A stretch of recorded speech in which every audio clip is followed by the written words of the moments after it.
Steelovsky vs Space? Okay, my money is on Space. Fuck that cringe Bronzovsky guy, he keeps rejecting my right to redeem TTS on his channel, ego loser action to be fair. Not to mention he uses paid actors to stage up invasions and duels. Space, if you're listening, kick this Steel's ass. Teach him a lesson.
Okay.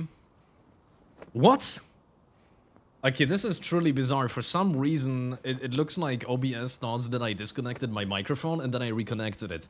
So that means you've... Okay, a lot of the stuff that I've been saying didn't work. That's bizarre. Okay, but welcome Space Ranger, welcome Steelovsky, and thank you so much, Halvard, for all of the gifted subs, by the way. Yeah, it's, there's quite a bit of stuff that you guys have missed. But yeah, welcome to the stream right now, and we are here to settle an online debate. Really the point of why we're here, and I've shown the Discord parts previously.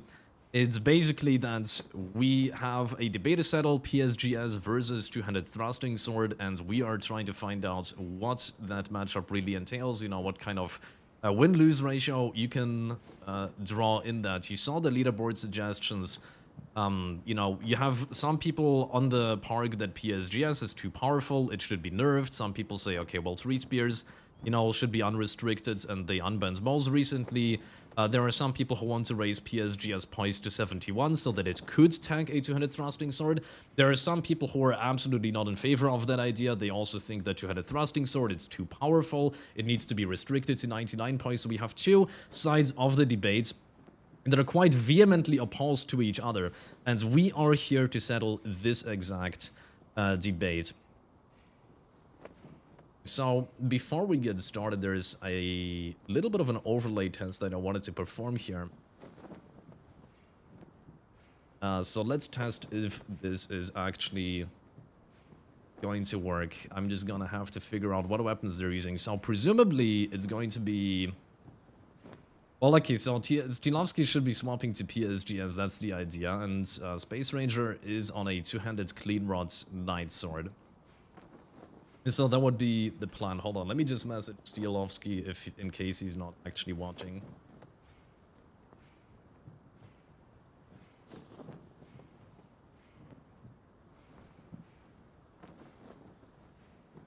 So I'm just going to pretend like, what do we have? We have Steelovsky. Let's say he's going to swap to something like 2 Lances, and we're going to have Space Ranger on a Clean Rod Knight Sword. Okay, no, it's... Okay, so Steelovsky is going to run 3 spears. Hold on 1 second. I'm gonna show you the fantastic advances in technology that we have now achieved.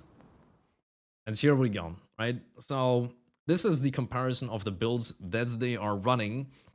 So from the looks of it, Space Ranger right here is going to be running a... What is this? A mostly strength build, right? So it's a 45 strength build. That's the classic soft cap that people are using here. Cheater? Yeah, well, I mean, I am obviously cheating. I have to cheat in order to get this information out of people. And it looks like Steel is running a dexterity build instead. So he has 60 dex, 14 strength, so just the bare minimum, I believe, in order to run 3 spears, and then a tiny bit of faith. Now, the optimal stats, if you want to achieve maximum AR, would be to have a little bit more faith. So something like 20 faith, I believe, is the optimal number. But just going for full dex is also good. It gives you the most possible counter damage, so it's also a solid option. Mr. Matas is asking, what does so much endurance give Space? Well, in this matchup, the reason why you would want to run high endurance is that you're getting more out of running high endurance and just going full poise monster, potentially full bull goats. I think Space could afford to run full goat here as well. Like, you're getting more out of the additional defenses than you would be if you dumped points into strength, because keep in mind, the scaling of Clean Rod Knight Sword with strength really isn't that amazing, and you're hitting the soft cap at 54 anyways, because you're two-handing it. Okay, and it looks like Space Ranger is running Spear Talisman, which he's absolutely allowed to. He's running the extra physical defense talisman, and Urtari's Favor, and Crimson Amber just at the start, and Steelovsky is basically doing the same thing here. So, really stuff that you would expect. Just 2 tally swaps to swap, and I guess Steelovsky, I believe that is the prestigious wearer heirloom, so basically it's just a tiny bit more dex. Alright. It seems like everything is cleared up in that case.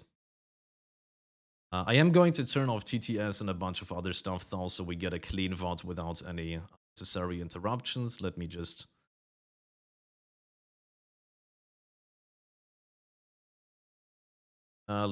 figure that out.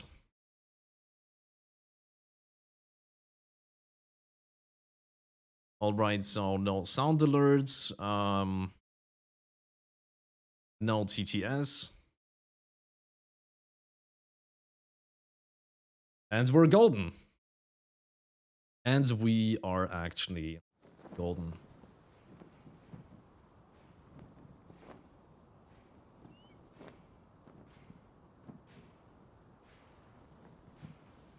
Okay, let's try to host a tournament as a one-man job.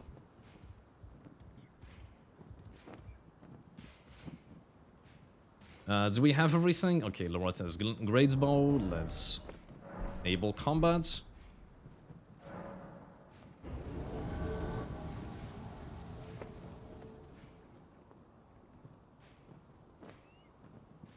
Alright, are you ready, guys? Are you ready, Steelovsky? If you're listening here.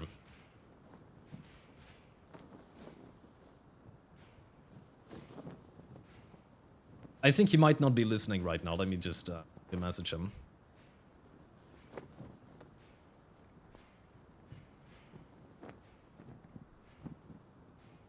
Oh yeah, he did tell me that even though he's going to join the world, he's still going to eat a little bit, and he's going to... yeah, he's going to start the video in a little bit. So it might take just a few minutes until Steelovsky is actually ready to go. But we do have everything set up here, so that's alright. We have everything in position, and now we're just going to wait a couple of minutes for Steelovsky to get his stuff ready.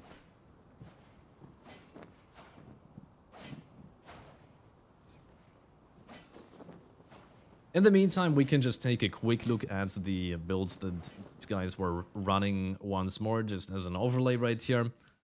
So yeah, once again, Steelovsky is running the 2 tree spears, and the Space Ranger is running the 2-handed thrusting sword. X21 says disqualify him. Well, it's not gonna be so easy. We're not gonna have a match if I disqualify anybody. But yeah, so some viewers, I think the question came up why you wouldn't be running a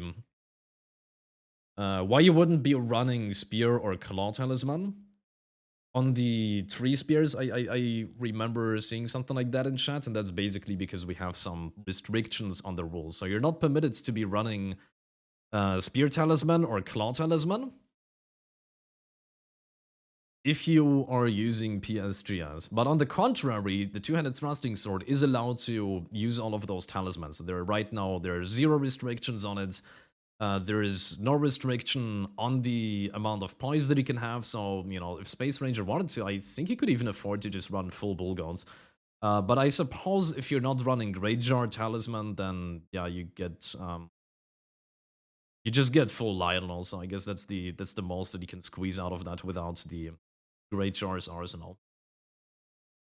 And Talon is asking, is this 59 poise or ladder? Yeah, this is just ladder. We are here to settle an online argument between a couple of individuals who wanted to know, is PSGS really the best? Is 200 thrusting sword the best? So we are just here to do a little bit of a ladder match once Steelovsky is ready to go.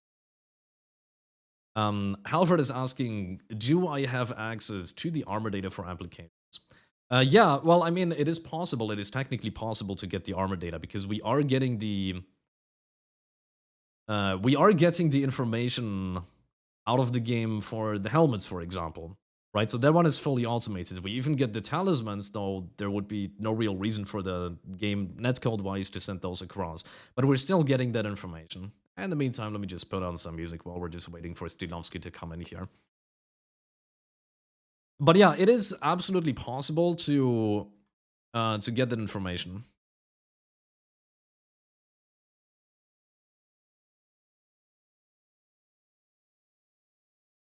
There's no reason why it wouldn't be possible. Bronda God says the stats are wrong. The tree spear has a 15 has a stat requirement. Well, I'm not sure exactly which one of these talismans Steelovsky is actually using right there. I do believe that maybe one of us is Star Scourge. Yeah, now that I look closely at it, I think Steelovsky is running a Star Scourge talisman right there. So he would effectively have 5 strength more and would meet the stat requirement for it then. Yeah, that might be the reason. I don't really understand why you would be setting it up like this. It's probably more optimal to save 1 talisman slot and to be running to be running 15 strength naturally. Or I'm not sure if the yeah, maybe the attributes are including the wait, are you actually sure about it?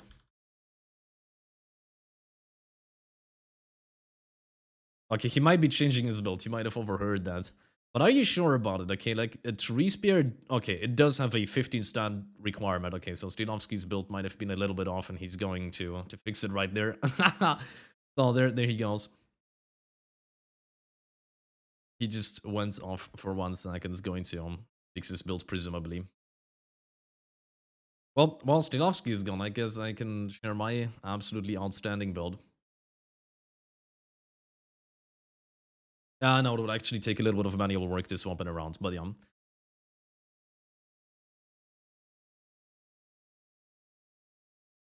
Yeah, Halvard says it's 2 fingers heirloom for sure. Yeah, like maybe he's just going to swap his build around. He's going to get himself 15 strength and then he meets the stat requirements.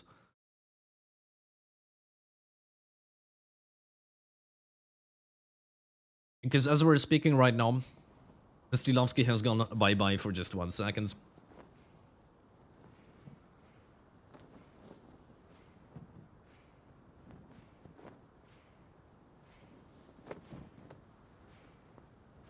Brondagonza is just 2-handed.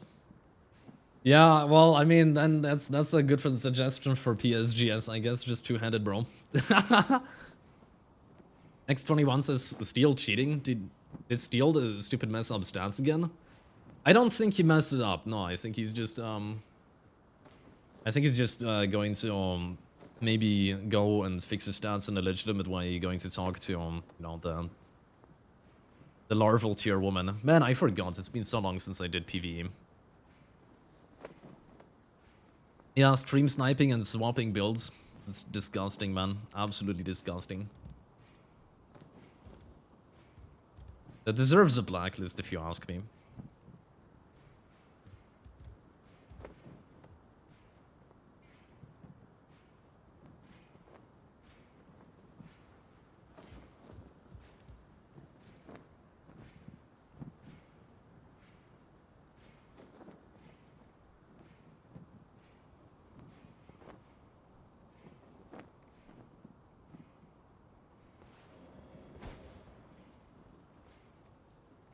Well, you're gonna have to aim a little bit better, Space, if you want to hit that. But yeah, here we see the beautiful Space Ranger just waiting, hopefully no more than a handful of seconds in order to get Steelovsky back into the world. And then we can settle this debate once and for all. And I think it's a very interesting debate as well, because it's right down the halfway line, if you think about it, or if you look at all of the discussions that have been taking place on Discord. Right, so we have roughly half the people who are in favor of buffing PSGS or maybe nerfing PSGS in some way, although the tendency is to basically keep it exactly in the place where it is right now. And you have the other half basically also talking about 200 thrusting sword. You know, some people want to nerf it, some people think the 200 thrusting sword should essentially stay in exactly the same position as it is right now. So there's a lot of arguments to be made on both sides basically, and it's not entirely clear which one is really winning.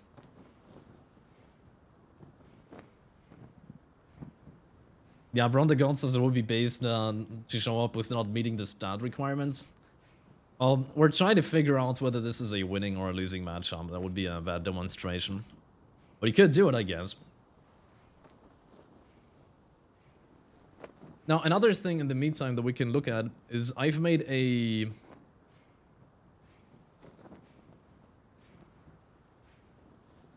range comparison recently. Hold on, let me just find that range comparison.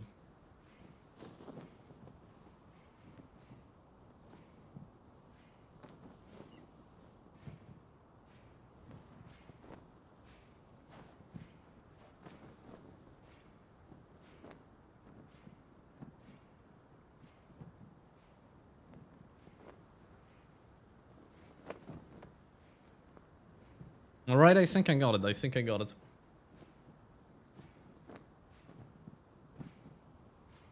So, there is a range comparison between PSSS and two-handed thrusting sword. And this is also kind of a range comparison between PSGS and the two-handed thrusting sword, because the range of a PSGS is a little bit shorter, right? So the crouching L1 has a little bit less range than the power stance straight sword's L1, right? So you would have PSGS roughly on this more saturated blue line.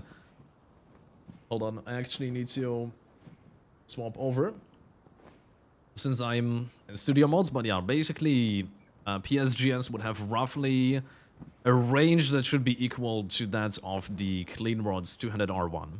Right, so it's a little bit shorter than power stance straight swords, and so yeah, more or less it should be on this blue line right here. So the Clean Rod's two-handed R1 should more or less have identical range to the to PSGS and the other way around.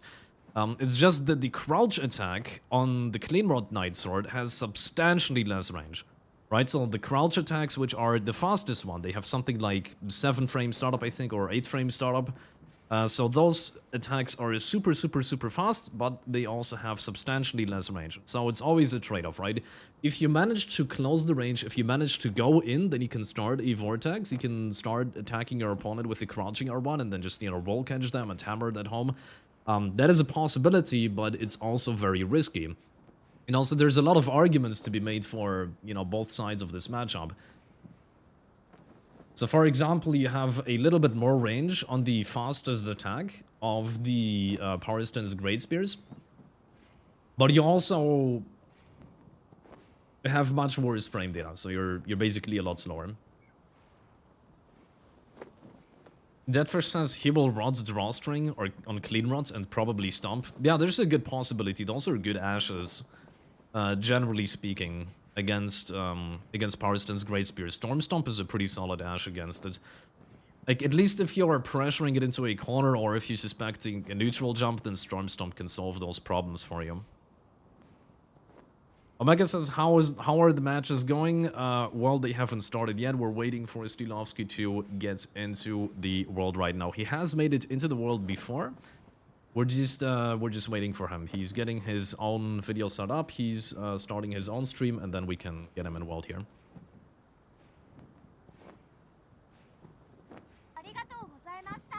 And yo, it's Montage. Thank you for the follow. I appreciate it, man.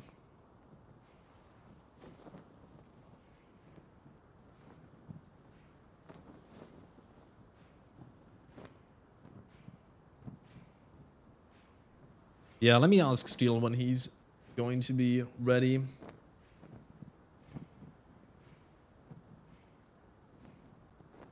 In the meantime, there's this outstanding tool made by Emilia that you can use in order to analyze the frame data in this game without any sort of external software. It's just a website that you can find online.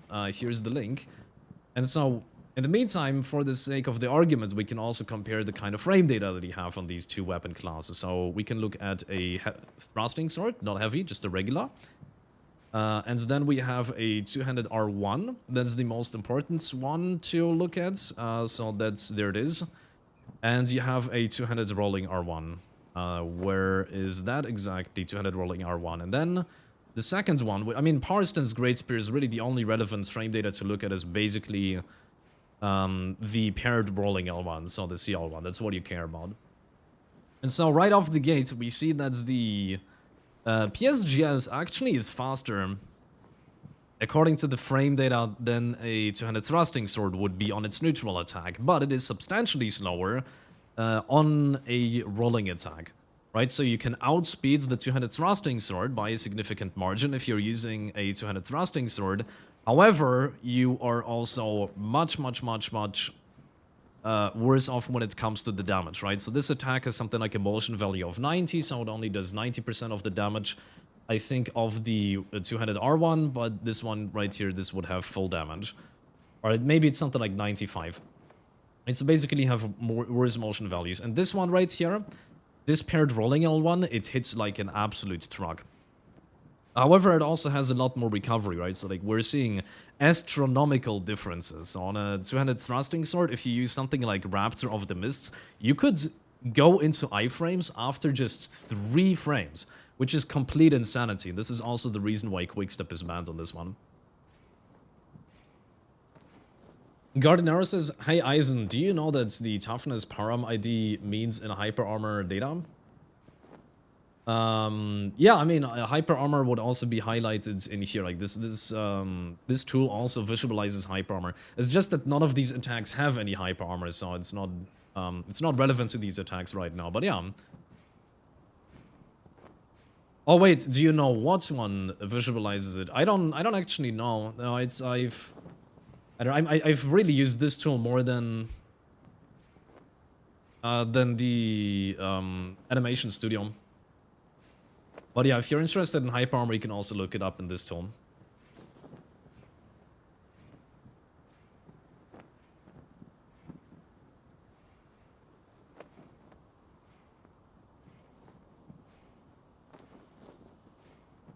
Okay, we're getting some response from Steelovsky. Let's see what he has to say. Okay, so Steelovsky says, yeah, a moment. Well, that's good to hear. A moment is a vague unit of time, but I'll take it. But yeah, so here basically you have all of the attacks, you know, compared to one another. Disqualify, steal the shitter, yeah. He's no-show, stream over, disqualified, space wins, 200 thrusting sword wins, debate over. Yeah, I am afraid it doesn't quite work like this, but... Yeah, so here we go, you know, it's, what the 200 thrusting sword really has going for it are ridiculously low recoveries. By comparison to this, I mean, you have... I've always thought that this attack right here has less recovery, but this is, what, 1, 2, 3, 4, 5, 6, 7, 8, 9, 10, 11, 12, 13, 14, 15. Yeah, that's 15 frames of recovery. That's pretty long. That's more than a halberd running attack. So this is definitely on the higher end when it comes to recoveries. I didn't expect it to be that high. But sometimes it is that high.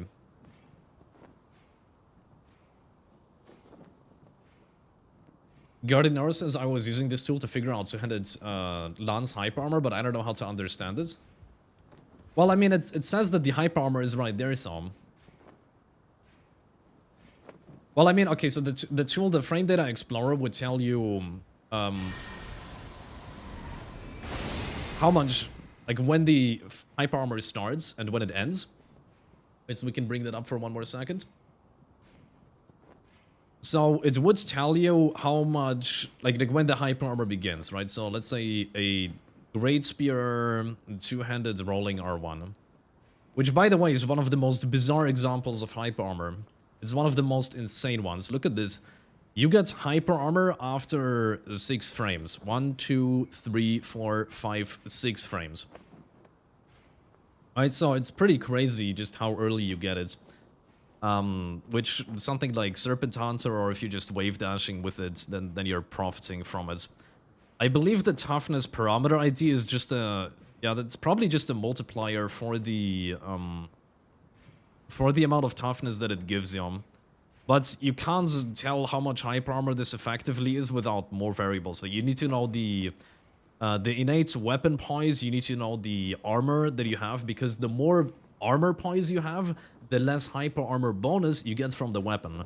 So it's a pretty complicated equation, and you can really only figure out how much hyper armor this really gives you.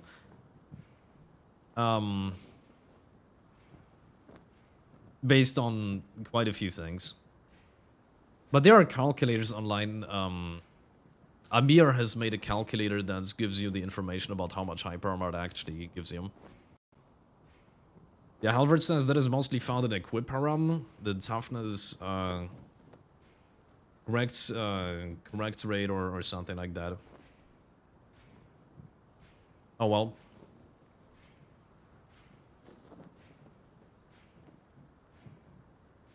But yeah, it's not like you just have a flat hyper armor bonus, like, oh, during this frame until the end of that frame you get, you know, plus 50 points as hyper armor. It doesn't work like that. There's quite a few things that go into this. Like, Halvard says it should be 0.059, which translates to, okay, like 59 innate weapon poise. Okay, and then you take the innate weapon poise, and then you have to throw that into a big calculation. You can look at the research channel in Elden Ring PvP if you want to figure out the specifics of this math.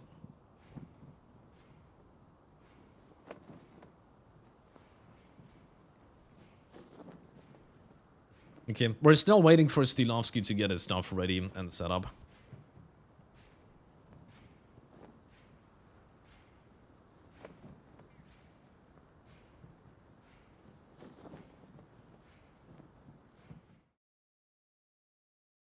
As a reminder, these are essentially the builds that we're working with here. So we have Steelovsky, who previously went on double tree spears and on a dex build. Which makes sense, you know, when you look at the opinions that people have about power stance great spears. Personally, I don't have that much of an opinion. Because I don't play PSGS myself, it's not fun to play for me. But the people who do play it, they say that Tree Spears is essentially the best in class right now. So it would make sense if you want to demonstrate the best possible PSGS versus the best possible two-handed thrusting sword, then it's probably going to be a comparison of Tree Spears versus Clean Rod Knights.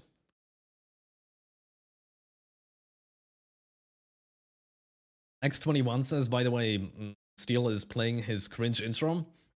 Well, the intro is obligatory. Gotta wait for the viewers and stuff. Alright, but if he's already live and if he's playing his intro, then presumably that means that he's going to arrive in a second, hopefully. Alright, it looks like we actually have Steelovsky in world right now, from the looks of it. He is back. The legendary one and only Steelovsky. And we can just take a quick snapshot of the build, though. Let's see if there's any changes right now, just so we have a good idea of what we're working with. So just, did anything change? Okay, so we do have a minor change, so now he does meet the stat requirement. It's 15 strength, and it looks like he's on 58 dex. So he sacrificed 2 points in dex and distributed them somewhere else, presumably 1 point into strength. And to meet the requirements and maybe 1 point into end. I don't know where else he went with that. But okay, minor build change. Looks like we're ready, though. And looks like they are already starting without a signal.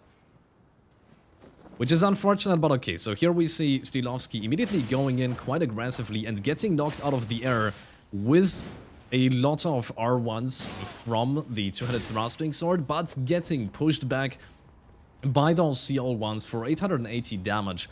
Absolutely massive right out of the box. So Space is now at a minor health disadvantage. He has to make it back, but it's absolutely possible for two-handed thrusting sword to do that. And Steelovsky very confidently taking center, just hopping there, maybe hoping for an opportunity to do a neutral jump, but getting pushed away. 243 damage per poke, and Space Ranger just keeping up that aggression, finding 3 hits against Steelovsky.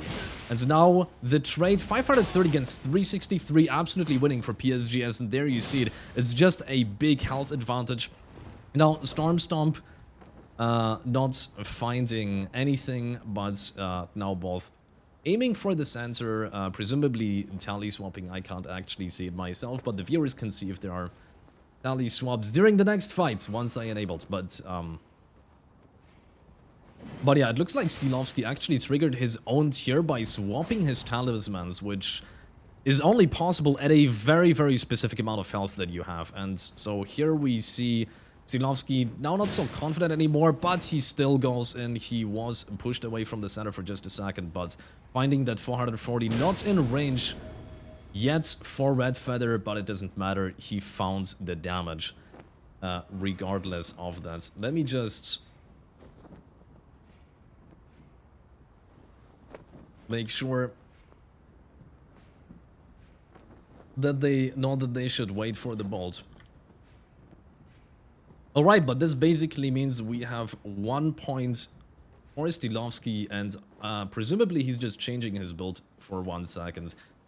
A bit of a chaotic first round. No, actually, this is wrong. It is 1 for Steelovsky on the left side. Exactly, there we go. Steelovsky on the left side with 1 point, or since they are taking these colors, we can also swap this around otherwise. But yeah, there you saw it. Essentially, it is a major win for PSGS, although it was still fairly close regardless. X21 says, I say he cheated. Well, I'm not sure if he did. I didn't see any kind of evidence of that. But yeah, it's just a lot more damage that you get out of PSGS. 440 per hit versus something... I remember 243 damage coming from Space Ranger, so you do get overtraded by a significant margin. It's almost something like 220 versus 440, right? So you're almost getting overtraded by a factor of 2, and you have to be quite wary of something like that. So once again, here we see the builds. Looks like Steelovsky is leaving the world for just 1 second, maybe making some adjustments to his build, so he might come back with something different. But yeah, it is ultimately double 3 spears on 58 dex versus a clean rods on 54 strength. Not stacking an extreme amount of strength, not stacking an extreme amount of dex, but it does work. Halvard says the spear crouch attack has more range, right? I believe the range of the crouch attack, when you look at the final frame of the attack, I believe the CL1 of PSGS has almost exactly the same range as a two-handed R1 on a clean rod knight sword. But the two-handed crouch attack on a clean rod knight sword does have substantially less range. So from what I remember, yeah, you do have almost exactly the same range on a neutral attack versus the crouch attack on Arston's Great Spears. From my understanding.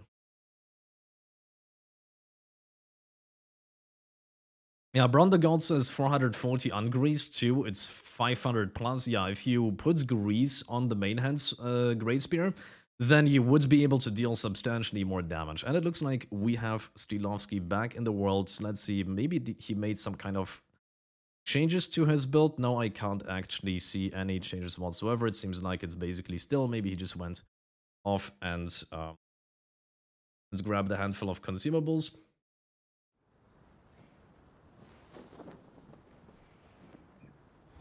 Okay, well, they didn't get the message. They're still not waiting for the bolt, so let's just go into combat mode and see those talismans. So, slightly slow start, no damage dealt yet, but Space Ranger taking center more confidently, but no, they're both grabbing the center. Half hits, and Steelovsky getting just a little bit of damage in, jumping L1, but not fighting its way, and here we just go with those jabs continuously from the two-handed thrusting sword, breaking poise, being annoying every single time, and just the mosquito strategy, and one hit after the other. So 215 damage, I believe that was a half hit once again, so still no full hits, unless it is just buffs that are making these damage numbers possible. A two-handed jumping R1 actually finding its way, somewhat big damage against Steelovsky, but still not as much damage as a crouch L1. Great Spears are always dangerous until the very end, and now we see more damage, 522, probably because this was a counter hit, and Steelovsky is buffing his main hand weapon with lightning grease, not holy grease, somewhat unusual, and there another trade, which Arston's Great Spears are just winning to such a huge extent. However, Steelovsky, he doesn't have his tier anymore. Space Ranger, I believe, still has it. It's not a visual artifact, but there it is. There's the tier pop, and Steelovsky is now just going aggressive. He recognizes he's going to win those trains, finds another 450 damage, and now very confident and grabbing the center, but getting pushed into the wall. Unfortunate backstab attempt, and once more a win for Steelovsky, 2-0 in favor of the Power Stance Great Spears so far.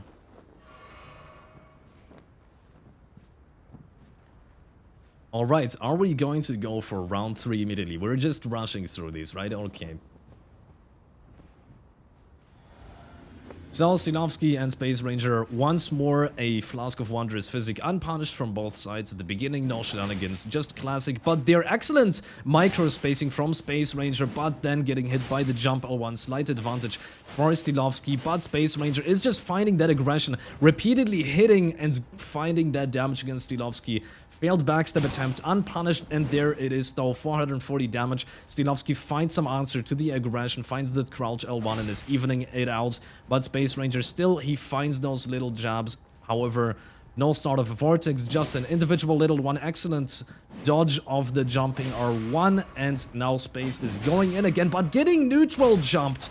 Possibly an input swallow, but he just keeps aggressing and keeps up those little hits one after the other. And slight comeback now from Space Ranger. 2-1 still in favor of Steelovsky. And we're just rushing through these, so yet another Flask of Wondrous Physic coming out from both sides. And Space Ranger immediately after that whiff of the CL1 finds his answer, he finds that aggression. Remember, it is 15 recovery frames on the crouch L1, so you can use that as an opening, but Space Ranger didn't this time. 440 damage against him, and repeatedly 448, so that grease is just giving you 8 damage, not much, but it is still significant. And once again a trade, now definitely a position where Steelovsky is more in favor of trading right now, because he just has a big health advantage, and that advantage keeps getting bigger. He just keeps going, he keeps finding those crouch attacks, and Space Ranger still confident, still in the center, but he has to really play carefully now. A single neutral jump would kill him. He has to be very careful at this point not to get hit. And he does find his opening, 2 attacks, 3 attacks, and actually just rolls through the neutral jump thanks to those extremely low recoveries and evens it out. And a crouch attack and an R1 follow-up, and he just keeps going and manages to interrupt and just shuts down Steelovsky.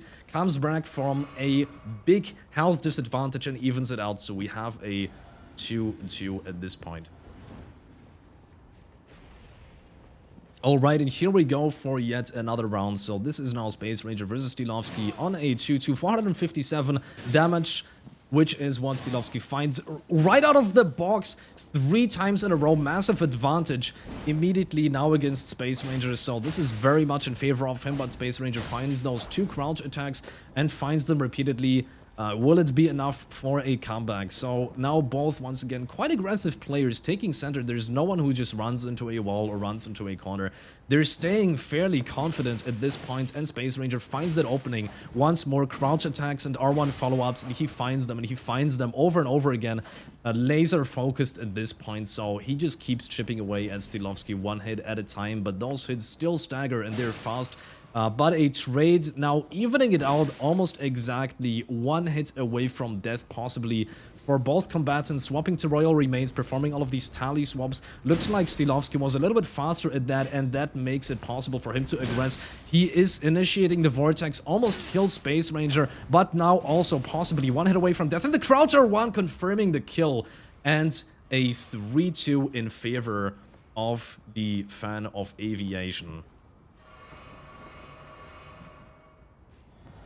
Alright, and so we are immediately beginning just fast-tracking through these fights. Another one, and now it looks like Steelovsky is swapping the kinds of buffs that he uses, so he just doubles down on the holy damage, but gets jabbed repeatedly. He will deal slightly more damage now that he has that buff up, and PSGS can make a comeback, but Space Ranger is just laser-focused. He keeps up those vortexes, and he just finds those little chipping hits over and over and over again. Wave dashes seen from both combatants here, and Space Ranger just finds those hits over and over again. Steelovsky attempting a neutral jump, but to no avail.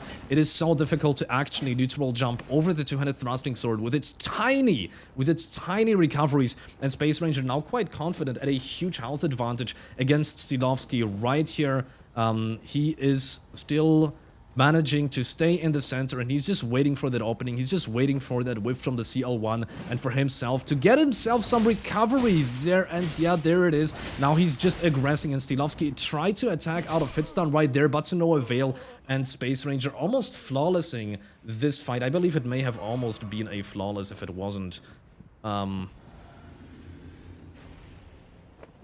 if it wasn't for Briar Armor, and there we go, it is a 3-3 now. It has been evened out, so far this matchup is yet undecided. And Steelovsky a little bit more aggressive this time around, finding the jumping R1, finding a crouch L1, big damage right out of the box, but Space Ranger now just keeps up this vortex and the crouch attacks one after the other. Attack, attack, attack, attack, and manages to stack up 1030 damage against Steelovsky immediately. And the tier prop, there it is, so Steelovsky, it's just a visual artifact now. He no longer has his tier, and he is on his last scraps of HP. Steelovsky could lose this maybe in a single good counter hit on a running R2 from the 200 thrusting sword, but Space Ranger doesn't even attempt to go for that. No, but they're getting punished for a backstab attempt. 626 damage. We see some PvE intervention in the corner. Fortunately, Steelovsky shutting it down. Both combatants coming together to kick some PvE ass, and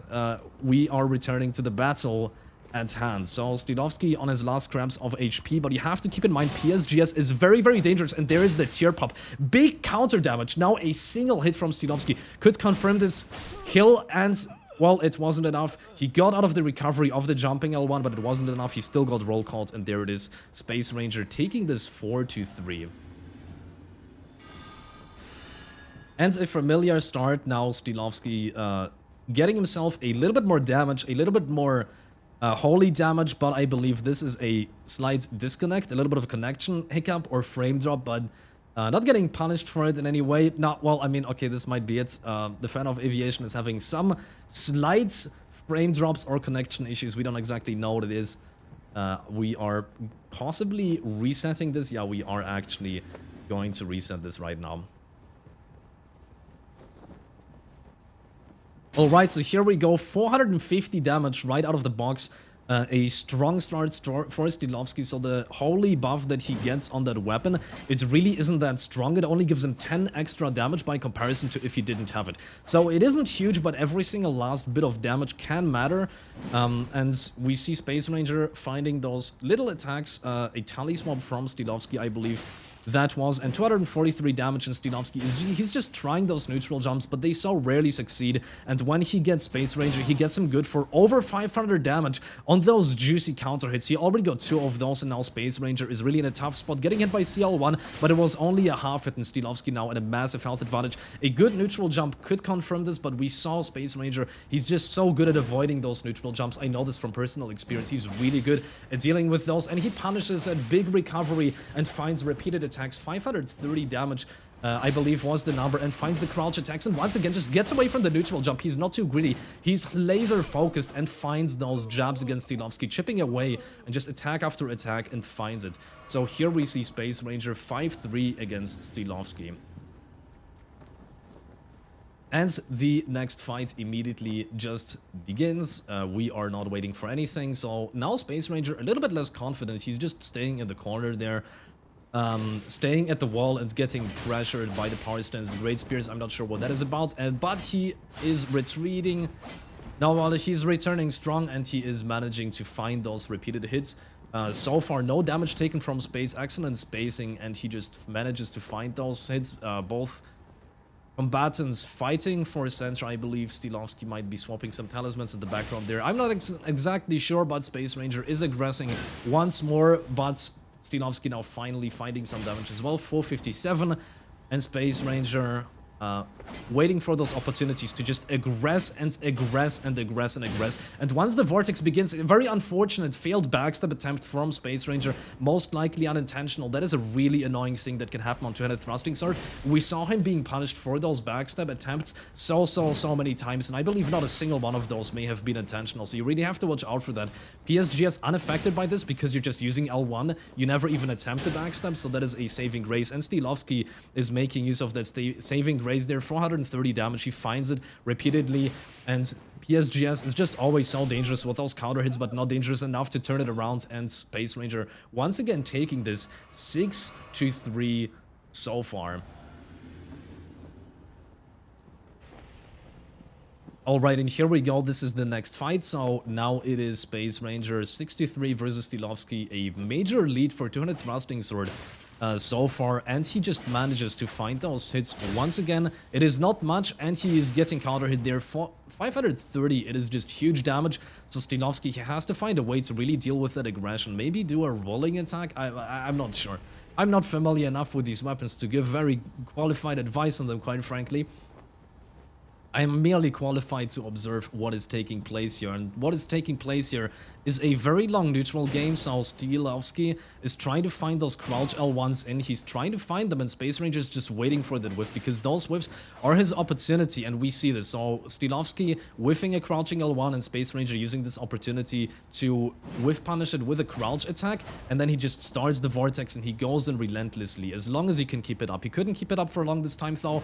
And just Steelovsky taking the center, but both opponents just in a neutral game, dancing around each other, waiting for their opportunity. So Space Ranger very rarely aggresses on his own. So a lot of two-handed thrusting sword players, they just constantly go in with running attacks, but Space Ranger isn't. No, he's just waiting for those neutral opportunities to open up, and they're only a half hit from PSGS. Space Ranger using that, poising through that, using that opportunity, and just finding those repeated attacks. So Space Ranger playing very, very patiently here, not relying on those running R2s, which could very much be neutral jumped, but getting hit repeatedly here, possibly while tally swapping Storm Stomp as an answer to the aggression, finding those hits. An L1, I believe, by accident from Steelovsky, but now he is on Red Feather. He might be on Blue Feather as well, I believe. Yeah, it should be Red Feather, Blue Feather, and he can just relentlessly attack at this point. He can potentially close this in a single neutral jump, but we saw that those jumps just so rarely hit. So Steelovsky on his back foot now, last scraps of HP. Maybe a single crouch attack could land, and no, he manages to turn it around. Just the danger of those L1s, that massive damage from Power Stance, Grain Spears, it was enough. So now Steelovsky is taking this back 4-6, still winning in favor of Space Ranger and his two-handed thrusting sword.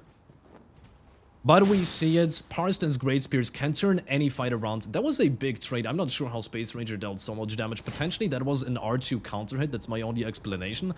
So very, very big damage from the two-handed thrusting sword, surprisingly so. But yeah, 430 damage. Steelovsky's response there against Space Ranger, and yeah, just excellent spacing. So he's just finding space at the very, very edge of his range, and he just finds those hits, and a jump L1, actually a neutral jump succeeding. The absolute perfection of the timing, and it can happen so fast. And we are seeing a comeback from Steelovsky now, 5-6. If he can keep this up, then he might just go all the way to 10 wins, which is the condition that we are aiming for right here. And so now Steelovsky is once again trying to find those crouching L1s, trying to find a jump L1 unpunished. 440 damage from the crouch L1, and yeah, he just turns around, but Space Ranger is now finding those attacks and a rolling backstep as well, possibly by accident, we don't know. Maybe it was intentional, but that is obviously quite a bit of luck that has to factor into that as well. And so Space Ranger now taking a bit of a lead in terms of HP. So yeah, we see that Space Ranger is now much more confidently staying on that central patch of green versus Steelovsky, who is more hugging the walls, but that can turn around. And yeah, once again, these unfortunate backstab attempts. So if Steelovsky had the reactions and the presence of mind, maybe he would be able to punish those more frequently. So Space Ranger is quite lucky that there's no response. And yet another rolling backstab. It might actually be intentional at this point, seeing how often he gets them. And this is a 7-5 in favor of Space Ranger, taking this quite quickly. Well, these kinds of acts of God, or maybe it was intentional, maybe it is just the genius of Space Ranger taking off, maybe he learned a thing or two from Dark Soap when playing against him, but yeah, right out of the box we see a tiny bit of a trade. I believe there was a half hit from the Crouch L1 versus the two-handed thrusting sword from Space Ranger.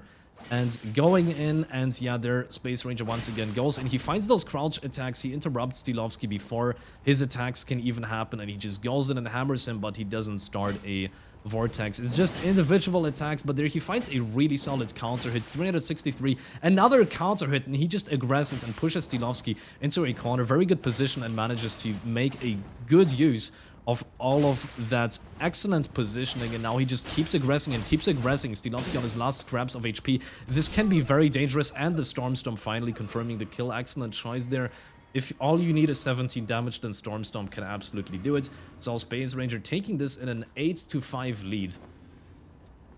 And let's see how this battle is going to play out now. So we see Space Ranger versus Steelovsky. Once more, starting with the Flask of Wondrous Physic. Nothing funny there. No attempt at Flask punishing. A little bit of a whiff, and Space Ranger, he uses those whiffs from the crouch attack in order to get himself a bit of an opening, and then he aggresses. It depends on the situation whether he can manage to keep up the aggression. Sometimes he keeps it up for a very long time. Sometimes it's just an individual attack and Steelovsky manages to get away from it. So it's very situational. It might be a bit of a 50-50 what exactly happens there. I'm not sure how that interaction plays out. But yeah, Space Ranger is just taking those hits over and over and over again, and Steelovsky is still trying those neutral jumps. Sometimes they do work, but the timing has to be so perfect for it. Attempt to punish Stormstorm, but it was too late.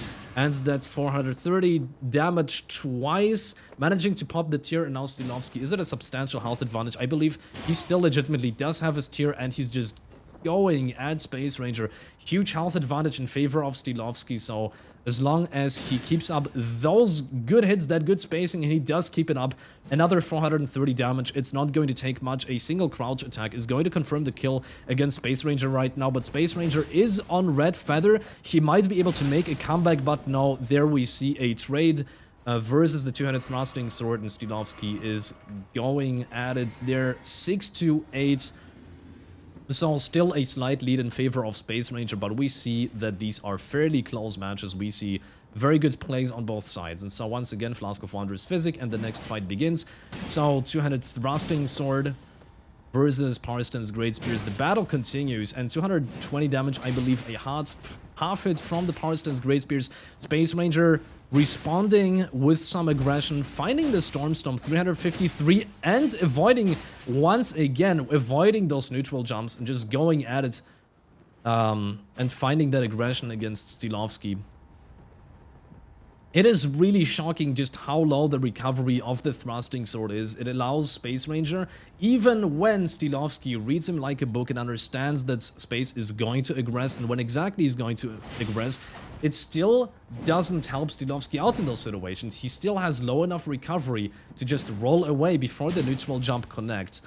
And so that is definitely something to consider, and it would be more in favor of whoever is trying to punish the jumps. The worse the latency is. So we should see very, very good latency between these two combatants. And once again, aggression from Space Ranger. He's just keeping it up and finding those crouch attacks and those neutral attacks on the two-handed thrusting sword and just going at it and just going at it. Now, huge lead in favor of Space Ranger from what we're seeing so far, but Steelovsky making a comeback, finding two crouch attacks, and it can happen so fast, finding a third one. So now Steelovsky making his huge comeback, potentially just one more attack. This was so close, and there it is, the final 6 damage that was necessary to confirm the kill, and now we're seeing 7-8, such close matches as well. This is so absurdly close. It is what you would most likely only describe as a 50-50 based on everything that we've seen. And the trade 440 versus 363 in favor of Steelovsky, taking a very, very slight health lead. Here, once again, trying to find a jump, but it is just not possible. Space is just such a good player against jump attacks. He keeps a calm head. He doesn't panic roll against them, and it pays off repeatedly when playing two-handed thrusting sword against those Great Spears. So now Steelovsky pushed to the very edge of the map, possibly tally-swapping. And there we go, Space Ranger using this opportunity to aggress, and he once again finds the opportunity to aggress after those whiffs and just goes at Steelovsky relentlessly. So now big lead for Space Ranger, and the lead is only getting bigger, but Steelovsky's response for 130 damage. But getting interrupted, this aggression is getting shut down immediately. Another crouch attack and another crouch attack. He just finds those repeatedly. Now Steelovsky possibly swapping to Red Feather, Blue Feather, staying in the corner, trying to get out of that sticky situation. A single hit away, but Power Stance, Great Spears, they might be able to make a comeback, but no, it's not possible against Stormstorm. Just a really good tool for kill confirm, and there we go. 9-7 in favor of Space Ranger right now. So just a single win. At this point, this is a match point in favor of the Space Ranger, and immediately a trade. So Steelovsky taking those 530 damage, 440 damage. big lead right away, so you just have a lot more speed on two-handed thrusting sword, but also this huge damage on PSGS. That is what we're seeing right here, and finding that little bit of a reaction time check on the jump R1, immediately followed up into a crouch R1. So, no response so far, and yeah, just almost flawlessing. Very, very confident display there from Steelovsky. 8-9, so still very close. Possibly going to be a double match point if Steelovsky is going to take this back. But no, he's getting shut down and just interrupted before the jump attack can actually land. 243 damage repeatedly, so Space Ranger is finding those opportunities to just mosquito at Steelovsky and just repeatedly attacks and attacks and attacks and attacks and attacks. And those crouch attacks as a response, however, from Steelovsky. He is finding a little bit more damage here and there, but it might not be enough. Now it is just a single hit that could be deciding everything, and he finds that backstab at the end. So this is now a 10-8 in favor of Space Ranger, and that concludes it. That concludes our fights, and I believe Steelovsky has just been sent back to the grace anyways. So that is quite perfect timing. Okay, we've just gone through a... Hey, there's Steel. We've just gone through a long series of just uninterrupted combat, but it was very interesting to see all of this in action, and how this would play out. Some interesting battles. GG's to Space, GG's to Steelovsky. Thanks for coming and settling this debate. Although I believe this is not going to necessarily settle anything, so it was just very good fights. It was just very good players going at each other. I'm not sure if that settles the debate, though. Okay, maybe we could have a vice versa. That's maybe possible. Okay, so let's ask Steelovsky if he wants to play a vice versa. Okay, let's ask him.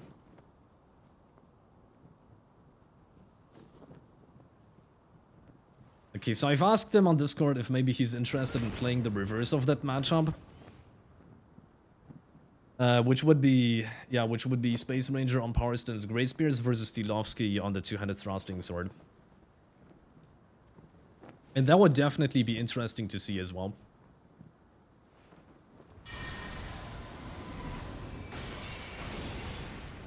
Well, that was actually a misinput on my side.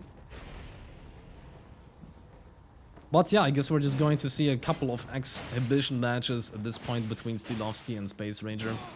They just can't help it, they just have to keep going at it. And so, Space once again taking a slight lead here, just finding those little jabs repeatedly.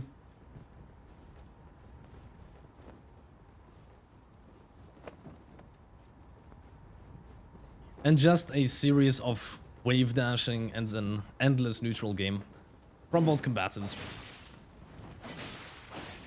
My throat is getting sore at this point. You're usually not commentating an uninterrupted series of of 18 matches or something like that.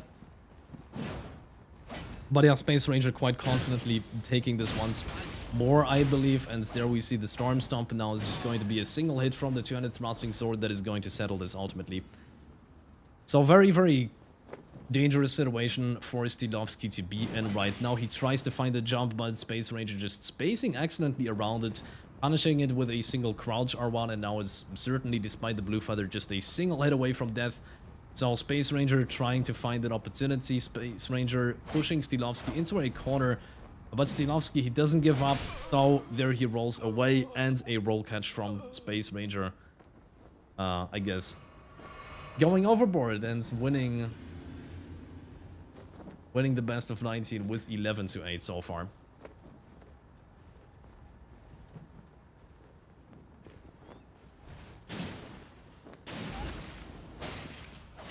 Alright, I will actually have to check on Discord if we got any news from... Okay, maybe Steelovsky is being a little bit unresponsive right now. So let's see what we have. Halvard says, so let's buff Poise and see if it's actually more even or skews it too much the other way. That would be a possibility.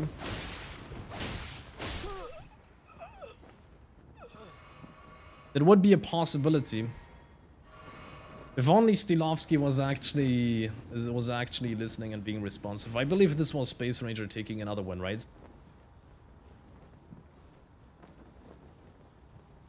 Yeah, Halvard says test the proposed change. I think, yeah, 72. Well, you do 70.2 damage on the two-handed thrusting sword, so you would need 71 poise.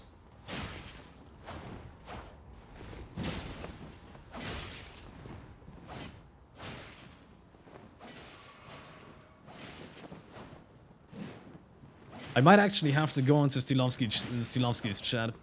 And it's starting to look to me like Steelovsky might be a tiny bit tilted from all of those losses. Not sure if this is still him playing at the absolute peak of his game. I do understand that it's quite tilting to play against two-handed thrusting sword when it's breaking poise. Now, so Space Ranger just hammering home this advantage. A 13-8 at this point. So, yeah, it would be great if somebody could go over into Steelovsky's chat and tell him to look at Discord. That would be fantastic. Ideally via TTS, because I'm not sure if he's going to be reading Discord chat at this point. But yeah, there we see a couple of Crouch L1s from Steelovsky finding their way in, and that is just big damage, and Space Ranger once again just getting through those neutral jumps. 229 damage, 367. He finds a little bit there, but will it be enough to turn it around? So a single really good counter hit could potentially kill. No, it was just barely not enough. 530 damage, but now the tier has been popped. Space Ranger could be just a single really good counter hit away from death, possibly still outside of red feather, blue feather range. We are going to see. No, he is in that range, so Space Ranger entering a little bit of additional safety against Steelovsky, but, you know, it's not going to be many hits at this point, and actually Godskin Swaddling Cloth triggering and healing Steelovsky just a little bit. Somewhat unusual choice of talismans in this matchup, but there he finds 2 hits, 2 times Crouch L1, and confirms the kill, taking it back slightly. So this is now 9-13. Okay, this might finally be the moment where Steelovsky is actually...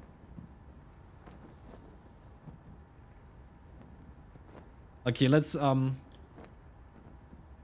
Okay, so I'm gonna ask Steelovsky now, if can you either play two-handed thrusting sword versus space PSGS, or play with 71 poise.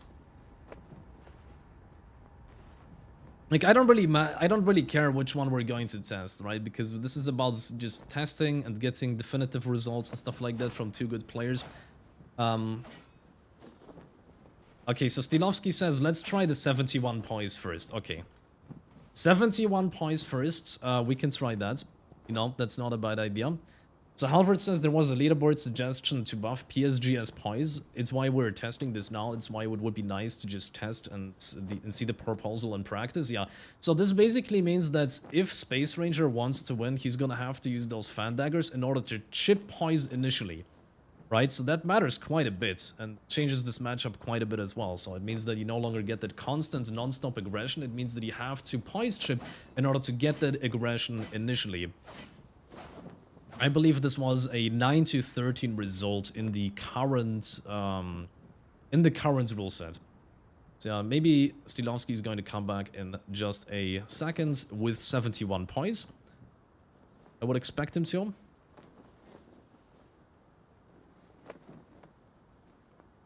He's possibly changing his build just to get, you know, 1 more points or 2 more points into endurance or something like that, and then we're going to see them come back with new builds, and we'll see this being tested in action.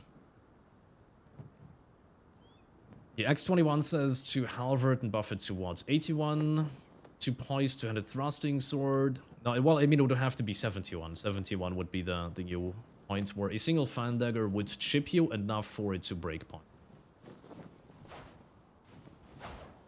Okay, but I believe we get Steelovsky right there, and thank you, Nightlord, as well, with the raid. 22 viewers. Thank you so much, man. Thank you so much, man. So here we now see the matchup of Two-Handed Thrusting Sword versus Parston's Great Spears on 71 poise. We see a little bit of a poised ship immediately coming out from Steelovsky, so now from Space Ranger. So now it is going to be somewhat tough for Steelovsky. He now knows that a single attack is going to poise break, and there we see a poised ship. So once again, the poise of Steelovsky could be low at this point, and Space Ranger can play aggressive, and this is making Steelovsky nervous. But now his poise is high, and he poises through the R1 and finds those trades. But not fast enough, so he's trying to mash L1 out of hit stun, but unsuccessful on Parston's Great Spears. Maybe it would have worked on PSSS, and he finds the combo of the headshot fan daggers into the crouch L1, actually lands it like a Giga Chat, and manages to get damage against Space Ranger repeatedly. So this is now a situation where Space Ranger isn't aggressing so relentlessly anymore, but Steelovsky is also playing aware that it is possible for him to poise straight, and maybe it comes to bite him in the behind a little bit, but no, he manages to turn it around, and 1-0 in favor of Steelovsky, the fan of aviation at this point. Alright, let's swap back to combat mode. There we go, there's the talismans. And now it is a relentless aggression once again from Space Ranger. So he manages to actually keep Steelovsky in hit stun, but no, it was possible for Steel to get that crouch attack out of hit stun. So Space Ranger's aggression does have a response now, and yeah, so Steelovsky taking this 2-0 immediately. So this is quite a different situation. Somehow he managed to actually find that crouch attack out of hit stun, which is very, very difficult. Your inputs can be swallowed, and you have to be very careful after which poise break you're even attempting it. And there he went for the headshot attempt again. That did actually work, but he was just too far away to make any use of it. So once again, we're seeing a couple of trades taking place. Steelovsky at slightly lower health. Your Space Ranger has a bit of an advantage. And Steelovsky now finds that relentless aggression. As long as his poise is high, but I believe it would be no, I'm not even sure if I've counted correctly. And he finds the headshot into crouch L1 repeatedly and manages to pop the tier on Space Ranger as well. Now 440 damage and relentless aggression. And now his poise is low again after that one little bit of a chip from Space Ranger. But nevertheless, he manages to get crouch attack after crouch attack after crouch attack. So this is really difficult now, because you have to keep in mind when you're playing the two-handed thrusting sword, the poise of your opponent isn't always low. You cannot aggress, you have to be extremely careful against it as long as your poise is as long as the poise of your opponent is still high and they can actually get through one of your attacks. So you can find that good opening, but this was not a good one. 530 damage versus something like 300. A winning trade for Steelovsky, who finds a lot of damage right here. But now possibly swapping talismans, getting pushed into the corner a little bit. Space Ranger taking center. But Steelovsky manages to get out of the corner without punishment and actually finds that jump attack against panic rolls from Space Ranger, something yet unseen, and then L1 out of hit stun, actually confirming the kill immediately. So Steelovsky taking this in a 4-0 so far from what we have seen. This is very much a winning matchup looking at these plays, but maybe both combatants here are a little bit tired. We're not sure if they're playing quite optimally. It seems like Steelovsky is just playing a lot more for fun and doing a lot more wacky things like those headshot attempts. But let's see how it plays out. Let's see if Space Ranger can actually confirm a single kill at this point, and he finds 350 damage. I believe there was a counter hit, and they're both just chucking fan daggers at each other, maybe going for those counter hits, and Space Ranger now playing a lot more carefully and actually managing to roll away before that L1 hits him.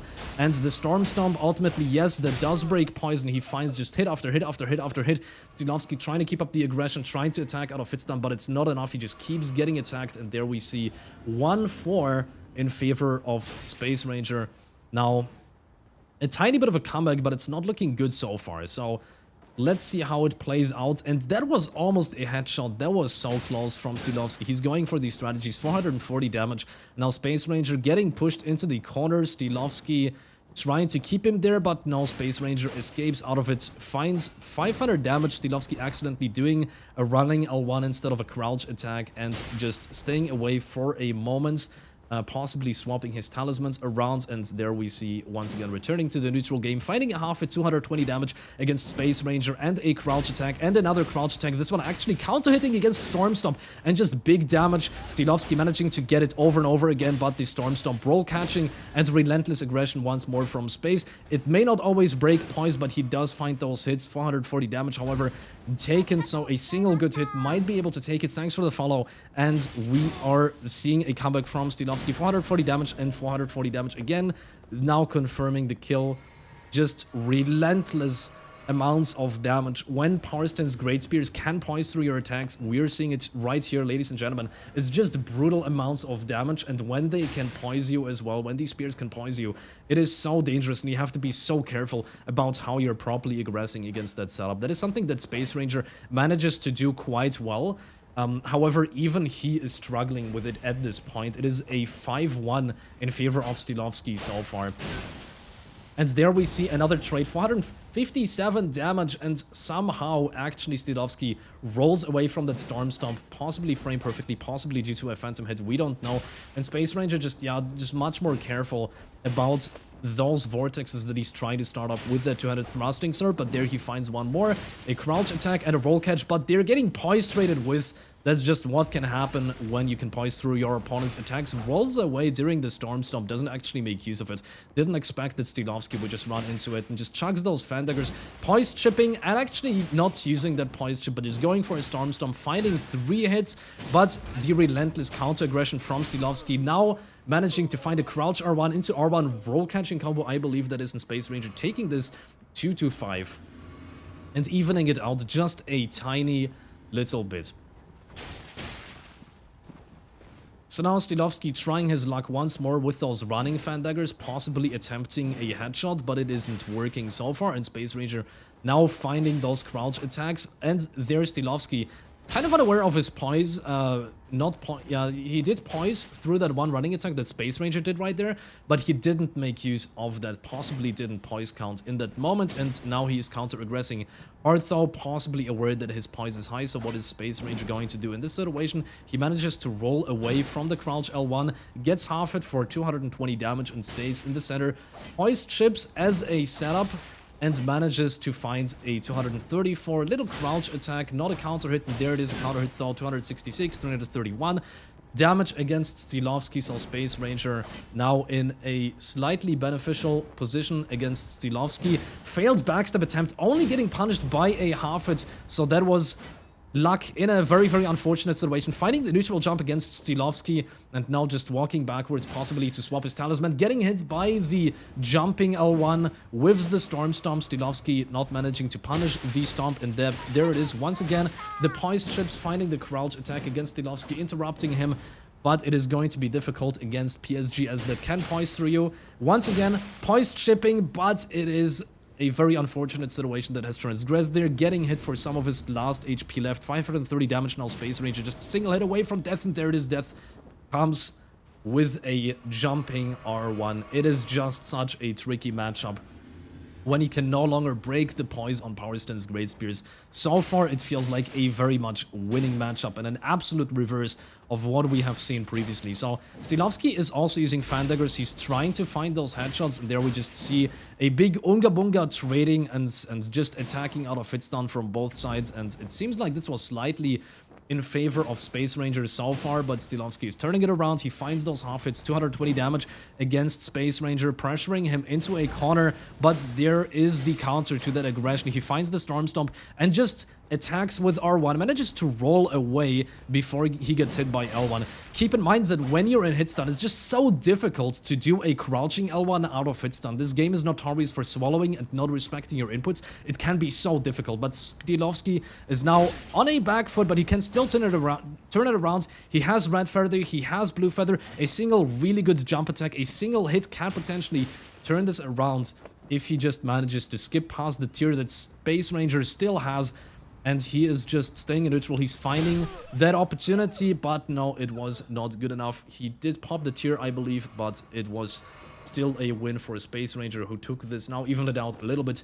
3-6 for a Space Ranger.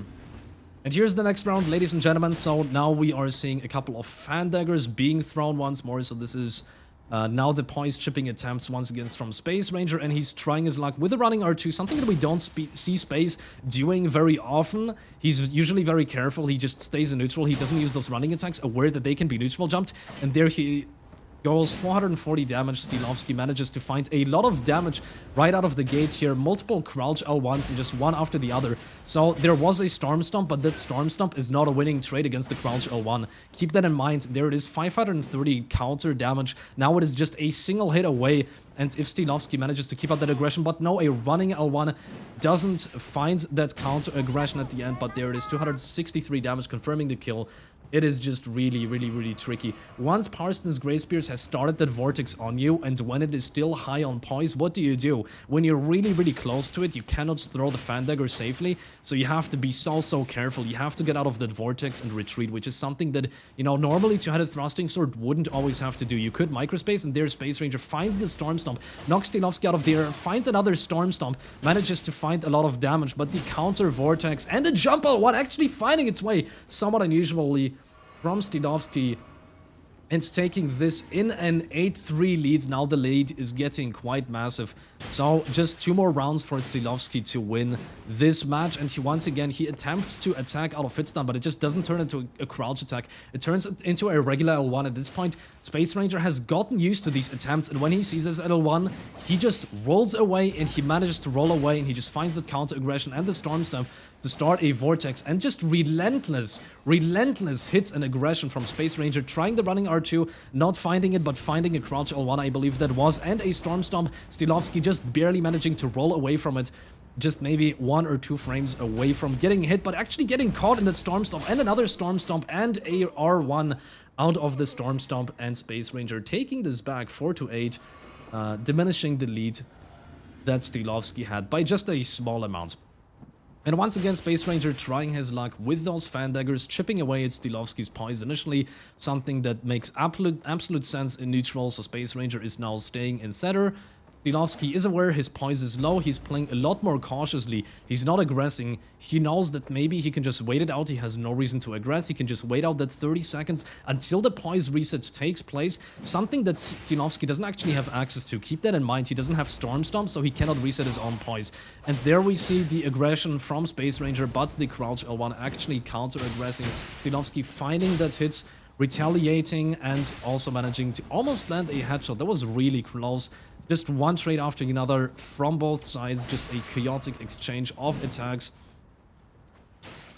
And Space Ranger once again trying to find the next opening, chipping the poise. Now Steelovsky's poise is low. This might be a good opportunity for Space to just find those hits initially. Steelovsky just jumping around and getting knocked out of the air and then getting roll called by another Storm Stomp. Just a good way to deal with those constant jumps from Steelovsky and interrupting the Storm Stomp actually with a jump L1. Is that enough poise damage to break a Storm Stomp's hyper armor? Did we just see that transgress? Well, it doesn't quite matter. Now it is 1 hit away from death, I believe, from both sides, just based on the fact that it is Red Feather and, well, the Blue Feather, Red Feather. It wasn't enough to protect Steelovsky. The 154 damage finding their way, and Steelovsky once again getting killed here. So this is being evened out just a little bit. So Steelovsky still on a lead, 8-5 in favor of Steelovsky in this matchup right now. So let's see how this is going to continue. Actually, Space Ranger finding the headshot against Steelovsky, finding the Storm Stomp, but they're getting hit by an L1 counter hit. Massive damage, 529. It's just such big damage. It can turn around so quickly against this PSGS. So we see now Space Ranger relying on Storm Stomp a lot more at this point. So he knows that he cannot poise break in every single hit, and so what he usually does is to fan dagger, to poise chip while he's at a distance, and then once the poise has been chipped, and once the poise has been reset, then he goes for a Storm Stomp, so to still poise break. It makes perfect sense, and we see the strategy playing out there. He does a Storm Stomp, he does an R1, and then he just rolls away, because he knows the next thing is going to hit him, but he couldn't roll away right there. The L1 finding its way, and now 9-5 in favor of Steelovsky. Match point. And once again, the poise chips from Space Ranger, finding the Storm Stomp, 572 total damage. Another Storm Stomp, but still getting punished there. Neutral jump, avoiding that Space Ranger, getting away from those neutral jumps excellently, as he so often does. And now trying to find a new opening. So there it is, the poise trip. Now Space Ranger can more safely aggress, but getting hit 440 damage from those crouch L1. Steelovsky trying his luck with the running L1, actually finding it. 992 damage in 2 massive attacks. So Space Ranger is now in a very troublesome situation, but he can take it back. Steelovsky, I believe, is now just a single hit away from death. And Steelovsky actually getting killed by Space Ranger right there. So we see a 6-9. Still a match point. Steelovsky could still win this in just a single more rounds. But nevertheless, Space Ranger is playing this so excellently. He's really cautious here, and he's just using that Storm Stomp or the Fan Daggers, depending on whether the opponent's poise is high or low. He's just mixing them up and using them in a combination so well. And now Space Ranger, actually they're getting caught when panic rolling against the jumping L1 delayed, and just another jump attack, just relentless jumps, and Space Ranger kind of unusually getting killed by that, and this would be a win at this point for Steelovsky. So this would be a 10-6, quite a reverse of the situation that we've seen previously, and now it's just relentless crouch L1s and relentless crouch L1s and crouch R1. Getting neutral jump, though, there is a limit to that aggression at some point, and the jump L1 fighting its way against Space Ranger. So I believe that both of these combatants are a little bit more exhausted now that they're getting neutral jumped, and things that previously wouldn't have found their way so easily are now finding their way. Running R2, actually getting crouched underneath. What a bizarre situation. What a bizarre sight. I believe Steelovsky did actually just crouch underneath that running R2, which kind of goes upwards a little bit, so you don't really see that very often. It can only be described as hitbox porn. But there it is, another 440 damage repeatedly, just finding another counter hit, 530 damage, and just hitting Space Ranger repeatedly. So Steelovsky is just keeping it up, 530 damage, and just going Unga Bunga and just one crouch tag after the other. Absolutely devastating, 12-6, so increasing his lead somewhat. And they're just going at it, completely uninterrupted. No breaks whatsoever. Running R2 actually fighting the anti-air against Steelovsky in that moment, and the Storm Stomp also finding its way, but the counter-aggression there from Steelovsky. Now he's going into a corner, possibly to swap his talismans, but immediately turns around, tries to find the turn and burn crouch L1, but Space Ranger is now staying aggressive. He finds those hits, actually manages to break the poise in that one crouch attack as well, and now the Storm Stomp to break the poise and just another R1. That's all it took. And there we see 7-6 for Space Ranger. And I guess they're just going to continue going, unaware that 10 wins have already taken place. But whatever, we can just play this out, and the more information we have, the more data we have, the more accurate the statistics for this matchup are going to become. So now it is just Space Ranger trying to find his crouch or R1s. And trying to find those attacks, interrupting Steelovsky with a Storm Stomp, managing to get away from the neutral L1, managing to get away from the crouch L1s, and finding the running R2, I believe that was. Not getting punished for the Storm Stomp in neutral there. Steelovsky turning around, trying his luck with those R1s, but they didn't connect, and getting punished there. 258, so now the poise of Steelovsky would be low, and Space Ranger accidentally poise counting and making use of that and confirming the kill once more. So this is now 8-12 for Space Ranger, and taking back a little bit. And Steelovsky, once again, a familiar strategy, trying to headshot Space Ranger using those running Fan Daggers, managing to land 2 attacks out of the box there. Almost 1000 damage and taking a big health advantage, but Space Ranger is retaliating. But there, one more trade and 2 Storm Stomps into an R1, actually interrupting Steelovsky there as well with 2 successive R1s out of the Storm Stomp. So maybe that is a situation where Steelovsky cannot get priority if he mashes L1 out of hitstun. It may not be possible. And yeah, here we see just Space Ranger relentlessly aggressing, one attack after the other, just going at it, just one attack after the other, and killing Steelovsky mid-air during an attempted jumping L1.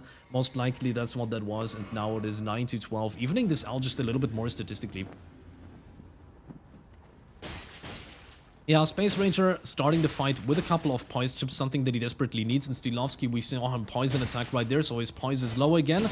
This may be the opportunity for Space Ranger. 530 damage coming from Steelovsky, a good counter hit, managing to find the damage. And Steelovsky is now very confident, pushing Space Ranger into a wall, who is defending himself with Storm Stomp, finding a little bit of damage, but it did trade.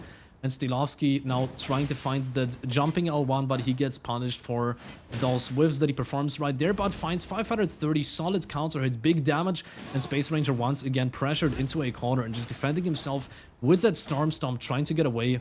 But will it be enough? Delayed jumping R1 from Steelovsky, just barely out of range, not managing to hit Space Ranger, but that crouch R1, it does find its way, and Steelovsky, he just keeps it up now, getting poise broken, so now his poise would be high. Space Ranger has to be careful, but no, he manages to find the neutral jump, 633 damage, and once again killing Steelovsky mid-air and evening this out even more. 10 to 12, this is getting closer and closer and closer.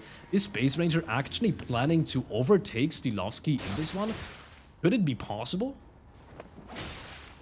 Well, let's see. If Space Ranger manages to turn this into a 12 to 12, ultimately proving that it would still be a 50-50.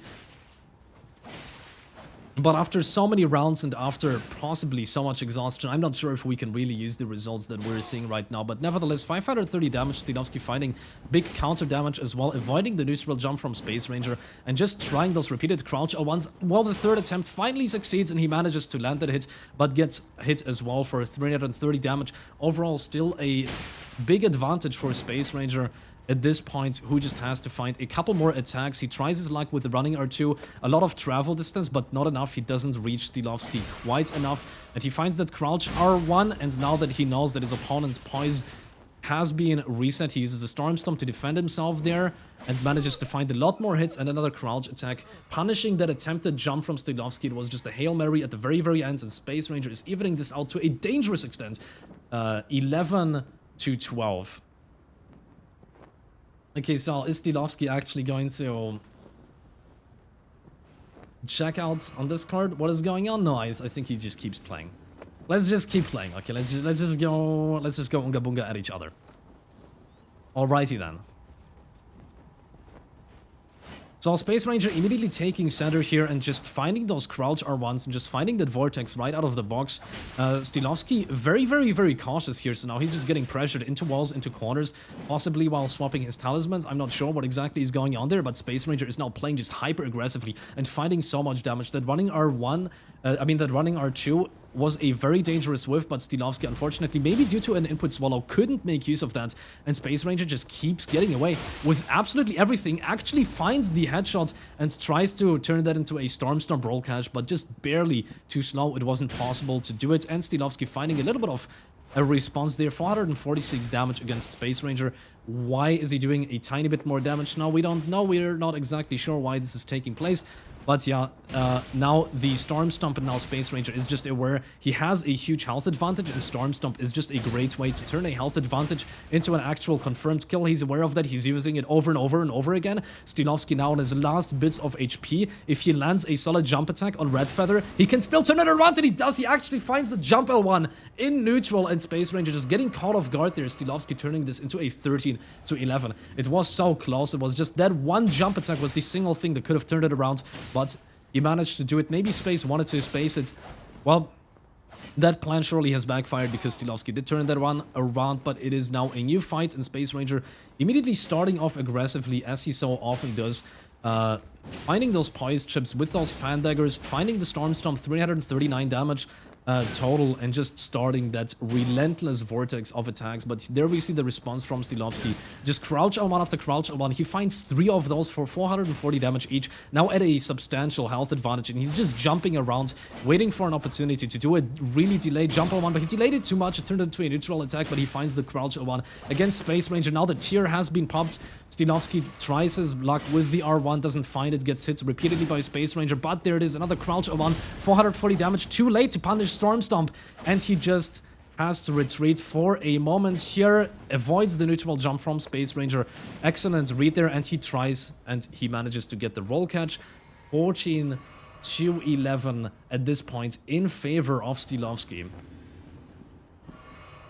Alright, so let's just continue going. Let's see what is going to happen in the subsequent matches. So Steelovsky is not willing to give up. He's not going to let Space Ranger overtake in terms of the score, and he manages to find a jump attack as well. 668. That was a little bit less than expected. Maybe it was only half it, but, well, that running L1 certainly fully hit. It's just one attack after the other, and crouch L1 and crouch L1 and attack and attack and attack.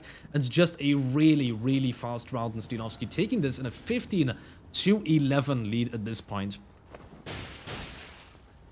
So now we're seeing fan daggers and fan daggers and fan daggers and fan daggers and the usual attempts here. So 530 damage in total against Space Ranger. Steelovsky taking a very small lead, and Space Ranger just still actually interrupting the Storm Stomp with a jump attack. It is so much poise damage. It can actually interrupt the Storm Stomp. Unbelievable, ladies and gentlemen, that this would be possible. We saw it twice already. It is not a fluke. It is not some irregular poise event. No, it is genuinely possible for the jump L1 to interrupt Storm Stomp at this point as well. Yeah, maybe only after 1.07, but it's certainly possible. We saw it here, and that makes Storm Stomp a lot more dangerous to use.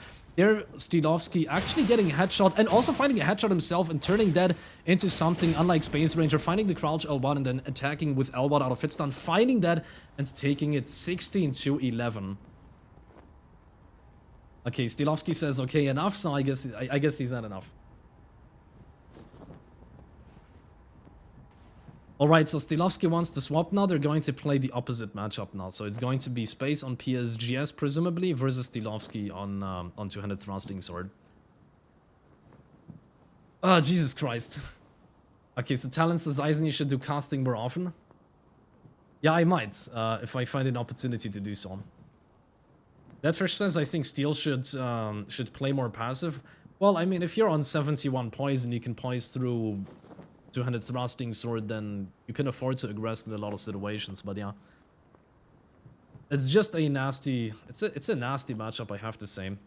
So Halford says, are they doing 67 or 71 for this one? I'm gonna ask them, or I'm gonna tell them 67 poise first. But yeah, first I'm gonna have to take just a tiny bit of a break. My throat is getting quite sore from all of this one. Excuse me, ladies and gentlemen. Okay, let's reset the score to 0-0. I'll be back in just a single second.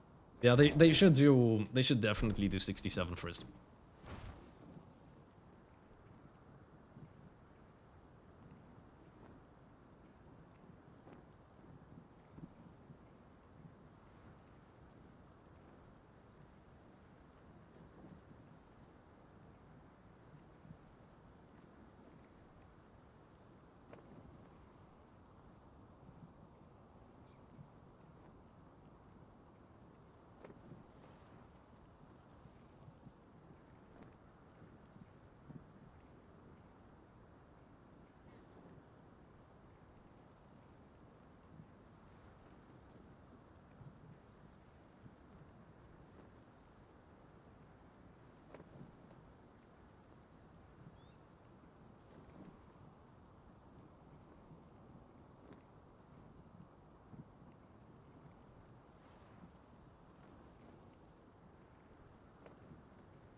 Alright, ladies and gentlemen, and it does appear as though we have Space Ranger back in the world. And we also have Steelovsky back in the world. So now we are seeing slightly different builds. Let's just take a look at what exactly we are working with right here. So what exactly is this? We are seeing Steelovsky on... this would be... Actually, let me just change this around. I completely forgot for 1 second that the weapons are still manual. So what exactly are we dealing with here? Okay, that's 3 spears. Let me just correct the information. So this would be 3 spear, 3 spear. Lean Rod Knight Sword.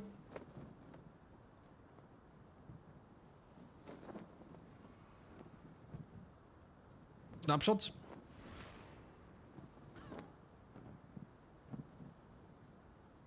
And now I believe the build comparison should be accurate. So we are seeing Steelovsky versus Space Ranger. So Space Ranger is on a dexterity build.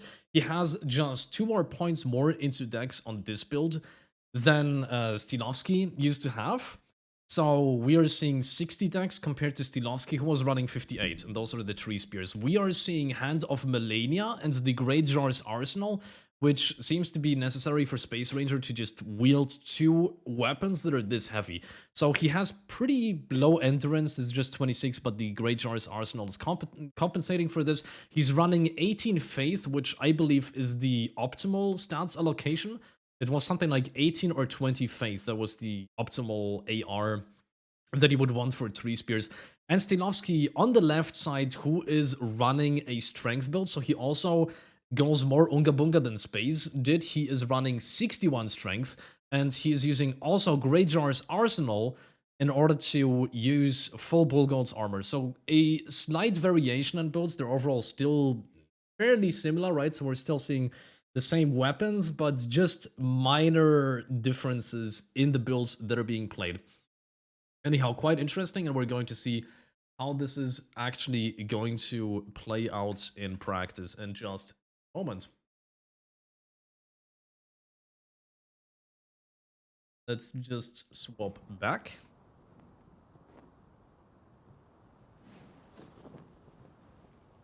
Let's get ready for hosting yet another comparison. Now this is going to be a reversal. It is going to be Steelovsky on the 200 thrusting sword in Bullgoat's armor versus Space Ranger, who is going to be running the 3 spears on a mostly dexterity build. The same weapons, just slightly different builds.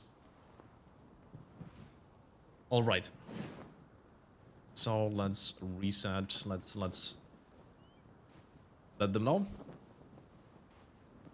Yeah, I've let Steelovsky know that they can begin at this point. We are ready to go. So yeah, when you guys are ready, okay, looks like Space Ranger is still working with some items. And so let's begin combat once more. So we are seeing Steelovsky now with the 2-handed thrusting sword, going straight into a neutral game, and there it is, the Storm Stomp as a whiff punish for the Crouch L1, and Steelovsky just making much more use of that Storm Stomp, but he also finds that one R1 after the other, just a relentless volley of attacks, just spamming that Storm Stomp. This time it didn't find its mark, but still Steelovsky at a massive health advantage at this point after all of the damage that he found, and actually poising and managing, however, not to get hit by that neutral jump. He couldn't get away from it, so Space Ranger is taking back this fight just a little bit, and Space Ranger is using the Holy Grease. So this is usually the most popular choice of Grease, as the most popular way of buffing your 3 spears, which would give you the most possible damage. There we see 87 damage, and just more and more and more damage being stacked up against Space Ranger, who's trying to get away from this 2-handed thrusting sword, but there it actually is a killing roll catch from Storm Stomp in the corner. Just Steelovsky relentlessly pressuring Space Ranger there and managing to take this in a 1-0 so far. So Steelovsky is taking this to another level now. He's actually using Crag Blades. not necessarily to change any sort of poise break points, but just to increase the physical damage that he's going to deal on that weapon by a slight amount. So basically just buffing his damage a little bit, and Space is doing the same with the drawstring greases, and Space Ranger just getting relentlessly pressured there with those repeated attacks, and Crouch L1 getting whiff punished, and Steelovsky just finding that aggression. Space Ranger not knowing how to defend himself against it, but they're actually finding 472 damage, not a counter hit, but still a lot of damage, and that is without the grease, so it most likely would be something like 480, 485 maybe on the grease, but it doesn't matter. Space Ranger is just getting aggressed and just getting pressured into that wall relentlessly by Steelovsky, who so far is taking this with a 2-0. And now once again a different choice of ashes, so it is no longer... Wait, how is that still Crag Blades? How can he actually still use Crag Blades and Storm Blades? I'm a little bit confused how he can use 2 ashes simultaneously. And yeah, once again, the problematic backstab attempts that sometimes come to punish you, and they're actually excellent presence of mind. He just reads that that neutral jump was fake, that Space is not gonna follow through, and... well, it wasn't enough, just Space Ranger going absolutely unga bunga, one crouch L1 after the other in a relentless volley of attacks and managing to confirm the kill and take this back. So now it's only 2-1 in favor of Steelovsky, and Space Ranger starting really strong. He is on that Ritual Sword Talisman and found multiple hits on it as well for massive damage. Attempts to start a wave dash, attempts to pressure, getting pushed back for just a moment, but there he finds more crouch L1s, and Space Ranger is still going really strong at a massive health advantage here, and buffing his weapon with the drawstring grease as well. But Space Ranger is just getting pushed back. These R1s, they're just so fast, they manage to interrupt every single thing. They just manage to shut down Space's attempts completely there. But a slight reset to neutral, Steelovsky actually running away all the way into the corner, possibly to Totality Swap. I am not entirely certain what that was.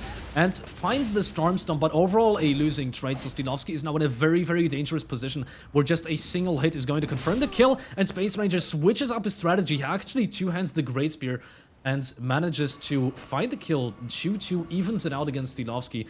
And this is something that is really worth considering, because the Hyper Armor on a two-handed Great Spear is now so strong, it's now so good in this game. You can use it to poise through your opponent, even though you're poise restricted. So this is actually a very good strategy from Space Ranger for kill confirmation. When you only need to deal a tiny bit of damage, then that Hyper Armor on the crouch attacks is excellent.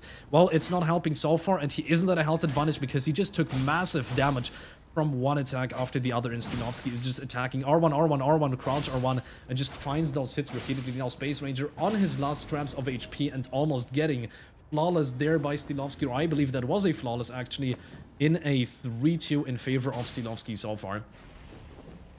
So Steelovsky trying to find those fan daggers, not necessarily because he wants to poise chip, but just because he wants to find a headshot. However, unsuccessful. Storm Stomp's whiffing, but now a crouch attack, I believe that was finding its mark.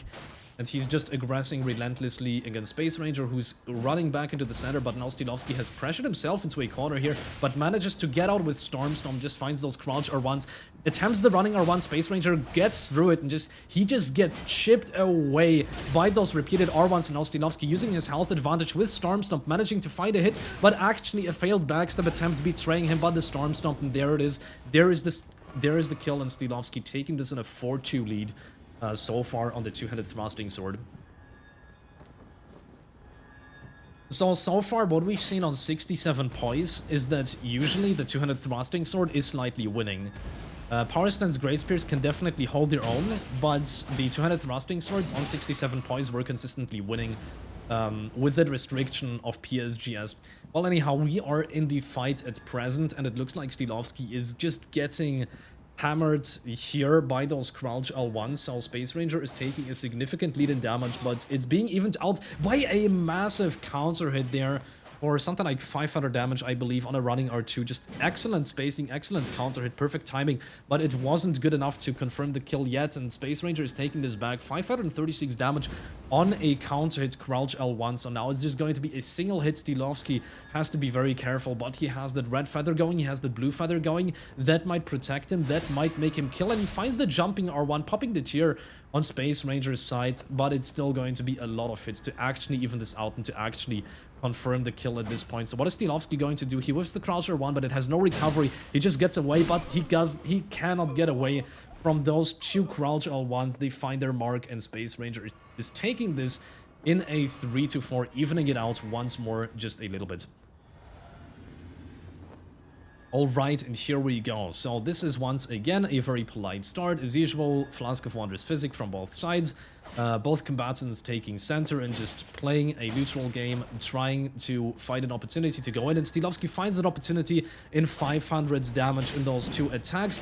Running L1 from Space Ranger, getting hit there. Actually, an R2, I believe I believe Steelovsky is using R2s in order to avoid those failed backstab attempts. That's actually a very good strategy that worked out for him quite well there. And he does find the Storm Stomp, but actually manages to knock Space Ranger out of the air. Was that a Storm Stomp that killed him? I'm not sure what exactly happened there, but nevertheless, it is Steelovsky who is taking this in that trade that has happened there. That must have been a photo finish. Well, anyhow, this is now 5-3 in favor of Steelovsky, who immediately pressures Space into a corner. But we are not seeing the same Space that we saw during the first 2 rounds or so. He now manages to deal with the pressure a little bit more consistently, but still, it is very, very tricky. The crouching attacks are absolutely unreactable from the 2-handed thrusting sword, and they can hit you really, really hard. So Space Ranger rolls through the Storm Stomp, manages to get away, but not for long. Just repeated hits, and excellent read there from Steelovsky, who uses a Storm Stomp in the perfect moment and takes this in a 6-3, interrupting Space Ranger. Okay, so we are going right back into action. Another round, so now this is Steelovsky trying his luck with the Storm Stomp versus Space Ranger, but it's not the Storm Stomp that finds its mark. It's just an R1, I believe, and 242 damage from a crouch attack, 272, so now just relentless pressure, a combination of crouch attacks, a combination of Storm Stomp, just these 2 things together are really nasty. Excellent read there, knocking Space Ranger out of the air, roll catching him with Storm Stomp after that, knocking him out of the air, and just finding so much damage. So this is now Steelovsky so far, having lost not a single HP of damage, a very, very good position, and against somebody who is using Storm Stomp when they have a huge health advantage, this is insanely difficult to turn it around. But Parstan's Grey Spears with their massive damage might just be able to do it, and Space Ranger is starting his comeback here, 1090 damage, his tier is popped, but now he's going to be on Red Feather, he's going to do a lot more damage. No, it is not, Red Feather has not activated yet, but now we do see the Royal Remains armor activated. Space Ranger now very, very careful, activating Red Feather, Blue Feather, there he is, getting pushed into a corner though. Now it's just a single hit from the 200 thrusting sword that can take it back, but still very dangerous. A single jump L1, a single neutral jump could potentially win this for Space Ranger. So both combatants here actually 1 hit away from death. Stormblade in neutral, not finding its mark, so Space Ranger is just too clever. He strafes around it. I don't think he even rolled that. He just dances around that and stays in neutral and tries to find a good opening. Bloody Slash from Steelovsky. So he's aware now that basically his tier could have been bypassed by one of these PSGS attacks, but this is very, very unlikely to happen. Even against Red Feather, it would just take a jump L1 counter hit in order to actually kill him in 1 hit. So Steelovsky is now in a safer position. He can use this. He might be able to use Storm Stomp when getting close up, and he just spams those Storm Blades. I mean, why not? If his opponent rolls into him, then he can trade, and then he can actually confirm the kill right there and then. So Space Ranger doesn't have many options against that, and he actually does find a counter hit, but it wasn't enough. Excellent play there from Steelovsky to pop his own tier with a Bloody Slash. That is definitely what saved him in that situation, and now he's taking the 7-3.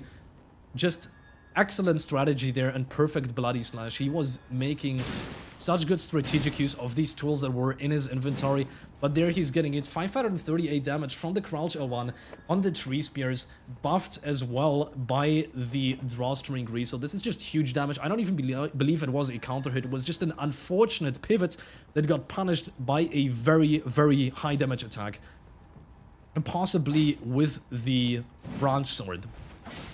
Not Branch Sword, but Ritual Sword Talisman, I believe, is the name. Yes, should be the name if that is active. And there we actually see a Stormblade finding its mark, and Stormblade is always poise breaking against PSGS. It does 75 poise damage, in case you didn't know, and Well, it's not helpful there, though. Space Ranger just finds those crouch L1s repeatedly. 574 damage. It's just stacking up.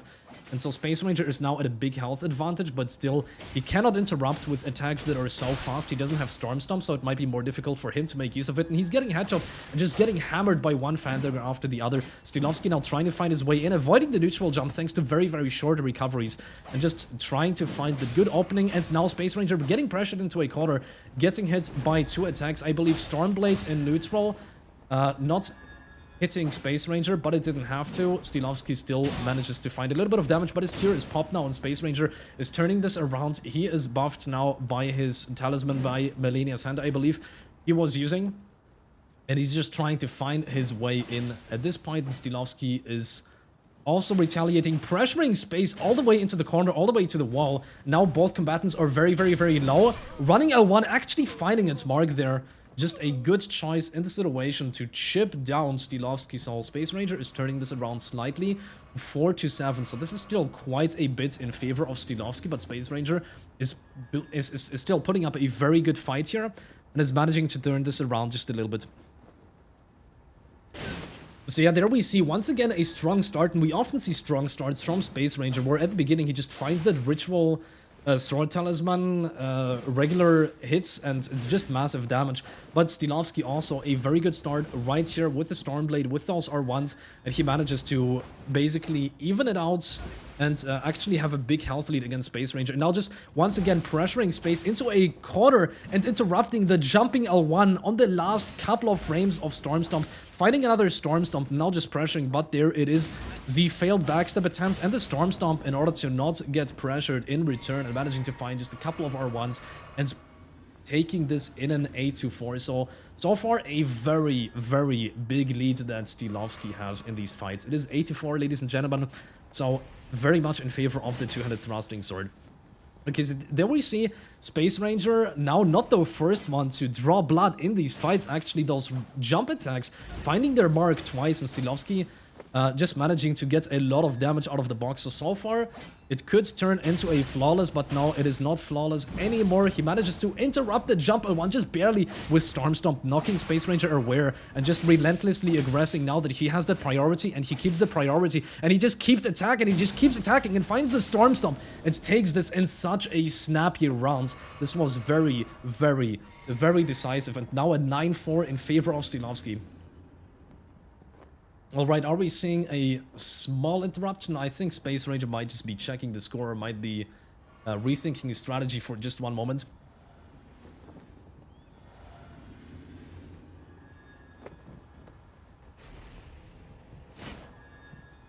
Alright, I'm seeing that chat is actually pointing out that the score is currently incorrect, so it should be 8-5. Okay, excuse me, I've made a mistake, I've adjusted it. Okay, so it is now 8-5 in favor of Steelovsky. Excuse me, ladies and gentlemen.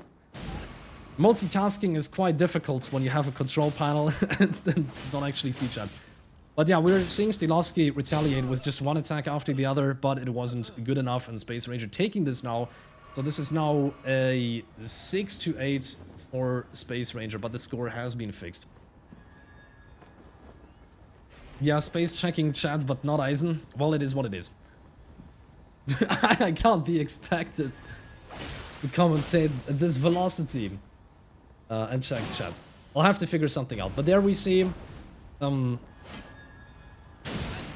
attempted Storm Stomps, but it's just tricky. Against Power Stance Great Spears, they do so much damage that even if you manage to find the Storm Stomp, it is not a winning trade. And especially considering the jumping L1 can actually interrupt the Storm Stomp. That is the worst case scenario. And we're just seeing it over and over and over again, how it plays out. We're seeing the Storm Stomp actually hitting PSGS, but it doesn't matter all that much because they still got through. But nevertheless, one more win for Steelovsky. Now a 9-6, and I hope that the score is accurate at this point. Alright, let's go.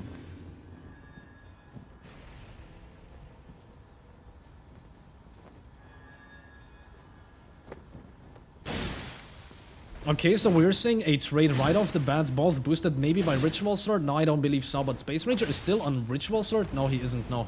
He is just buffed by Melania's hands, and he's just going ham. He's just absolutely going wild and finding one crouch attack after the other. in a very, very decisive start, but Steelovsky is finding that counter-aggression. He just finds a crouch R1 into an R1. He just vortexes space relentlessly there for over 1000 damage and almost turns this around in just that one volley of attacks. Now both combatants simultaneously swapping to red feather, blue feather, but keep in mind that you have hyper armor on the two-handed great spear. Wait, actually, I'm not sure who died there. Okay, that was just... Okay, yeah, okay, that was... Steelovsky died there. So this is now a 9-7 in favor of Space Ranger, who just barely confirmed the kill on his last scraps of HP. That was a very, very, very close fight. It can be somewhat hard to tell with auto-revive. I wasn't sure if they both died simultaneously. But yeah, here we're seeing a lot of damage. There was actually almost 700 on the counter hit from the Crouch L1 boosted by Ritual Sword Talisman. So just very, very big damage that he can get out of the box at the start of the fight. But Space is not finding the damage again. He just found it once and Steelovsky is retaliating. But there we see a trade of Storm Stomp against the Crouch L1 and it's just brutal damage that you take when using Storm Stomp yourself. So you have to be quite careful with that, and Steelovsky is just relentless here. He's finding those Storm Stomp, he finds those Crouch R1s and confirms the kill once more. This is now 10-7, and as per the rules, this would already be settled, but these combatants, they don't care. They're just going to keep playing until they get exhausted. But yeah, so far we're seeing quite a substantial lead in favor of the two-handed thrusting sword.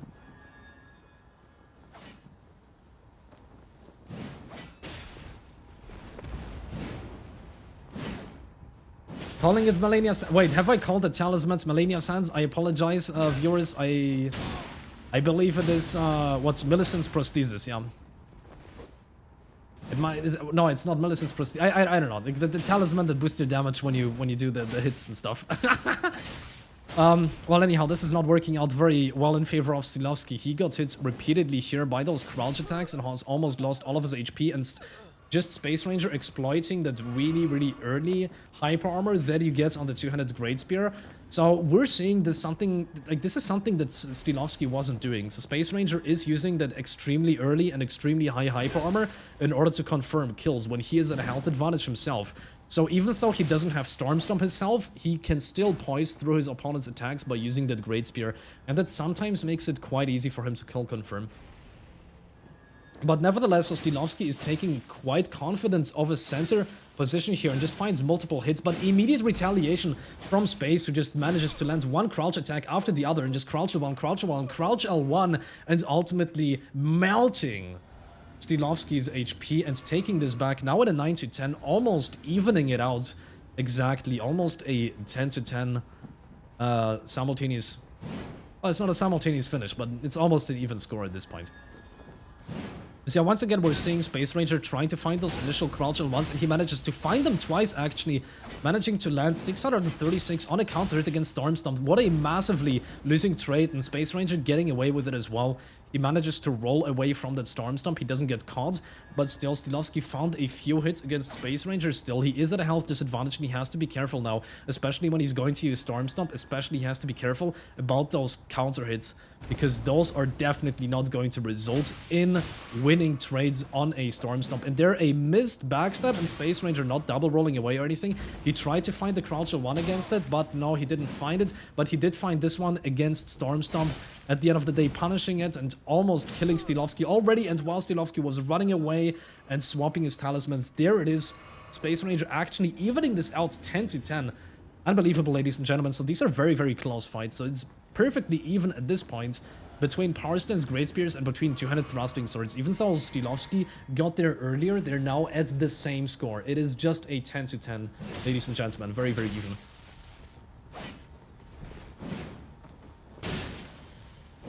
And so now we're basically seeing that 200 thrusting sword once again starting the vortex with the Storm Stomp, with those 200 thrusting sword. Little jabs right here, and Space Ranger is just running into the Storm Stomp right there, getting hit by multiple crouch attacks and just getting hammered.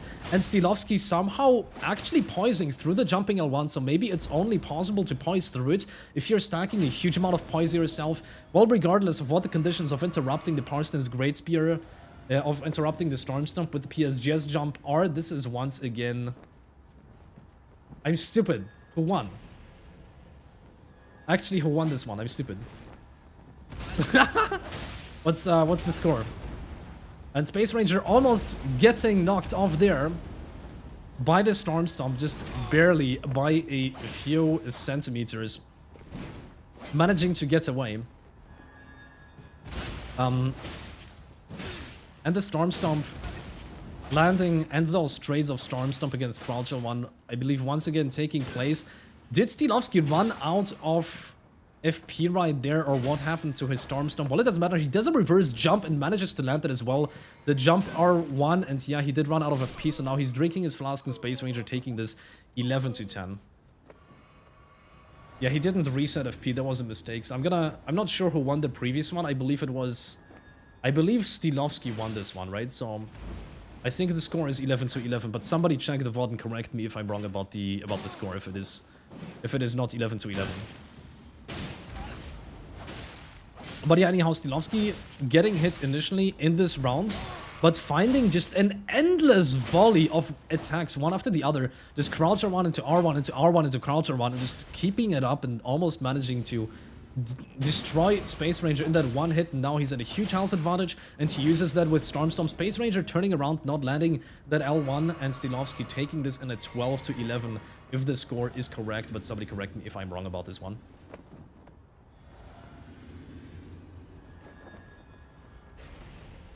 So Space Ranger off to a little bit more of a confident start. He's controlling the center, but Steelovsky immediately regaining control of that. He's not getting pushed into a wall, into a corner. No, Steelovsky is confidently attacking with Crouch R1s, with R1s. He just keeps going, and he just keeps going.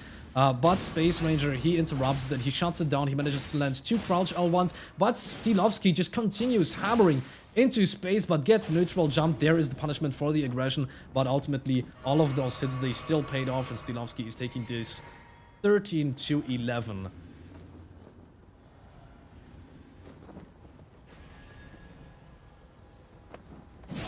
Alright, so now we see Space Ranger going in with those Crouch L1s and actually landing multiple ones right out of the box. And actually, was this a flawless? Massive damage! Massive damage, multiple buffs active, and just turning this around so quickly. If you blink, you will miss that round. Ladies and gentlemen, Power Stance Great Spears are just so dangerous. Well, anyhow, it's not quite as fast of a start for Space Ranger, but these rounds with PSGs, they can happen. So now we're seeing 300 damage on a half hit, I believe, but the Storm Stomp actually finding its mark, and Steelovsky just confidently stomping, even when his opponent is in the middle of the air, and finding that backstab, and actually killing Space Ranger in this fashion right there. Something that we haven't seen so far. I believe that was even intentional. He just strafed around it and somehow found his way. So an intentional strafing around the Crouch L1, that is something we haven't seen yet. And the jumping L1 not having enough tracking and getting caught by the Storm Stomp there as a response. So a very good strategy in that moment to use Storm Stomp from Steelovsky. He manages to keep up the pressure, now confidently controlling the center, and just finds one hit after the other against Space Ranger. But there he's getting punished. He used the Storm Stomp this time a little bit audaciously. It was a bad read, and he got caught in a jump L1 for over 700 damage. So Space Ranger is evening this out, but still it is so difficult. Space Ranger just trying to get away from that relentless vortex of the 200 thrusting sword, but he just can't. And the Storm Stomp actually killing him in air, knocking him away. And there it is, ladies and gentlemen, and Steelovsky is taking this in a 15-12 at this point.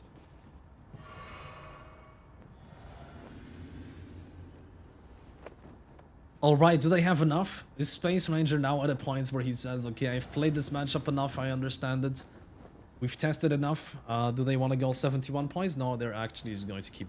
Space Ranger might be making some tiny adjustments to his build in this moment. Space says, why don't I have counter hits against Stomp? I'm not sure. You would have to check the VODs for that. I definitely saw that there were some counter hits against Storm Stomp. Like, I saw that they are sometimes taking place, but maybe you're just doing it too early. I think it might just be too early for that to actually happen. Because the counter hit frames of Storm Stomp, they're pretty late. And they also last for a long time, but they just start at the late point. But regardless of what those Storm Stomp counter frames actually are, we're seeing Storm Stomp land here a couple of times and just rolling through the jumping L1. Steelovsky manages to find that aggression against space, and now he's just going in Swapping his talismans, he decides to retreat. He doesn't continue the aggression, no, he just decides to retreat. Take home the damage, uses Storm Stomp in neutral, and actually reads him. I believe that was a counter hit against Storm Stomp right there with over 600 in damage. So Space Ranger did find one finally and actually got red, so Steelovsky just unimpressed. He doesn't care when his opponent is in the air. No, he just uses Storm Stomp anyways and manages to just at the very edge of the Storm Stomp AoE, he actually confirms the kill against Space Ranger in a 16-12. So I find that these plays there on Steelovsky's side, they are insanely risky. So he's basically using Storm Stomp when his opponent is still in the middle of the air and hopes for his opponent just not using a jump L1. So he basically prays that his opponent is going to do a late jump L1 and it's just an all or nothing. It is a massive gamble, but it has paid off so many times so far because he knows that his opponent is not just going to do a fast neutral jump immediately, but is hoping for a delayed. Well, regardless of how these interactions are playing out, this is playing out very favorably for Space now. He manages to land multiple crouch L1s and takes big damage home against Steelovsky right here at a slight health advantage now, pops the tier as well, so this is a huge health lead for Space Ranger, and it's going to be difficult to use Storm Stomp effectively against somebody who has so much more HP, and while Storm Stomp is being used effectively, nevertheless though, it doesn't trade, it just roll catches, and Steelovsky is evening this out a little bit, but he has to be careful now. He's not in blue feather range yet. A single really good counter hit might be able to confirm the kill here. So Space Ranger is somewhat more comfortable because he has a weapon that can at this point just kill Steelovsky in a single hit, and that doesn't go both ways. Unless maybe you use a counter hit, jumping R2 or something really big, but no, it is not happening for Steelovsky. He has to be extremely cautious right here. Now he has blue feather, he has red feather. He tries his luck with a jumping R1 or jumping R2. I'm not sure which one that was, but he manages to get away from that. He's not dead yet, but it's going to be very close. And Space Ranger using that strategy, he's now relying on that hyper armor, but actually, was that an aim punch or was it just insufficient tracking? We don't exactly know. Space Ranger not confirming the quill quite yet, but there it is. 23 damage on the crouch R1, a very fast attack on the lance and Space Ranger, evening this out a little bit, so now it is 16-13, ladies and gentlemen.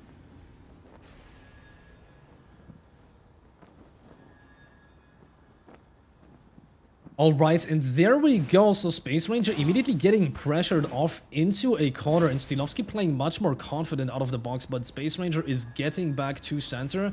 He manages to, no, well, he tried a running L1, I believe. I'm not sure. Almost falls off, actually, when using that jump L1 against Storm Stomp. But no, he manages to stay on the map. He manages to get out of it.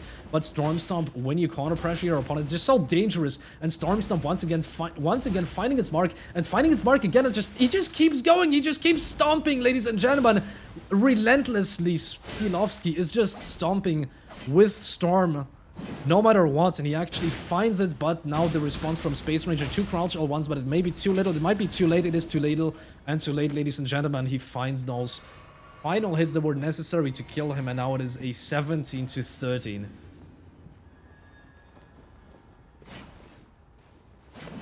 Alright, so Steelovsky trying his luck with a Storm Stomp once more. No damage has been dealt yet, but there it is. 536 solid damage from Space Ranger. 242 is the response from Steelovsky. Not quite as much, so this is really what defines this matchup. You have a lot more speed on the power stance. No, you have a lot more speed on the 200 thrusting sword, but a lot more damage on the power stance Great Spears. And there we saw massive damage, just one crouch one after the other. So Space is now at a big health lead, and he just has to take that home. 536 damage. Now the Storm Stomp, however, and those R1s, the tier has been popped on Space Ranger, but he doesn't have to worry too much because a single hyper armor through Steelovsky's attack is going to take it. And while he didn't need to do that, a single jump R1 there, massive range and a really fast attack. He takes it 14-17. He evens it out a little bit in Space Ranger. Confirms the kill right there. So Steelovsky once again starting off very aggressively, running into the center, aggressing right there, but no, he's staying careful in neutral. He doesn't want to commit fully yet, and he actually gets caught by a counter hit as well. 636 damage. This is really huge. Just a single attack can mean so much when you're using Power Stance Great Spears. It is absolutely massive, and he actually gets away from every single one of these hits. He just rolls and he just rolls and he rolls, but there he couldn't roll through it endlessly. Are we seeing some kind of connection issues? Yeah, I believe we are seeing a connection issue, maybe some kind of desync, and I believe this is a situation where you can say that Space's net has finally shit the bed. So it's, I guess it's over then. Well, let's hope that Space can come back with some fixed network. For now, I think we have seen enough testing of 67 poise versus the Power Stance Great Spears. Yeah, Space should go on 71 poise next. I believe that would be appropriate, yeah. Alright, so I'm gonna ask Space Ranger if he can do 71 points next. Let's hope that his internet didn't crash for good so we can actually try those matchups out. Okay, and it looks like Steelovsky is rejoining at this point. So Steel is back, we're just waiting for Space. Let's hope his network didn't crash fully and he's actually going to come back. That would be great.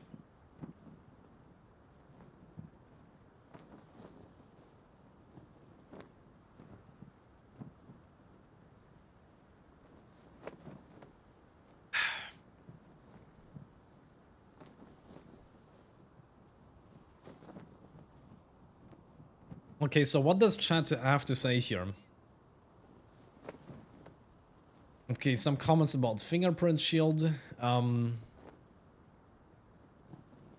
Lolita Soul said 16 to 11. Steel, yeah, 16 to 11 in favor of Steel when he was using 71 points. Right, so basically from what we have seen so far, I don't remember the exact scores. I would have to check the VODs for that. But from what we have seen so far, it's always been in favor of the two-handed thrusting sword by some margin. It wasn't a huge margin, but it was in favor of the two-handed thrusting sword a bit. On 67 poise, but it was quite significantly in favor of the Power Stance Great Spears on 71 poise. So there might not be a way to turn this into some kind of 50-50 matchup. That might just be impossible. It may be a cursed matchup where the only possibility is for it to be something like a 55-45 in favor of one side or the other. So if this is the conclusion that we have to draw from this, it would be a very unfortunate conclusion because it means that there is no perfect way to balance it out, unless you add some additional minor restrictions. Yo, Steelovsky wants to jump on a call? Yeah, sure, we can do that. Yeah, well, you can stop pinging me. I'm actually reading chat right now, ladies and gentlemen. You can stop pinging me. But yeah, it's, hold on.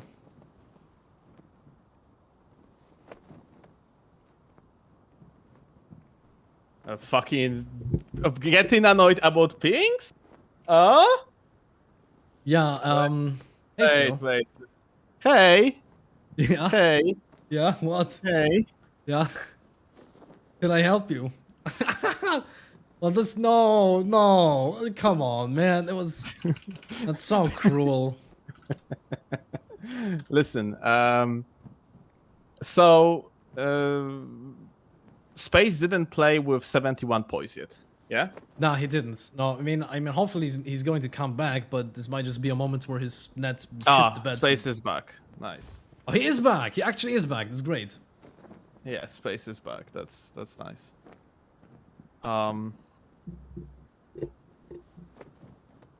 Okay, like I'm gonna jump off the call in that case, and like we're gonna do some like gaming against 71 poise. Okay, just let Space know that it's 71 poise time.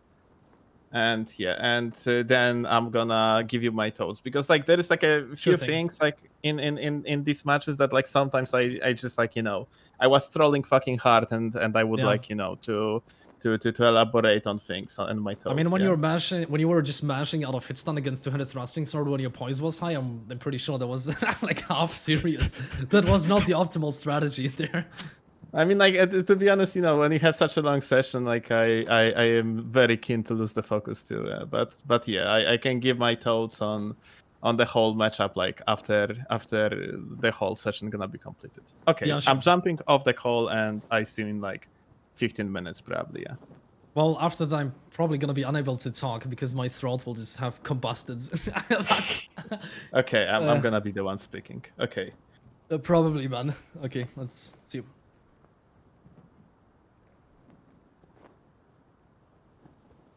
Alright, so the call with Steelovsky has ended, and so we are seeing a reset of the score 0-0. Omega was asking how it went.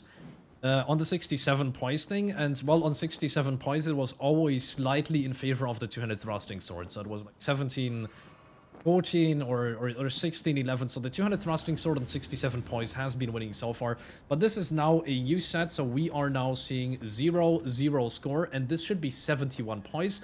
So Space Ranger should at this point be on 71 poise, which means that he can use his crouch L1s. He can actually poise through some of those two-handed thrusting sword attacks, and we're seeing it right here. He is poising through some of these attacks, and he can afford to play much more aggressively as a result of that. Especially if he poise counts correctly, but all the poise in the world isn't enough against a jump R1 from the two-handed thrusting sword. No 71 isn't enough to get through that, but Space Ranger immediately retaliating, jump R1, trying to find some damage back. And it's just a big Unga Bunga so far. A lot of trades have taken place, a lot of damage has been exchanged.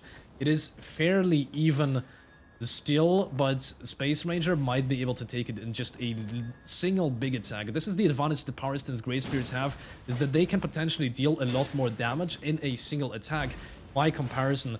But there we see the two-handed thrusting sword actually knocking Space Ranger out of the air, and Space Ranger is just getting pressured all the way into the wall there, and the Stormblade actually confirming the kill. Stormblade, as a reminder, it's 75 poise damage, so that can actually still kill, and that means that Steelovsky is taking this in a 1-0 so far. So yeah, ladies and gentlemen, just keep in mind that there are certain things that still do more than 71 poise damage, so Stormblade is one of these things, and it can be used to great effect. So for example, Storm Stomp, we see it right here. Storm Stomp is going to break your poise at 71, Stormblade is going to break your poise at 71, and so this is what Steelovsky is using here, but it's just relentless aggression from Space Ranger, who just finds Crouch L1 and Crouch L1 and Crouch L1 and Crouch L1, and just destroys Steelovsky there. In part by using his poise, in part by just using absolutely massive damage. The Space Ranger is taking this back in a 1-1, but now this next fight is already starting, and we're seeing a Storm Stomp right off the bat, actually trading with the L1, so Space Ranger is just relentless here. He's just aggressing, he's just using L1s and crouch L1s, and he's finding the damage, attacking out of hitstun, and actually confirming the kill with that attempt. So now 2-1 in favor of Space Ranger. We see just how much of a massive difference it makes if you have that little bit of poise, because you can mash L1 out of hitstun. It is possible from what we have seen, so you can actually not be frame trapped by two R1s. You just have to be really, really good with your timings and hope that the game's input queue is not going to swallow every attempt at these attacks out of hitstun that you're performing. But there we see Steelovsky actually finding a bit of a response, 240 damage and then a little bit more, 240 and 509. He manages to just get more and more and more in damage and interrupt Space Ranger using Storm Stomp. So now Steelovsky has found a way to deal with those attacks out of hitstun. He recognizes space, is very much known for using those kinds of attacks. Steelovsky evening it out 2-2, and now he has found a way against that PSGS. Because you have to keep in mind that if you know for sure that your opponent will mash out of hitstun, you can break their poise and you can use Storm Stomp to interrupt their subsequent attack. And Steelovsky is trying to find that here again, but he just got hit twice by Crouch L1 and Space Ranger, taking this in a substantial health lead so far. Steelovsky getting pushed into the corner, but resisting pressure, using Storm Stomp. Part of the neutral jump actually landing, but only one half. That was very, very close. Space Ranger, I mean, Steelovsky probably saw his life flashing before his eyes when that neutral jump happened, but it didn't fully connect. And there we see a lot more hits, and now just relentless attacks over and over and over again. And Steelovsky actually taking this in a 3-2 so far, taking a lead despite the 71 poise restriction. Despite Space Ranger being able to poise some of it, Steelovsky is finding excellent plays around this. He is a problem solver, and he has solved the problem to a certain extent, more so than Space Ranger was able to. Alright, so what are we seeing right here? We are seeing a running attack as a response to a whiffed Crouch L1. Excellent spacing from Steelovsky, and he finds those Storm Stomp. And just R1 Storm Stomp, this is what he's doing. He's just poise breaking and then Storm Stomping immediately afterwards to prevent his opponent from making any use of the remaining passive poison. He's just mixing up those neutral attacks with Storm Stomp in such an excellent way and destroys Space Ranger in every exchange so far here. But getting neutral jump, but it doesn't matter. He has enough poise to actually get through a neutral jump and finds that last bit of killing damage. So this is really interesting. We saw that Space Ranger's Storm Stomp was getting interrupted by the jumping L1, But it doesn't go both ways. But, well, so far Space Ranger has taken a substantial lead into Crouch L1s, just dealing absolutely massive damage. If you are in Ritual Sword Talisman especially, you're just melting the HP of your opponent. So keep that in mind. It's massive PSGS damage. Nevertheless, Steelovsky is finding the response, running R2, actually staggering his opponent right there. And now he's just standing around and mocking him using that block spam. I'm not sure what that was about. Was that some kind of reset for whatever reason? I'm not sure what exactly has taken place there. Did Space Ranger accidentally chug? I'm not sure. If something like that has happened, then I certainly have missed it. Oh, it was a fat roll. Okay, so they have reset because of a fat roll. Now I understand what has taken place there. That makes sense. Alright, so we are resetting this round from what it looks like. And Space Ranger is now just getting hammered by 2 fan daggers. So that is the Poised Chip and the Storm Stomp. So Steelovsky is taking a lot of a different approach than Space Ranger of dealing with those high poise Power Stance Great Spears. So the way that the Space Ranger was basically playing it, he was always very cautious and neutral. He was throwing the fan daggers, but Steelovsky is doing it differently. Now Steelovsky is just mixing up the Storm Stomp with those R1s in an excellent way. Is just using the R1s and the Crouch R1s in order to chip poison. He just keeps up the pressure.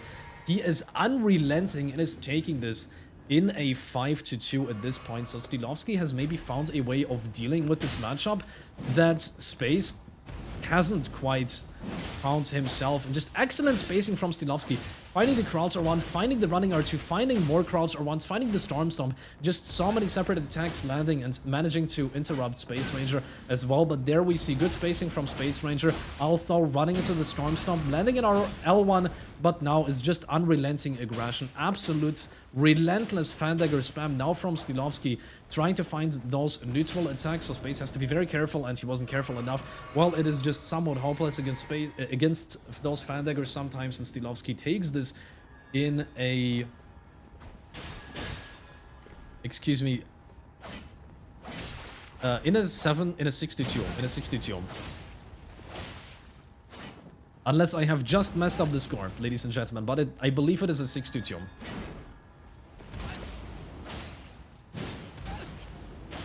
Alright, and Steelovsky once again just finds Storm Stomp after Storm Stomp after Storm Stomp at R1, but no, getting a little bit too greedy there. Space Ranger is also finding one win right here and turns it around in a 3-6.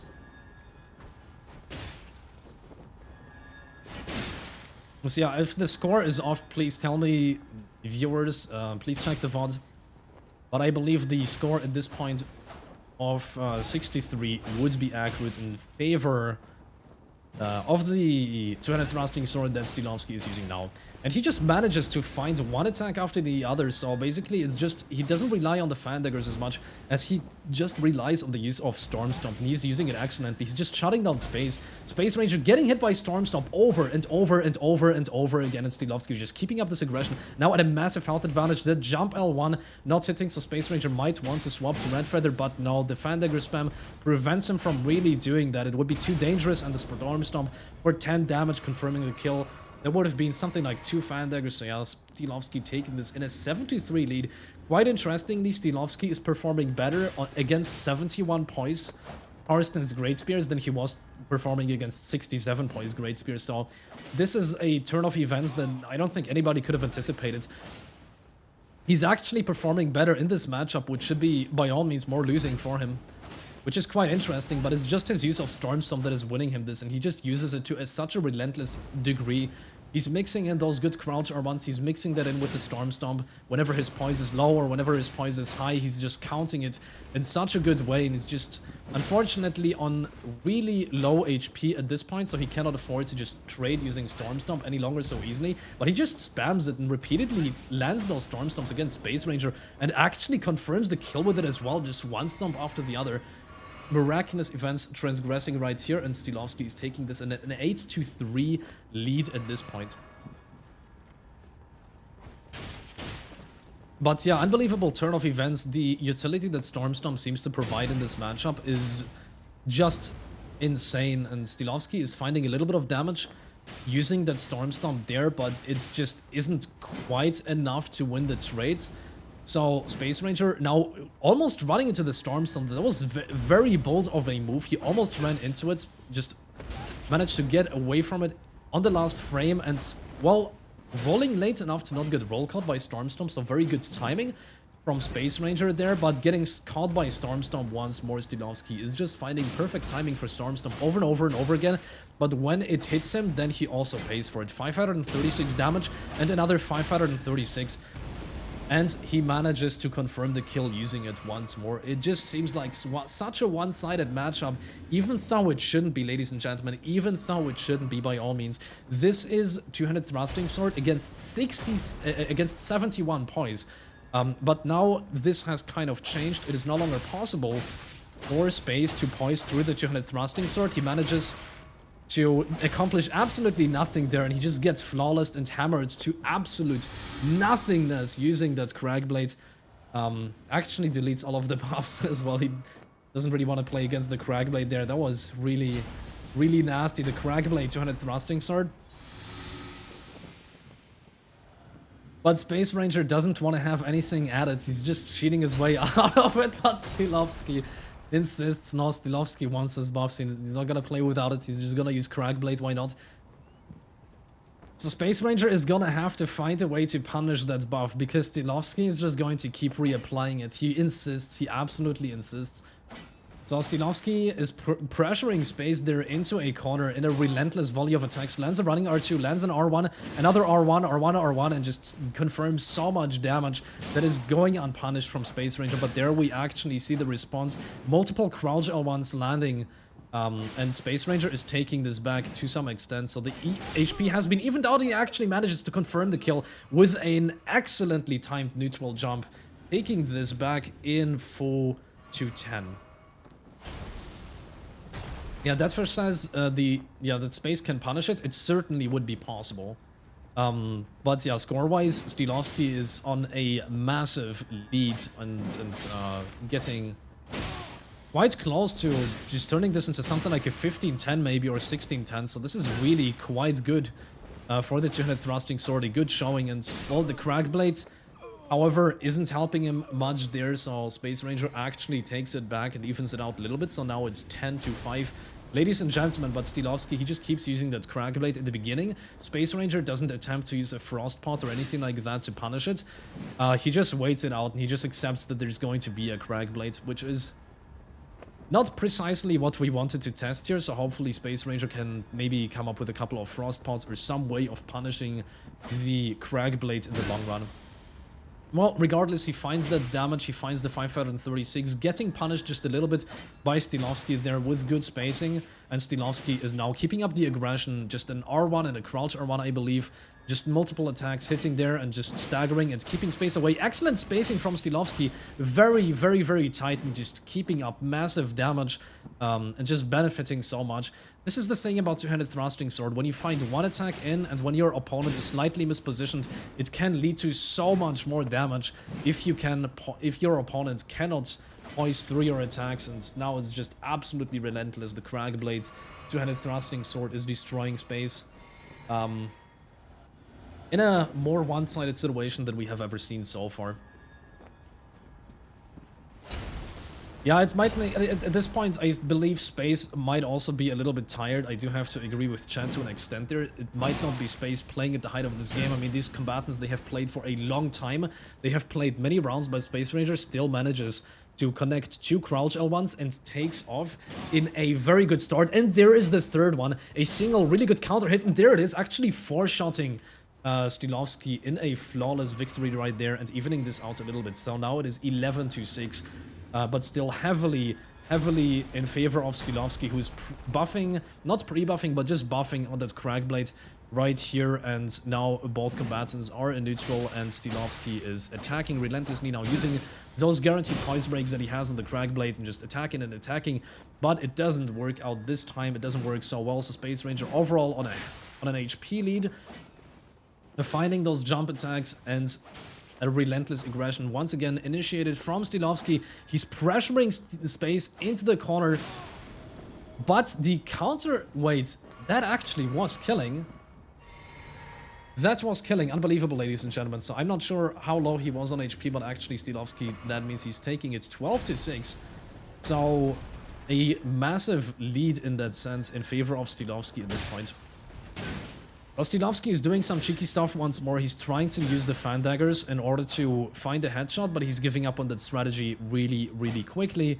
And just goes back to classic good old spacing, but it's not working out very well, and Space Ranger just finds so many crouch L1s and punishes an attempted neutral jump at way too large of a distance against PSGS and evens this out. 12-7, now still in favor of Steelovsky, but Space Ranger, sometimes he just finds those rounds of great confidence where he just destroys Steelovsky in no hits at all, in just a flurry of attacks, just 4 crouch L1s flawless. We saw that at some point. So Power Stance Great Spears are not to be trifled with. There we see a couple of poise chips from Steelovsky, so he wasn't going for the headshots. He's just trying to poise chip, but gets caught at the very, very, very edge of the range that Space Ranger has, and just gets caught twice more. So much damage, but Steelovsky finds the response now. Space Ranger has to retreat. He doesn't have priority against the 200 thrusting sword. He has to be careful. Steelovsky just rolls through the neutral jump. Unimpressed, he doesn't panic roll, he just manages to get through it, but there's the tier pop, and Space Ranger manages to get a crouch L1 and a roll catch, and then another crouch L1. It's just in a relentless amount of damage. Such high DPS, and Space Ranger is evening this out now. 8-12, still in favor of Steelovsky, but Space Ranger is playing some very confident and very competent rounds right here. It's taking this back slowly. And there we see it, 536 damage twice and a third time. Could this be a 4-shot? Could this be a flawless once more? Well, without Ritual Sword Talisman, this might be a little bit difficult, but it still is 1 hit away from death potentially, so Steelovsky has to be very, very careful. And there it is, the 4th and final attack. It actually was killing, it just shot past the tier, and Space Ranger, as we saw, he sometimes just gets those rounds where he is flawlessing it almost, or outright flawlessing it with the Power Stance Great Spears. They deal so much damage that they can bypass the tier as well. 536 damage again and again and again and again, so Space Ranger just dealing absolutely super massive damage with those Power Stance Great Spears, and another one and another one and another one is just so much, so Steelovsky might be a little bit tired here, because the one-sided display of 200 thrusting sword just melting away the Power Stance Great Spears, that has definitely turned around. So even though the Crackblade is active, and even though Steelovsky is getting that guaranteed poise break in a single hit, Steelovsky has found, as Space Ranger has found a way to deal with that at this point, and he just finds those crouch L1s repeatedly. However, it doesn't seem to be working out for him this round. He just manages to get no hit so far, but there it is, ladies and gentlemen, a counter hit straight, 636, big damage, and a frame drop from Steelovsky, who's right now struggling with technical issues. Are we going to see a reset? No, I don't believe we are, so we're just gonna keep playing this round. And the attempted jump L1, but it doesn't work. Attempted backstab, it doesn't work. So just a lot of things failing and going absolutely nowhere, but I'm sure it will take no time at all until we're going to see some actual damage. And damage, there it is, 291 against Space Ranger, and Steelovsky is now past the tier. He's now in a quite confident position, but Space Ranger is taking this back. 536, substantially more damage, getting interrupted, and just, yeah, relentless aggression from Steelovsky. Guaranteed poise break on every single hit, and finding yet another kill against Space Ranger. So finally, some more confident display, so Space Ranger is not just destroying Steelovsky with that massive damage anymore. Now Steelovsky has taken control of the situation back just a little bit. However, control of the center right now belongs to Space, who is just waiting for his opportunity to strike, and the crouch R1, so it seems like the backstab. However, no, it was not possible to punish in time. Maybe a crouch L1 would have been fast enough, but Space Ranger attempted to punish it with a neutral R1. It wasn't fast enough, and this fan dagger spam actually not getting punished in any kind of capacity. Running attack, getting neutral jump, something we don't see very often. It just Crackblade as an actual attack being used and breaking poise. So just Crackblade in Space Ranger's face. That is something that can happen if the 200 thrusting sword has priority. You have to watch out for that. So it is maybe possible to use Crackblade mid-fight, but it wasn't possible for Steelovsky to turn it around there. He got caught mid-jump, 536 damage, but he's turning it around. Now failed backstab attempt, actually getting punished by an L1, by big damage.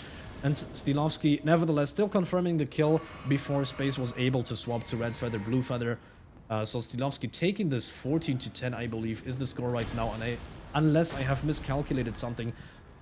And nevertheless, Steelovsky is now using the Crackblades once more and finding 349, 600 damage, 1000 damage against Space Ranger. Just so much damage immediately, but Space Ranger is also taking this back. His tier is already popped. Did he actually not drink his flask? Did he not properly reset? I'm a little bit confused right now because I'm pretty sure that was not a legitimate tier pop. Well, anyhow, we're gonna count this, ladies and gentlemen. So this is going to be 50-10 in favor of Steelovsky at this point. So Steelovsky, just in general, he has much more different strategies. Actually finding the headshot again. But yeah, he has many more different strategies against the high poise Parsons Great Spears. So the first thing that we saw from Steelovsky is he was just using Storm Stomp and was really successful with that as well. So I was very surprised. He was winning more often than losing against the 71 poise Parsons Great Spears just with excellent repeated use of Storm Stomp. And now he's basically just reverting it back to a situation where he can poise break in a single hit, guaranteed on every single attack by simply using Crackblade. So his choice of Ash has changed, but it is nevertheless, it is working for him. Based on everything that we have seen, it is just working consistently, and there he finds another kill and taking this in a 16-10. So I believe this is the most significant lead that we have seen so far. He might be able to turn that into a 17-10 or 18-10 as well, ladies and gentlemen. But yeah, Steelovsky always starting with that Crackblade. In practice, I believe in a real tournament match, you would be able to punish that Crackblade using a Frost Pot, but it's not happening here. So so Space Ranger is just allowing it to happen at this point, and he is getting hit hard by just one attack after the other. Crouch R1 into R1 into R1 into R1, and so just a running R2 as well, finding its mark for 400 damage. Space definitely on his back foot here, trying to find an opening, but there's no opening at all in the Crouch R1. Probably reaction roll catching and confirming the kill. So just Steelovsky widening his lead massively here to a 70-10 as well. Lolita Sol is asking, is it just me or is Steelovsky having some minor skips? Yeah, he did have some skips at some points, but it might just be the stream. I don't think that Steelovsky has any significant skips, not from what I can see. Like, if he has skips, then they're very, very minor, and he tries the R2 into roll. I forgot what that was called. Yeah, it was called a feint attack, but gets neutral jump during that and guard broken. Well, you can try some shenanigans, but unfortunately it's you can't have too much fun, and you also need to have a working auto revive script, otherwise that just happens. Ladies and gentlemen, so Space Ranger taking this back slightly in an 11-17, but this was still very much in favor of Steelovsky.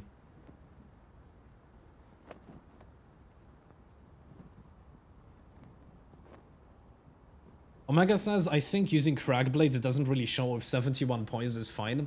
Yeah, it's not really a great showing, but to be fair, Steelovsky was also having pretty significant success before he was ever using Crackblade. So he was also finding great success with Storm Stomp against the high poise Parsons Great Spear. So he's just trying different ashes at this point. I think we know that Crackblade is something that very much could be functional. It's maybe not the best display, but it is realistic that you could maybe get one free Crackblade if your opponent isn't aware and doesn't have those pots ready right off the gate. So it's not an entirely unrealistic test, and it's not an entirely unrealistic situation. I mean, if Space Ranger wanted to punish these Crackblades right now, I think he would be capable of doing that by just tossing a Frost Pot, unless he doesn't have that in his inventory. Well, I mean, at the very least, he could use any kind of pot. He could do that, so it's not like it's impossible to punish. I'm not sure if it's the optimal demonstration, but, well,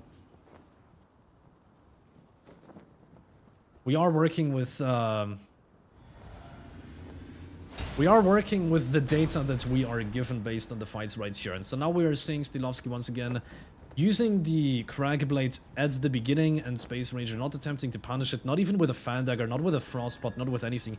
He just lets it happen, which I'm not sure what the motivation behind that is, but yeah, Steelovsky now playing a much more careful neutral game, so perhaps the tempers of both combatants here have calmed down a little bit. They have cooled off a little bit, as now they're just playing a more tournament style, very careful neutral, but it has ended right here, and Steelovsky is just relentlessly attacking, and boom, boom, just R1, R1, R1, R1. 2,201 damage in just that one flurry of attacks. Absolutely massive. So Steelovsky, all he basically needs right now is to just find his mark a few more times, just a few more attacks, and there it is, ladies and gentlemen, 267 damage. Finally confirming the kill and widening this once more into an 18-11. Alright, and there it is, the Cragblade once more. And Space Ranger now actually retaliating Crouch L1 into Crouch L1, and he finds it twice for over 1000 damage total, and now it's just a single Crouch L1 that is necessary to skip past the tier. So one hit away from death. This is a very, very, very dangerous position for Steelovsky. A single Crouch L1 is going to take it. So how is Space Ranger going to handle it at this point? Well, he goes into a corner. He's quite careful. He's probably swapping his talismans, and he's just trying to find that one opportunity to do a Crouch L1. He is aware that his opponent can poise break him in one, so he can't just mindlessly aggro. But nevertheless, Steelovsky is taking it back quite a bit. And actually, yeah, I believe Steelovsky just got a little bit of a heal from the Godskin Swaddling Cloth, which may have gotten him out of the range where a single L1 would be killing. And exactly, it actually did! The Mad Lad, he managed to heal himself outside of the range where the CL1 would be killing, and that is how he has survived it, ladies and gentlemen. What a play. Was that a tally swap? Did he always have Godskin Swaddling Cloth? I'm not sure how he did it, but the absolute Mad Lad managed to avoid danger and actually takes it as well. The strategy there, the strategy, the ingenious plan. It can barely be put into words what he has concocted there right now, but man, it wouldn't even have occurred to me that you can go for that. What a genius plan. What an absolutely genius plan with the Godskin Swaddling Cloth. That was beautiful. Beautiful, ladies and gentlemen. But here begins the next fight, and so we're seeing Steelovsky now playing very confidently, just aggressing with R1 and R1 and R1 and R1. He finds his mark many, many times. Actually, a counter hit right there, 378, but a missed backstab, actually getting punished by L1, and then a Crouch L1, and then another Crouch L1.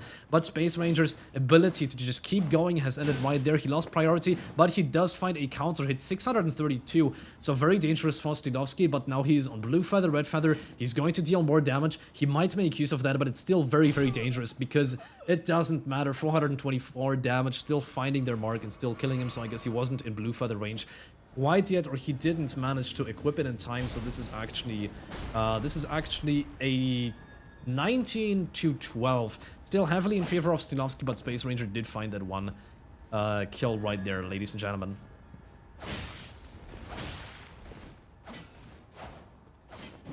Alright, and here we go, yet another fight. So this is now Steelovsky not managing to find a lot of damage right there, and just gets hit by multiple Crouch L1s. Overall, a winning start for Space Ranger.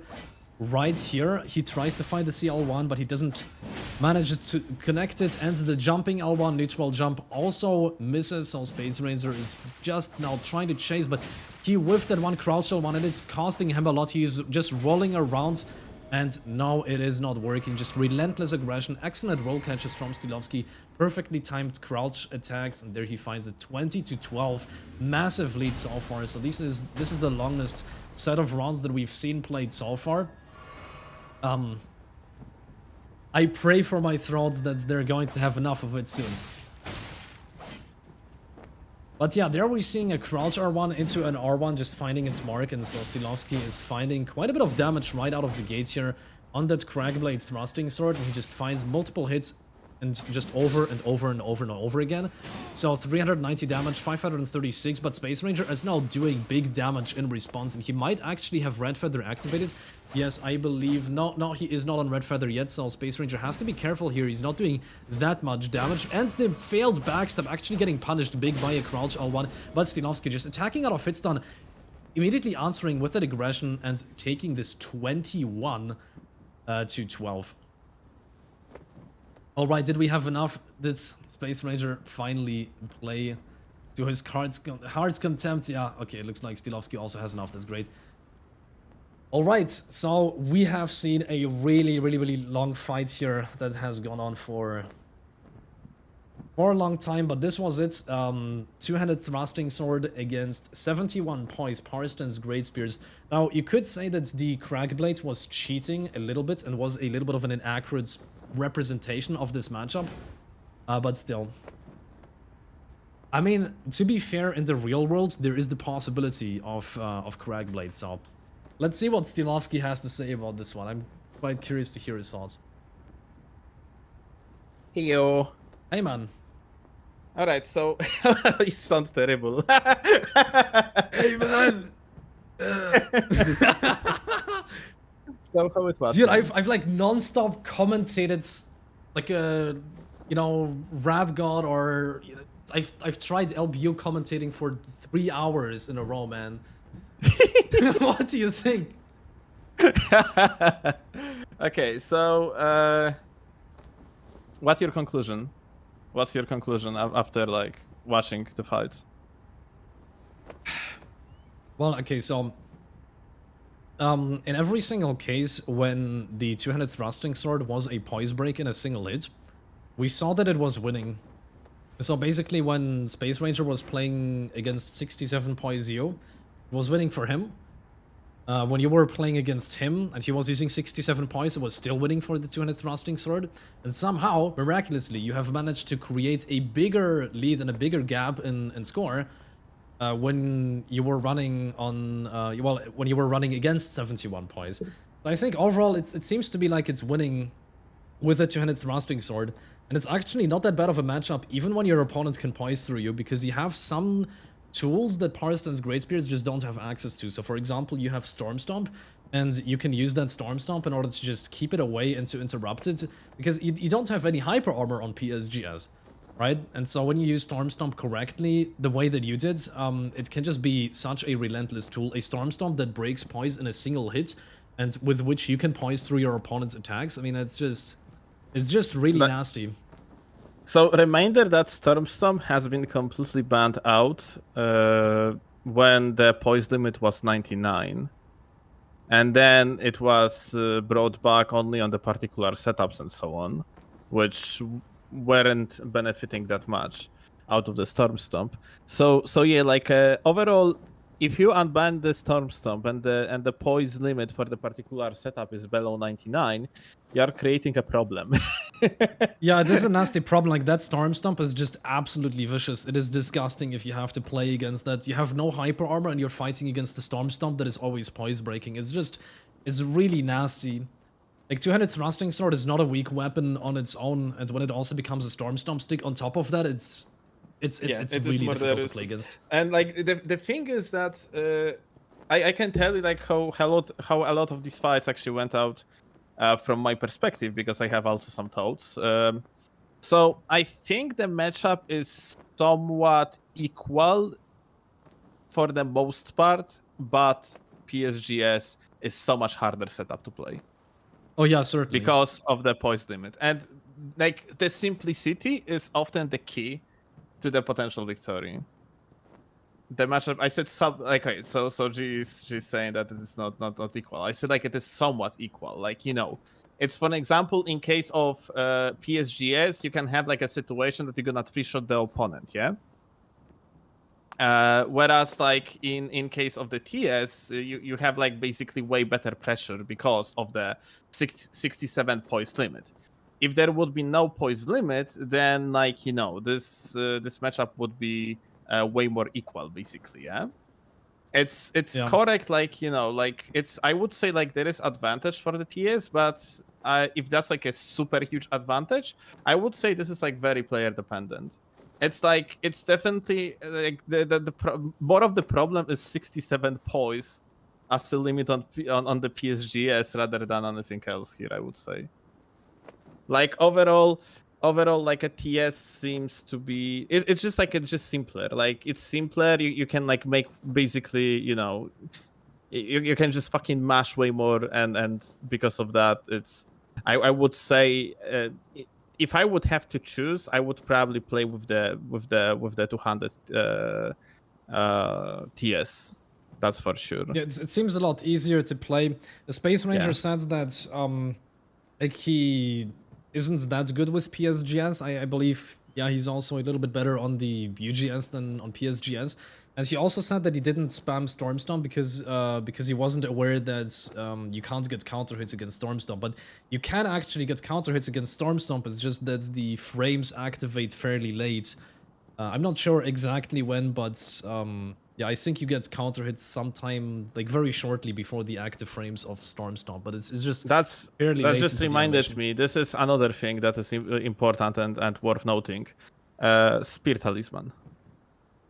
Oh It yeah, is like that is shifting the that's matchup a lot. Yeah. yeah, this is shifting the matchup a lot. I for example had like a situations when I was trading with Space when I was playing on the PSGS, and he was winning the trade because of the Spear Talisman.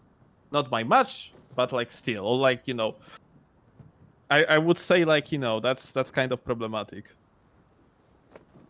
Oh, As but well. like, look, I don't think that unbanning Spear Talisman would be reasonable on PSGS though. I mean, obviously it does create an No, imbalance. like maybe if anything, like maybe the other way around. Also, Yeah, like maybe to be honest, maybe the other way I would around. prefer to not ban fucking anything. To be Yeah, honest, no, I think like it's maybe the way the to solve current, this is yeah. to ban the Spear Talisman on the two-handed thrusting sword, because it seems it's winning in this matchup even against 71 poise.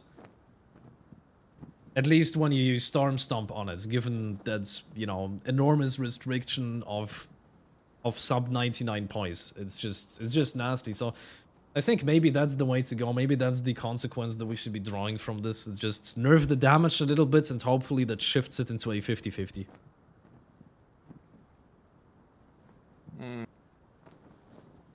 Mayhaps. So like like the overall, I don't know. It's hard to say. Like I think like it's basically like if you're so.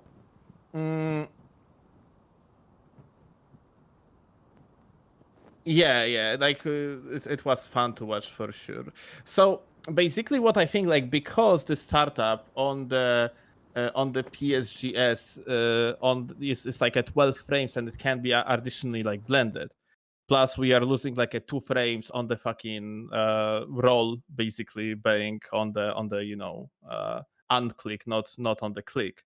It's I would say just because of that, like and of course the TS is basically eight frames startup. We have the situation that like the shit is just fucking so incredibly like read heavy, and I think like because of that, it's mostly like I am leaning more towards that. Like this matchup is like like one-sided oriented because there is just so much fucking guesswork, like quote unquote in the matchup. Yeah, but yeah, like it's probably like like indeed like a TS I think is a little bit better in this matchup. That's my conclusion. I don't know how much because like I don't want to draw like I don't have experience in this matchup. Not enough experience. I would need to play more to be sure like that I am not spreading fucking bullshit. Yeah, it's very difficult to tell because it seems to me like it would be very, very player dependent, especially when it comes to your reaction times, because you need good reaction times to like maybe sometimes get through a neutral R1 that is still something that you can reaction roll against a Clean Rod Knight sword. So against some of this you can reaction roll it, and you also need really, really just good presence of mind in order to not get neutral jumped by PSGS. You need good reaction times in order to reaction roll catch the PSGS when it's rolling away from you and to keep up that vortex. So there's quite a bit of skill that goes into actually playing two-handed thrusting sword and to execute and just keep up this pressure without just like missing one crouch R1 and accidentally backstabbing or messing up. There's so many ways in which you can mess up, and when you get punished, then obviously it's over 600 damage coming from PSGS. So I think it's still very player dependent, and it requires a lot of skill to properly execute. But it's probably still easier than having to do all of this, having to have good reaction times, and also be wave dashing at the same time on the 3 spears. Because you're not playing PSGS without wave dashing. It's just not going to happen. But you have the luxury of having good running attacks, having good jump attacks, having good neutral attacks. Like every part of the moveset of the two-handed thrusting sword is just quite usable. Like none of it is trash that you wouldn't use. I mean, like just an accident. R2 technically, yeah. Also like I have seen people utilizing it. Maybe I don't have enough experience with R2.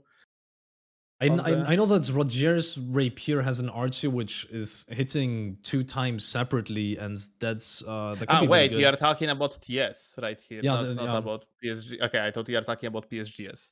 No, I mean PSGS has like most of the moveset is something that is almost an accident. Like you're basically just using crouch L1 You can sometimes use the jumping attacks, maybe a jump R1, so you have a little bit of variety, but overall it's just CL1, CL1, CL1, CL1. But in case of the clean rot, like because yet again, I thought you are talking about PSGS here, like because PSGS also has like a jump R1, crouch L1, jump L1, crouch R1 also is useful when someone is dodging to the side. It is actually like, you know, guaranteed like roll catch basically. And both I and space actually like utilize probably like most of the moveset of the PSGS. It's just so more I would, situational. yeah, maybe like and yeah, like I don't know, like it's when it comes to the clean rod, like definitely R2. I was using a lot of the R2 in our fights. Not only running attack, but also like a regular R2, R2 cancel into the running R2, and so on. Yeah. So like yeah, it's really. Yeah, I don't know, saw, man. Like. I saw that you're sometimes using an R2 probably to avoid an accidental backstab when your opponent is rolling away from you. I thought that's pretty clever. You would need to show me the moment because yeah, like. I haven't clipped it, but I think there was one moment where Space Ranger was rolling away into the corner, and you were at an angle where it would have been like a failed backstab attempt, and you just pressed R2, I think, instead of R1, so that it didn't attempt a backstab. Perhaps there was. I could be wrong. Like that. Could be wrong. Because yeah, I use, for example, I instead of regular R2, I often just use that cancel. Yeah, that, you know, the R2 charge into the backstep. Yeah, that allows you to basically hit your opponent relatively fast and surprise them. That move is actually, in my opinion, hella cool, and quite fucking good in the particular situations. Although it might be also dangerous, so it depends, like, I guess, what setup you are playing against. Against PSGS, it may work, in my opinion, because you're always going to stagger your opponent under the rule set of ER PvP court. Yeah, unless you just mess up and half it. There's a danger. I mean, we saw a lot of half it's actually from like every single time somebody was using PSGS, there was quite a lot of that stuff happening. Where only one of the two lances connected, and it makes a massive difference. Yeah. Like if you're playing in the 59 poise rule set, for example, there would be no way for this to be poisable. So a half it from PSGS would still always stagger, and that's also one of the reasons why it's banned in this rule set, is because there's not even that slim chance of a half it being poised. Another interaction that I found really interesting is that Space Ranger, when he was using Storm Stomp on his two-handed thrusting sword, he was actually not able to poise a PSGS jump. But you had more poise, you were using Bull Gods.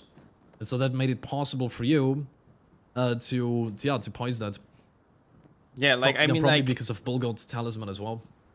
Yeah, there is Bull God talisman as well. Like the poise, like the weight points on that one is literally 4. So you can stack so much defenses and still like have shit tons of strength. I have 61 strength.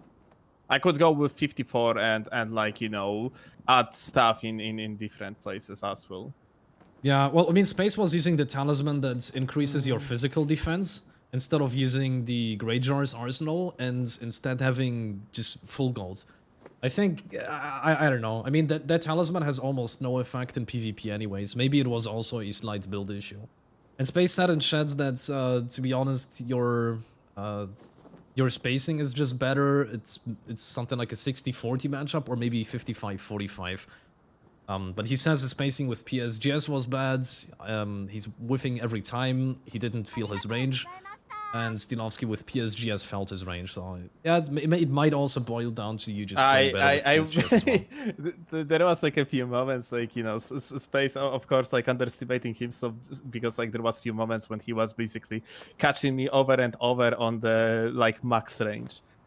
So yeah, although like there was like another problem that after I swapped to the crack blade from the Storm Stomp, I still had like a fucking my brain on the Storm Stomp, and it took quite a while to adapt. Because yeah, like there was even a moment where I fucking used the crack blade mid-fight because, you know, the muscle memory was like, oh, yeah. Storm Stomp, yeah. I know that feeling. Yeah, so yeah, like Storm Stomp obviously makes you like makes you kind of fucking brain dead because it is such a fucking easy setup to play with when someone doesn't have like more than 100 poise. Yeah, my brain is also rotted when I'm playing with Quickstep or Bloodhound Step for some time, and then I just press L2 when I want to roll instead and stuff. Yeah. It rots your brain. I think I easily lost like at 3 to 5 rounds to space just of the fact I was just like going forward like a fucking tank, despite like, you know, not having the tank tool. It's just like the brain was fucking turned off because of the Storm Stomp. And thank you for the follow, Because, Virgil yeah, and like, I'm gonna have G9. Thank you priority, guys. I swear. Okay, listen. I'm gonna leave you with your stream, and I'm gonna drop you probably the raid right now because yeah, we have finished with testing. Yeah, I guess like we've done everything. We're gonna discuss more the topic like when it's gonna be the leaderboards meeting, like about the rule set. Yeah, and yeah. Well, I have to think about it. I'm gonna look it up. Like I'm probably gonna hit up like maybe like the players that definitely have, because okay, so I do not have experience with playing fucking TS main hand, like, you know, as the main weapon as well. So like I am not even experienced TS player, which probably shows how easy this tool actually is to utilize. Yeah. Because yeah, I never use that. Like no, but you did really well. But insanely well still. It's like, you know, my only experiences in the invasions when I fucking hard swap to it, as I have usually fucking raw of 25 fucking clean rods in my inventory and just like the dash after people and just finish them off with 8 frames fucking startup crouch poke. You know, my favorite moment of like all sets was when you were 1 crouch L1 away from death, but then you swapped to Godskin Swaddling Cloth to give yourself 100 more HP after a few phantom hits, and then you got into a range where the next CL1 would actually trigger your tier. Like that was so great. That was just such a good way out of that situation. And you won this, like you would have died otherwise as well if it wasn't for Godskin Swaddling Cloth. That was ingenious stuff. Lucky moment. Sometimes things work. Well, it's not lucky, it's just genius strategy. It didn't even occur to me that it can go for that 100 heal to escape that range. There was like a situation when I was doing some setup to like it was plenty of situations like where I, for example, like was doing the completely different ring setup for the sake of to get enough HP to trigger how that's called. The tier with the how that's fucking called, I don't remember. Not Bloody Slash? Yeah, Bloody Slash. Yeah, Bloody Slash, for example. There was also a moment when I just like equipped the Crimson and Earth Tree, both only for the sake to trigger the thingy in the round. Yeah, there was like a plenty of situations like that. What I have to learn, because like I'm doing all of that mostly on the feeling, yeah. What I need to learn is to get myself like a muscle memory of checking how much HP exactly I do have. And, you know, based off that, just calculate quickly what can I do or not on the fly, yeah? And like be sure about what I'm doing. Because I remember I had like a situation in one of the ladder matches that I have equipped both rings because I thought it's gonna trigger, unequipped both rings because I thought it's gonna trigger my how that's called, my tier, and it didn't, and I died afterwards because of that. That's sad. So yeah. Okay, yet again, thanks a lot, was hella fun. I'm gonna yoink your VOD, and I'm gonna make probably a video out of it. Yeah, sure, thanks for coming. It was very quite freaking interesting, yeah. I also got to test my overlays, and it seems like they're working pretty well. Oh, right, because yeah, you have that beautiful overlay. Tomorrow is the tournament or the next day? Oh no, the tomorrow is a PS5 tournament hosted by KH Knights. The Make It Rain tournaments, and then on Sunday there is the Reddit tournament. Okay, and there is Sunday is Reddit, yeah. And then like a week later there is your tournament and fucking Dark Souls 3. I gotta have to drop off your tournament. I won't manage 2 tournaments at once. Like yet again, like the problem is that you have to prepare so much for your tournament. Like, you know, it's fucking like tough. But yeah, Anyway, ready tournament? Yeah, there is going to be ready tournament, guys. In 2 days, yeah. That is correct. All right, I'm gonna watch some portion of the Dark Souls 3 tournaments probably. Maybe not all of it, but I'll look into it. You are still going to be streaming, yes? Yeah, I'm gonna keep streaming. I'm probably gonna do a few innovations or something like that. Just Okay, innovations and chill. that's PogChamp. Don't really have too much energy for anything else. Okay, man. I'm eating now then. Have a good one. Yeah, Bye. you too. Bye.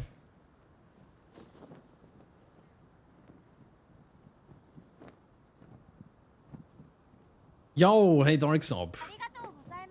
And thank you for the follow on Dale. Alright, so here we go, boys.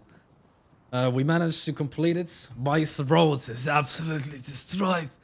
But, even though that is the case, let's just do some innovations and chill. So I'm just going to do invasions and chill. Right, we've changed the stream title, let's go. And I'm just going to...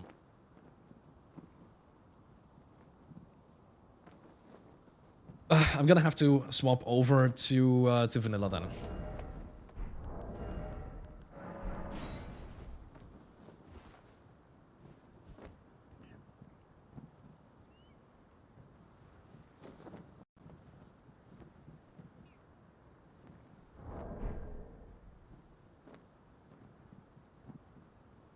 Alright, here we go. We've closed... No, I didn't really want to do that, but we have closed this, and hopefully no, this game does not let me do that. It's not on Seamless.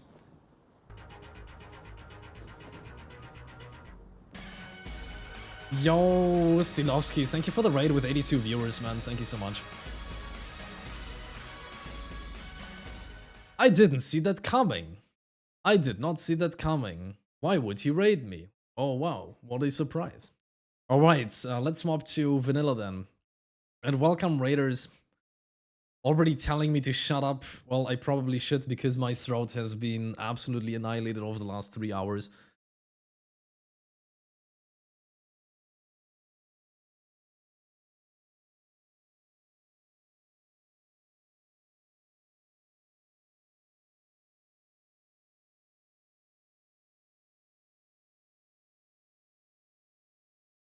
Flashbang. Yo, and thanks for the pings. The Chris was... Vaquet? I do not know how to pronounce that. I guess it's Vaquet or something, but okay, well, anyhow, thank you for the follow. Shady and I, thank you as well for the follow. Thank you, guys. I might have pronounced that correctly, maybe not.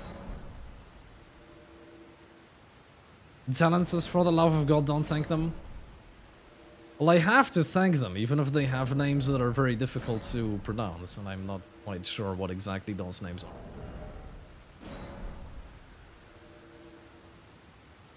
Chiriko says, your doctor says, shut up. Well, I mean, probably any sane doctor, for the sake of my throat at this point, would be recommending to me that I should shut up, but we're not doing it. Okay, fuck it. Enabling blue as well, because why not? Let's just go.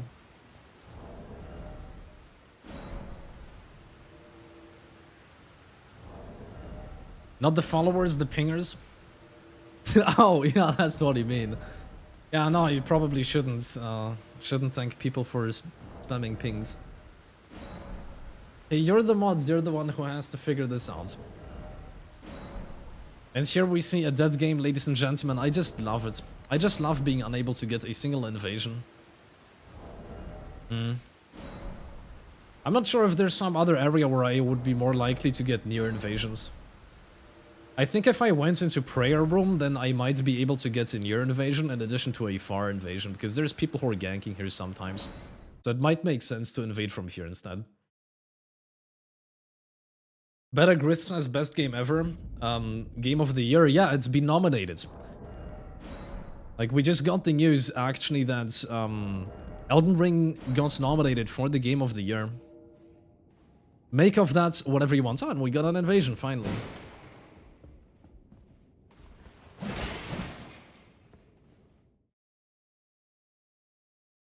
And Talent says, I've slept for 3 hours in the last 2 days. I can't figure anything out. Okay, so it is a near invasion. It's not a far invasion.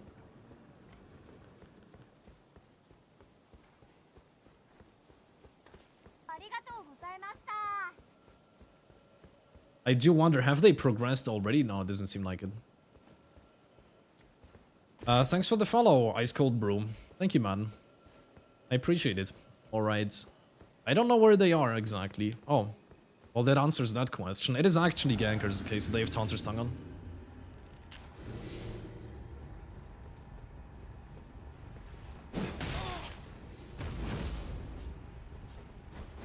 Really? Really? Really? Is this Dark Souls 3 Kestis Endure or like what is? Okay. Well, I'm seeing an Elden Ring setup though. Karsten's spears, like that's definitely nasty.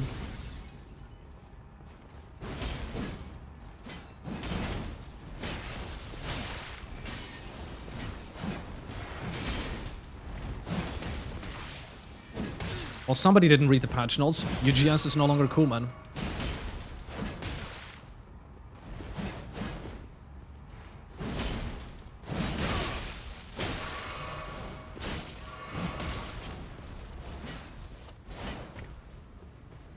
Ah, well, maybe I shouldn't have popped my tier just in order to do a little bit of damage. That wasn't actually very clever.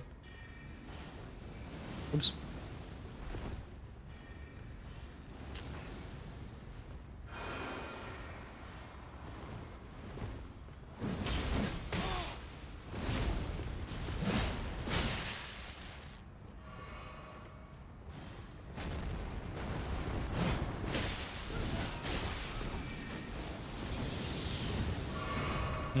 Friendly fire is really a bitch here, man.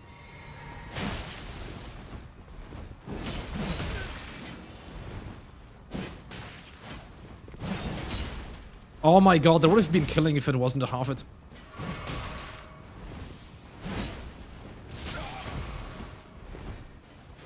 What the other invader doing?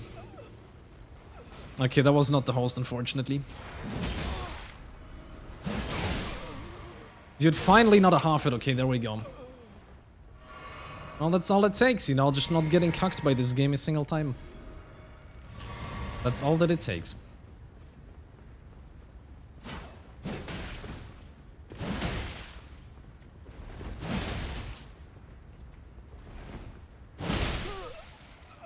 Bye-bye. Oh man, yeah, right, this is Steel's audience watching. GG, well played, very good fight, GG. Very fun fights, nice builds, nice builds, GG, well played. Virgil says, doesn't even use crouch poking with the UGS. Yeah, what are you gonna do, man? Reddit thinks Glintstone Pebble is OP. Why? They still think that Glintstone Pebble is OP? At this point? Like right now? On this patch? Have they read the notes, man? What the fuck? No nice fashion? Dude, you wouldn't leave a Steelovsky stream because of the fashion. And now you're leaving my stream because of the fashion? Come on, Better Girth, man. Oh, I forgot Insane. Shit. Shit. I also forgot to bow. I have a lot to learn, man.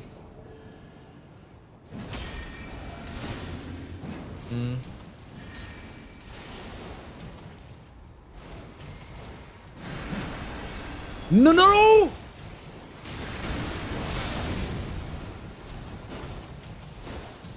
Ah, well.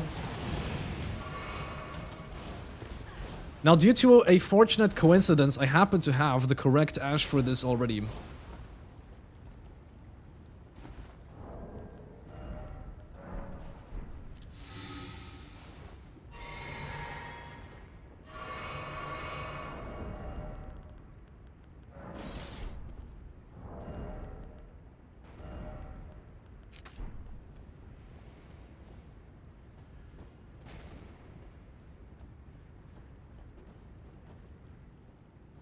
Okay, come on, boys. You have to go over this branch.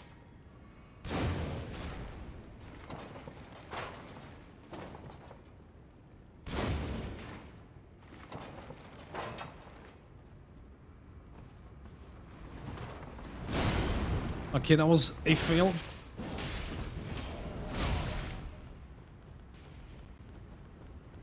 They do not have whites.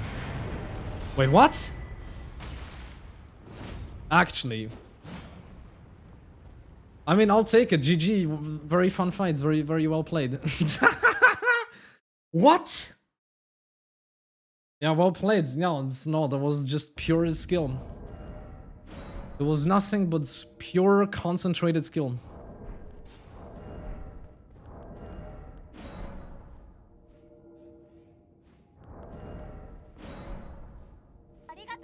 How did the host even die? Thank you for the follow, Gino Sai. Thank you, man. But yeah, that's not quite the outcome that I expected right there.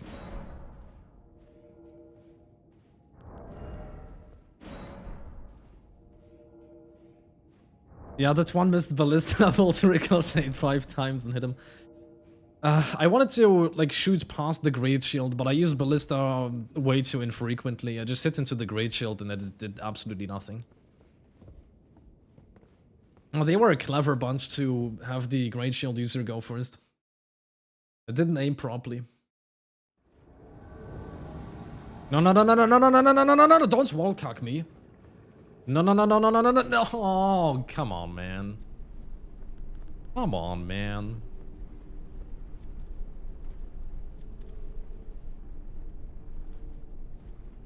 Now, this is truly an unfortunate event, ladies and gentlemen. Okay, let's hope that this guy went... No. Okay, no. What can he do?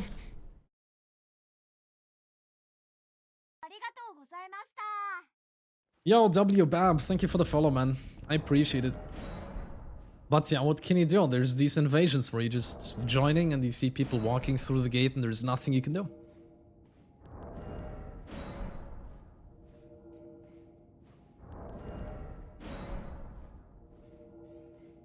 And it's obviously not great that the game has so many invasions where you're just spawning like 10 meters away from a fog gate and you just see people walking through it. What's even the point of allowing people to invade in a situation like that, honestly? Activate TTS? That might be a good idea, hold on.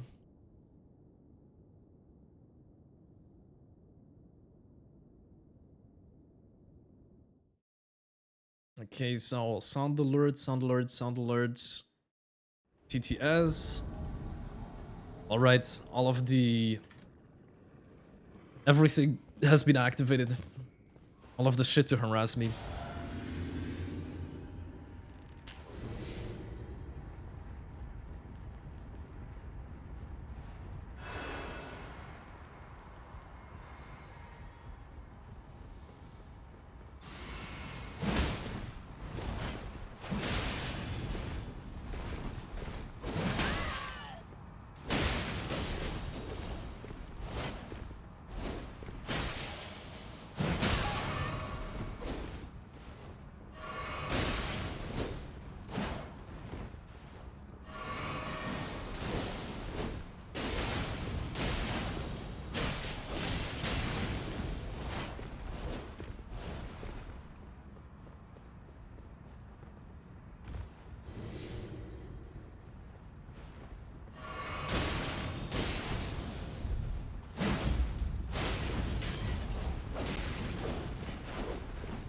Oh my god, dude, what a fucking disgusting invasion.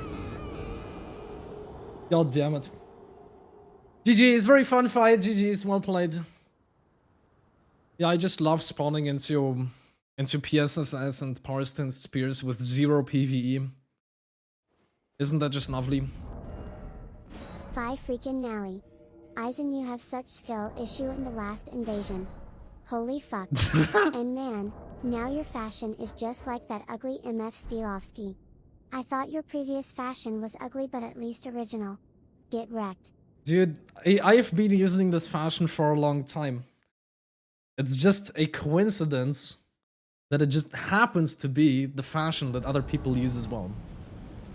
Nice innovation, very nice experience. GG, well played. Game of the year.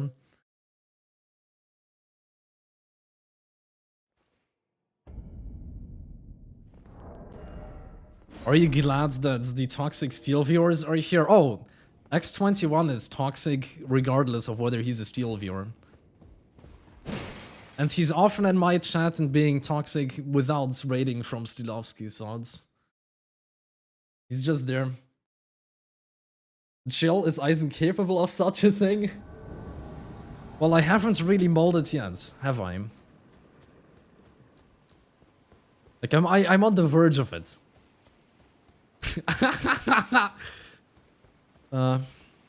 It'll happen eventually. Wait, why the fuck would I... How did they get past all of this PvE here without aggroing any of it? I'm just going to get Fogwalled again, I think.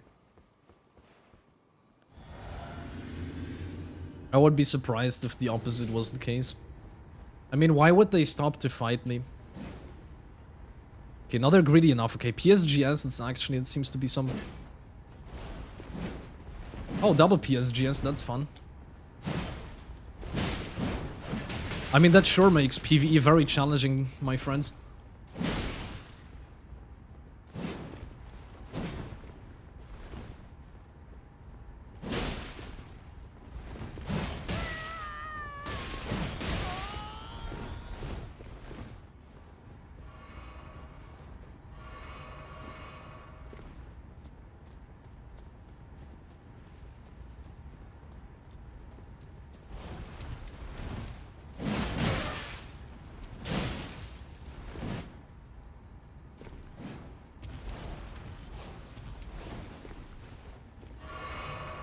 Well, that was just pure luck that I survived it, I think.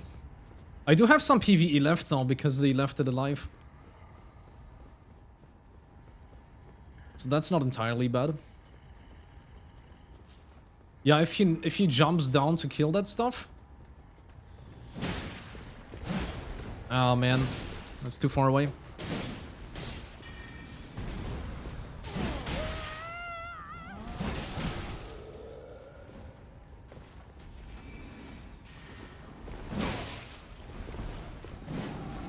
Like, PSGS is just too dangerous, I can't afford it, man. Like, how often do you find two people using Power Stance Great Spears anyways?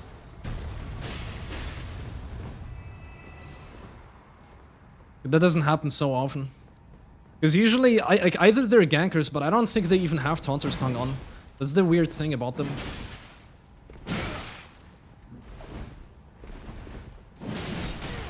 Like, they're not wave dashing or anything.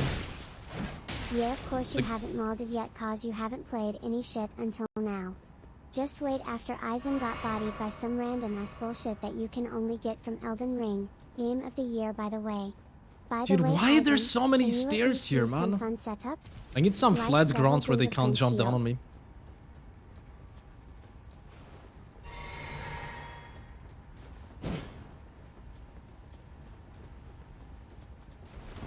Like, fighting against 1v2 Power Stance Great Spears is so nasty.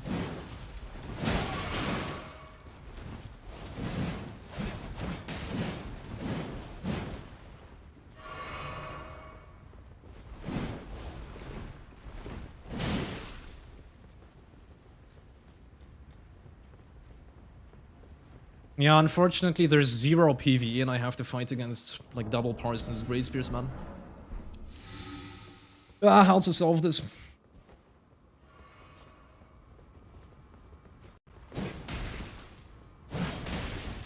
Oh, it's high lance as well. Oh, it's Trinas. Yeah, well, that's not really a threat post-patch. Not when you have infinite space to run away. I was really, like, more afraid of.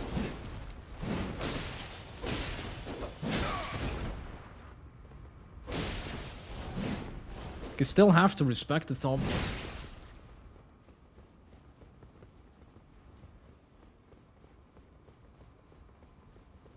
You still have to respect the sleep build-up.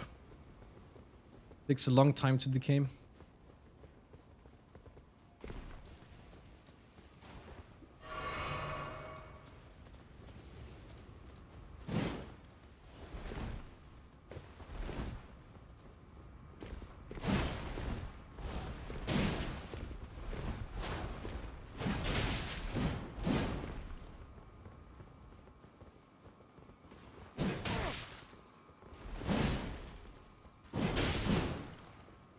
Yeah, these people don't know how to wave dash whatsoever. Oh, right, I don't have these. But yeah, they have no idea how to wave dash.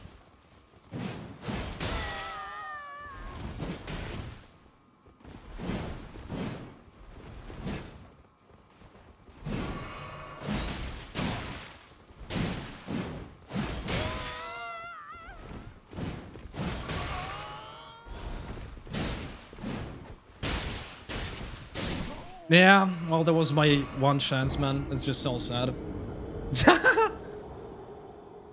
GG, well played, very fun fight. Yeah, what can you do against double PSGS, man? This is so sad. It was really close as well. Like, just a tiny bit more damage. But yeah. It's just nearly impossible. The sad thing is, like, I know full well it would be trivial to defeat any one of these people in a 1v1. Or in a 2v2 if I had one co-invader. Like, it would be an absolutely trivial win.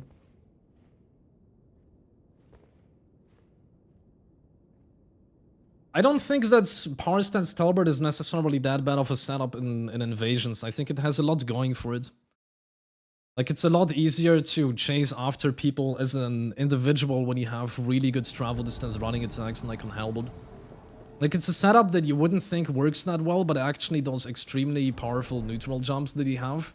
Although not as powerful as PSGS, but I think in Invasions, Power Stance Talbot might be almost on par with PSGS. It also gets a lot more utility out of Bloodhound Step, that's the other thing. Because the paired backstep attack is complete ass on PSGS. And the one-handed, like, R1 backstep is also not great. Like, you just have way more parts of the moveset that are actually useful. Oh, wrong flask, I guess. Oh, it's light rolling thorn. That's gonna take a while then. Oh, this guy's doing a Taunter's Tongue run now, I see.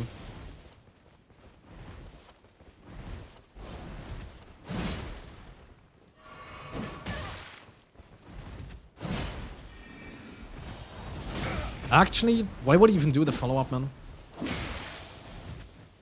Okay, well, you heal, I heal, I guess.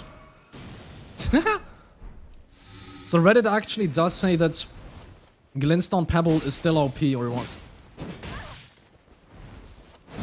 Man, light roll.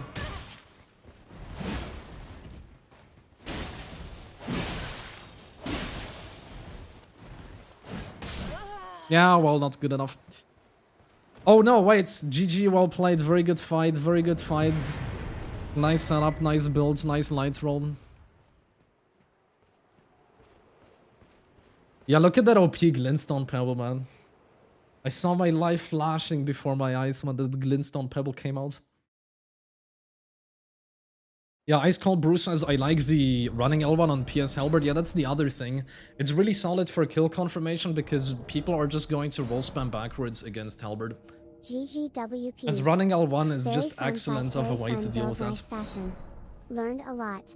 Thanks Miyazaki. Yeah. Thank you Elden Ring for giving us such fun gaming experience. Absolutely. All the gaming scrubs would be glad to play this game. They And would yes, be. Glintstone Pebble is still up. Cause shitters like Eisen doesn't realize there are people in the world that are unable to read patch notes. Yeah, I don't know, like every single patch you get these people who didn't read that Rivers of Blood got nerfed into the ground and they're still running it. It takes a little bit of time for these kinds of changes to sink into public consciousness. Is it the same shitters again? No, this time it seems to be different people. It's not PSSS and PS Spears, it's going to be something different, I suppose.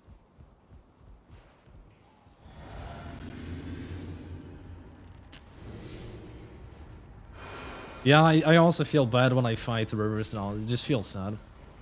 Oh god, well, it may just be PvEers, but it's 3 people.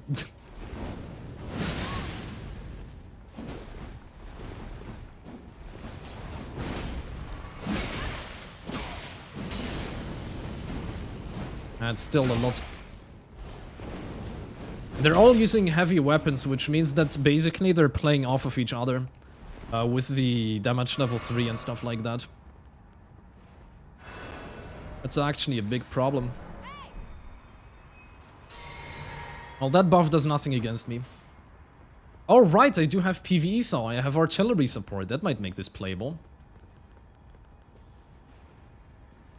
Is he going to hit that? No, it's way too far away, buddy. Way too far away.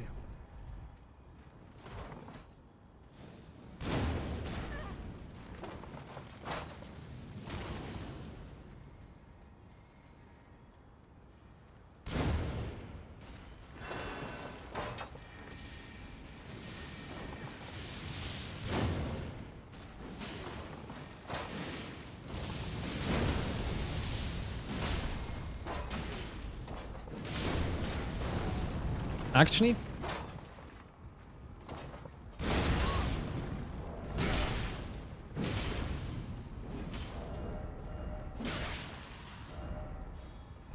oh, please no.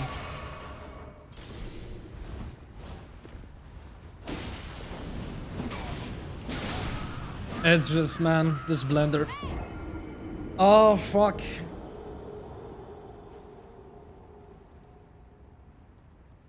It would have been playable if I landed a single shot with the ballista, but just the PvE gets melted too easily here, man. Like, why do I have to invade on like this bridge, man? There's no place to go. Like, there's no place to retreat. If you go, it doesn't matter into which location you go, whether you go to the elevator or whether you go to the boss gate or like anything. You go into any location and it's just a dead end that has absolutely no place where you can like escape or anything. I despise this place, man. Like, this is the worst place possible to invade. Or, well, like among the worst. Of all the Helix Tree places, it's certainly the worst. Like, there's so many good invasion spots in Helix Tree, but I keep getting that one in front of that boss gate, man.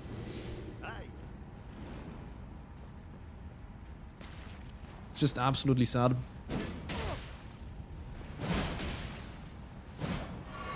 Actually, oh my god, this lot. I can't, like, what? I can't believe that he actually got through that.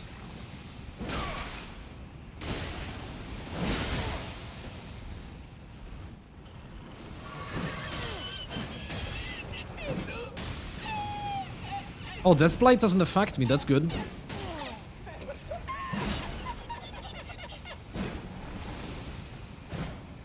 Oh my god, I despise this tunnel. Okay, I can just use running R1. That's the only thing that I can use that's not going to wallbang. Wait, the second L1 did so much damage, that's interesting. And I guess he didn't have any cooperators, and that's it. Well, GG, well played. Very fun fight.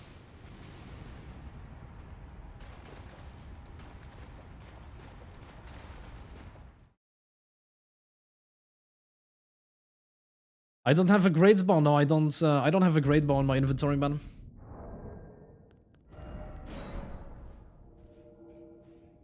I mean, this isn't really an invasion build. I'm just doing it because I would be... I'm kind of too exhausted for him. Starting a 59 points fight club at this point. Ghost Lucario is asking, how do you add the controller overlay? Is it a built-in option? No, the controller overlay is a browser view of Gamepad Viewer. But I did add a custom SVG background, so it's a little bit customized.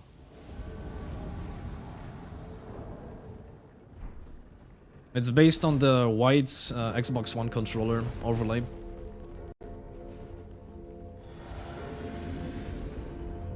Yeah, welcome to the stream, Gavatron. Good fight in Helix Tree. Yeah, well, I got fucked there. I should probably just stop using Ballista in general. Like, it basically never really works out. Or I need a bit of practice with the inputs there.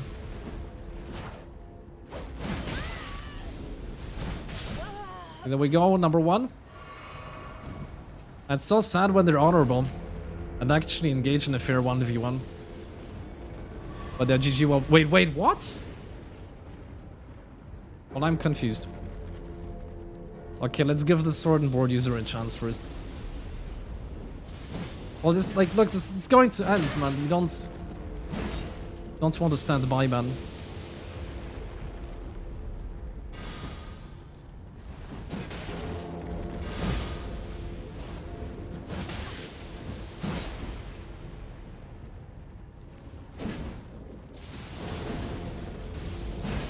Nope, not gonna go for follow-up. Okay.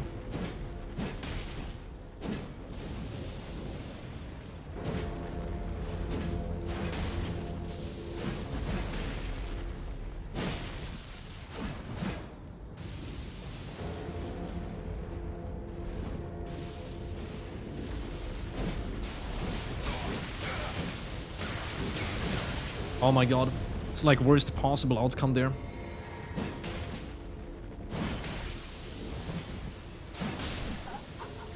And GG were very well played. Well, it's actually the first good fight I had during Innovations, I believe. But yeah, GG. Nice builds, nice everything. GG, very well played. Nice fight.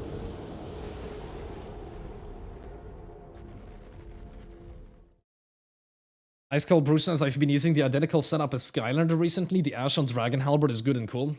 Well, it's not a bad Ash. Like, it's, I think it has the same properties as Spinning Slash, but it also gives you a buff on top of that. So it's a pretty good Ash. It's just that Spinning Slash is already quite situational, because it doesn't deal all that much damage. The thing that it has going for it is Hyper Armor. That's basically the reason why you would want to use Spinning Slash. But if your opponent is playing a setup that does enough poise damage to bypass that, then what's the point? Aside, Eisen, you did well in commentating Steel versus Space earlier today. Thanks, man. Showed some knowledge and skill. Also, while unwilling to admit, I find this whole game is such a mess at invasions. There's basically not a single spot I like invading in Elden Piss now. P.S. You're worse than Steel at impersonating Chase the God. Well, I don't put as much effort into it as he does. I'm just doing it because it's obligatory. Because I'm catering to the Steelovsky audience that has joined me right here.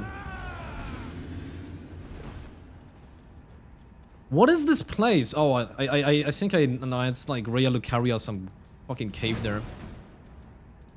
Man, can I get...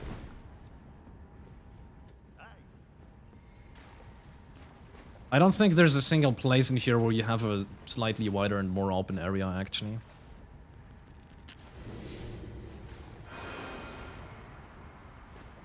It's going to be nasty. Oh, he can poise that?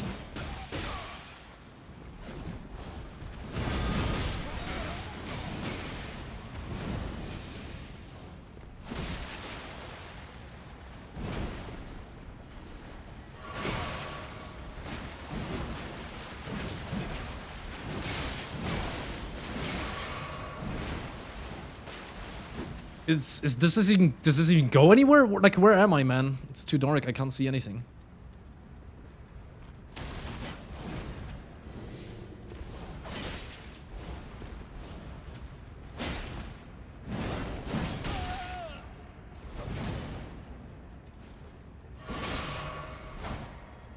Dude, it's so dark, I actually can't see anything, man.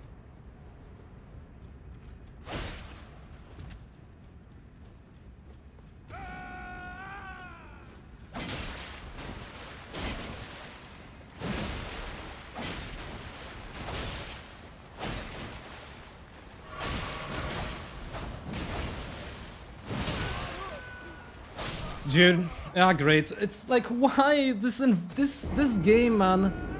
Like your spawns, like in a 10 square inch pitch black space with 3 people. Like, what?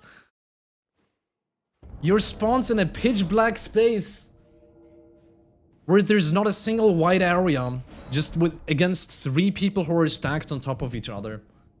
This game, man.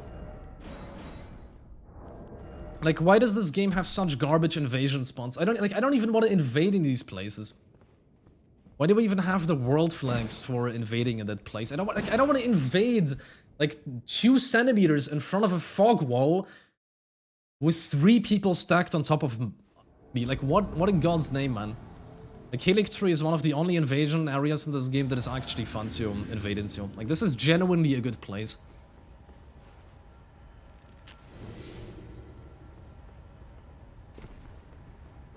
But yeah, thanks for the compliment, X21. I mean, I appreciate it. Yeah, well, might be risky to get over there. There's some sort of setup. Okay, well, it's not. Doesn't seem to be. Like, assuming that the PvE is still alive, it actually wouldn't be too risky.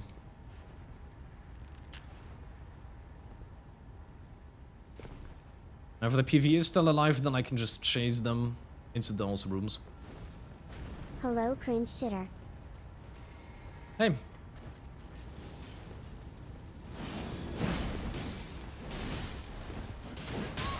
Kidding, I love you.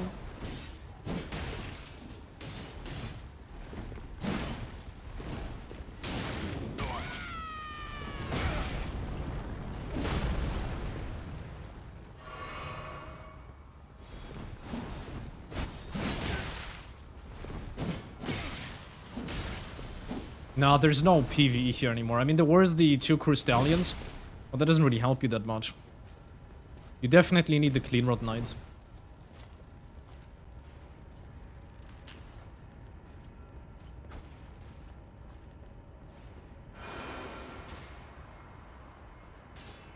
You can't have every area that can be wide as a duel arena. Stop saying dumbass things. Like, but you can't also... Like, why does it even let you invade in farm mode inside of these tiny caves? And why are the spawn points so awful, you know? Like, if you're going to have invasion areas, then like, create a spawn point where the invader isn't just, like, teleported in between 3 other people like this. It's just nonsense, you know? Like, there are ways to compromise. Like, to make this slightly less awful. Without making everything hugely in benefit of invaders.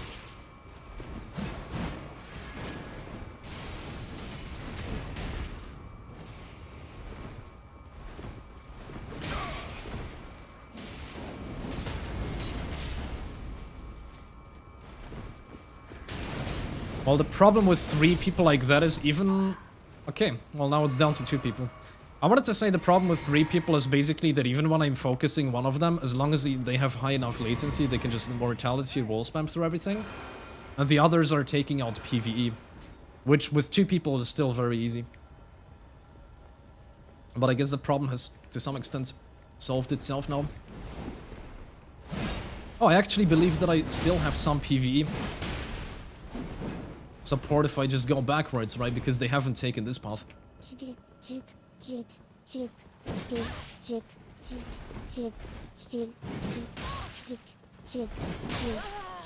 there we go.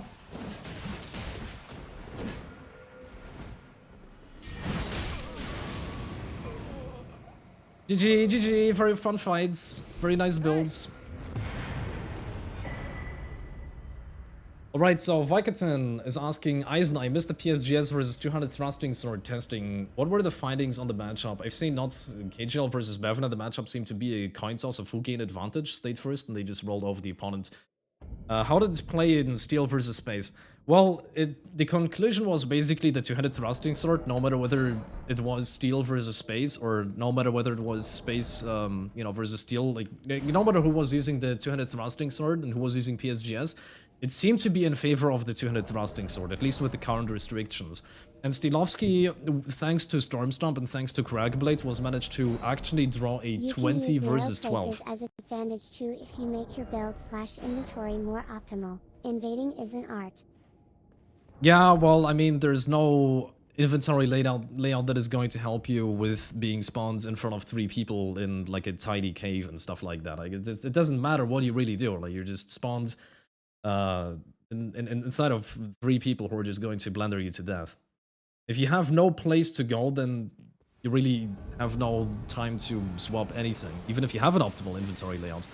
And that wouldn't really have helped here. But I mean, I definitely, like, I'm gonna say that there's obviously skill that goes into it. But there are situations that are just so absolutely cursed, there's nothing you can really do. Like, this guy, I mean, he was a two-shot from Halberd, he had like 1100 HP. Like, that was a shit situation for him. There was no way to turn it around. Like, Stormhawk Axe?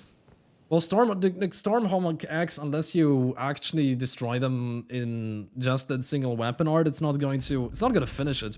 So they turned on Taunter's tongue, but yeah, that might be a way to deal with it. Miyazaki, you piece of dickhead.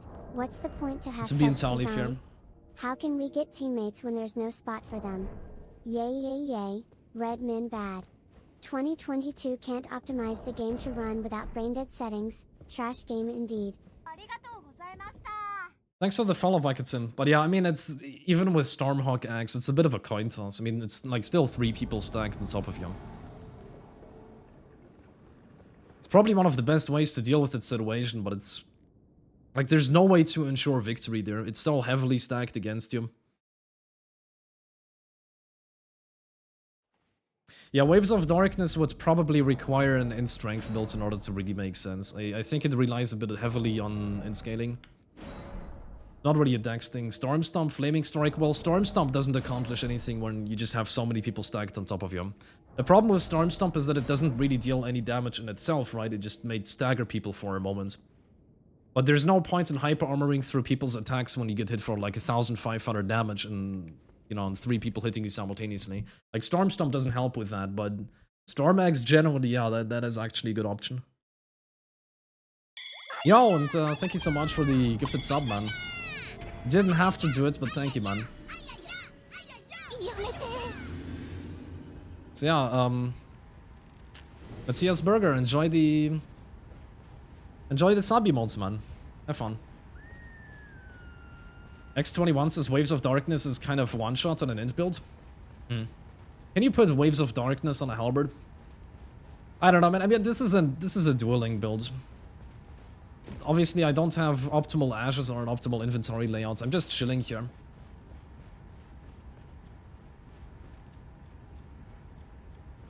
Like, this is absolutely not an invasion build. It's not even rune level 137 or anything like that. So...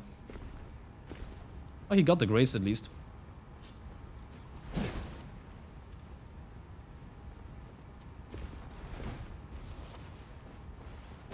No?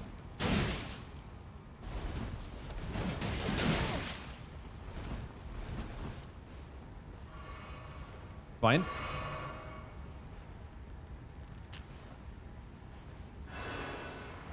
He's still on turbo region, but it doesn't really help that much.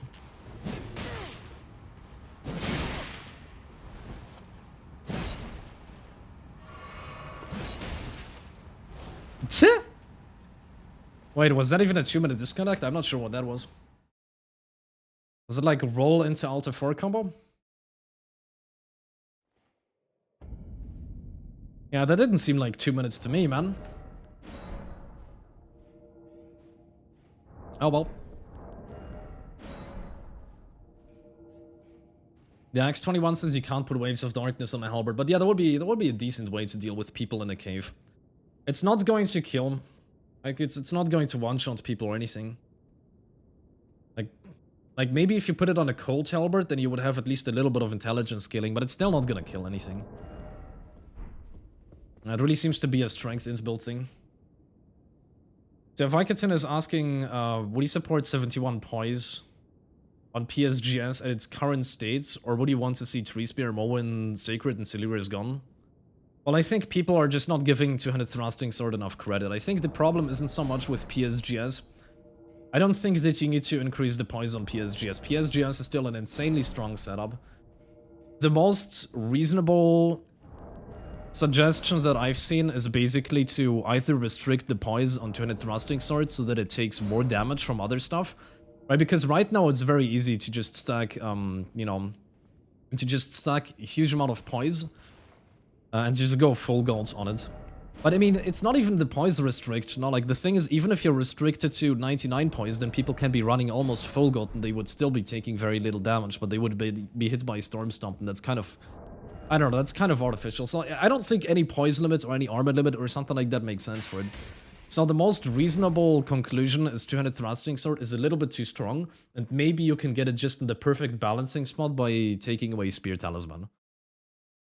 That might be the solution. You just take away Spear Talisman from it, it's going to be slightly less in favor of 200 Thrusting Sword in the mirror matchup. I mean, not in the mirror matchup, in the matchup in the, yeah, against PSGS. And that might be all the balancing that is necessary in order to fix this thing. Because let's face it, you know, a 200 Thrusting Sword, it just has absolutely insane frame data. The recoveries that it has on every single attack are completely absurd.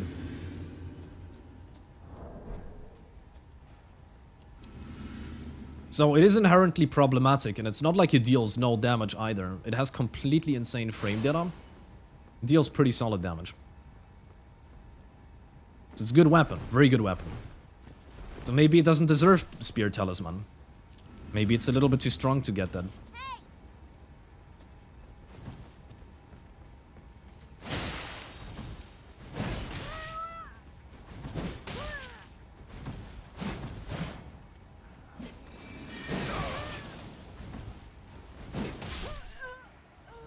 GG, very well.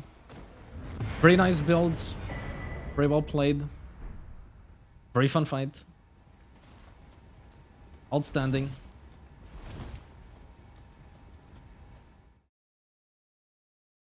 I don't really understand why I'm even invading this.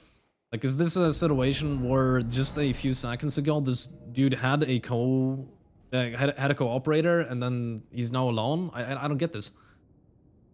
Why are these even invasions? Or is this Taunter's Tongue? But usually people don't just randomly turn off Taunter's Tongue, you know, that doesn't happen. It's very rare. Worst interpretation I've ever seen? Well, I'm not very good at it. I'm not very good at pretending to be nice and give a shit. It's not my strength.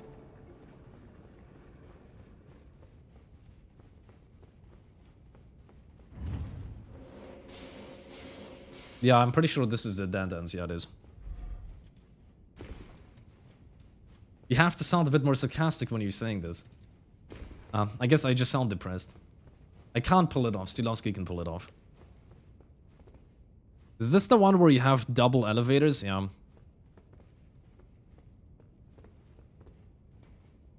Well, that basically means I don't even know if the host is upside or downside. That's a big problem. There's a very good chance that I'm just going to get the blendered here. Like, I'm just going to go up. There's going to be 3 people. I'll just be blendered instantly. No? He's a chair.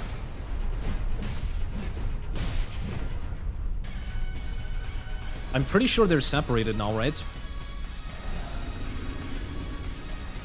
Okay, Based in Breda, man. Thank you for the raid as well.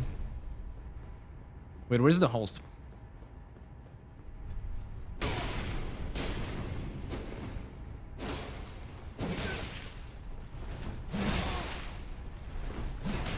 Oh man, he's so poor, he's fast rolling, that's so sad.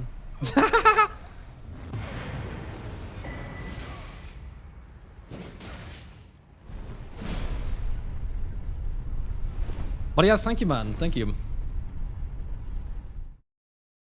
Don't pretend, be real. I can't, man, it's too hard. Because I don't generally think that these are good fights, you know, like... I can only pretend when there's a core of truth in it, you know? But there just isn't.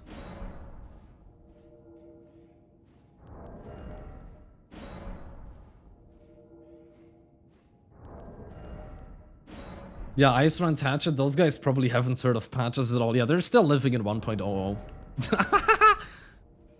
They have never read a patch note in their lives.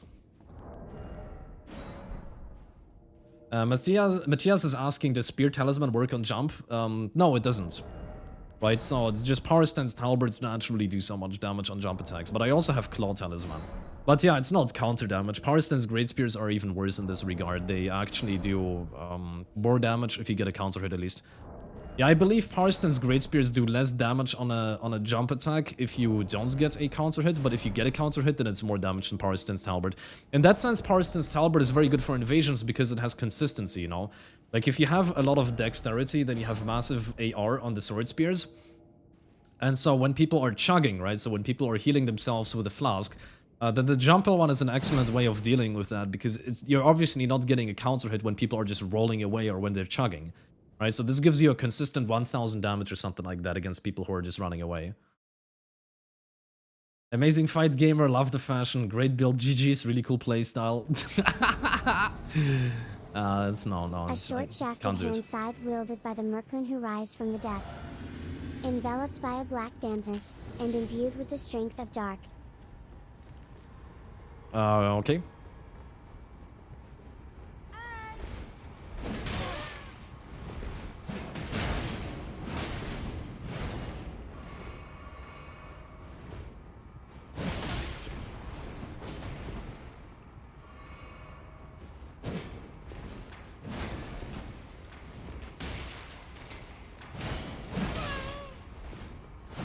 La Merca.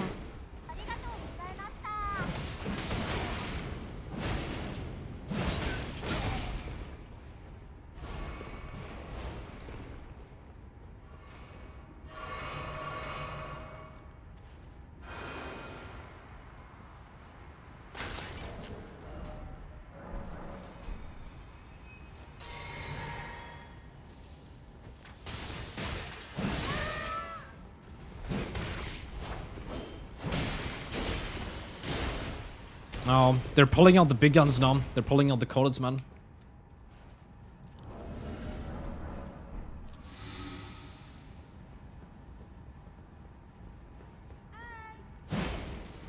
I thought he's behind the corner.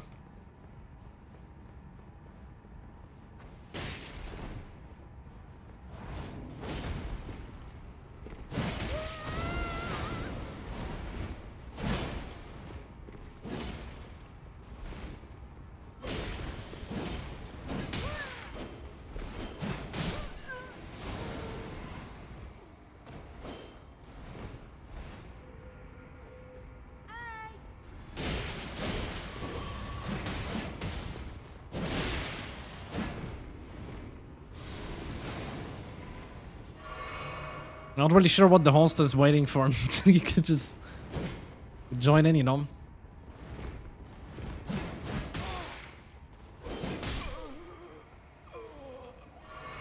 Like, is he managing his inventory? I'm not sure. Very unfortunate outcome, though.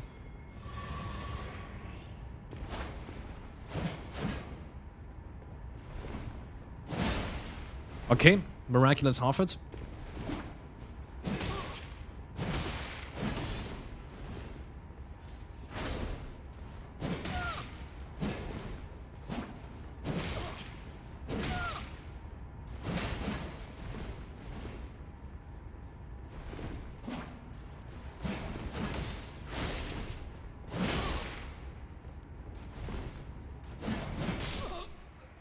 GG, well played. Very nice build, very nice gang, very nice.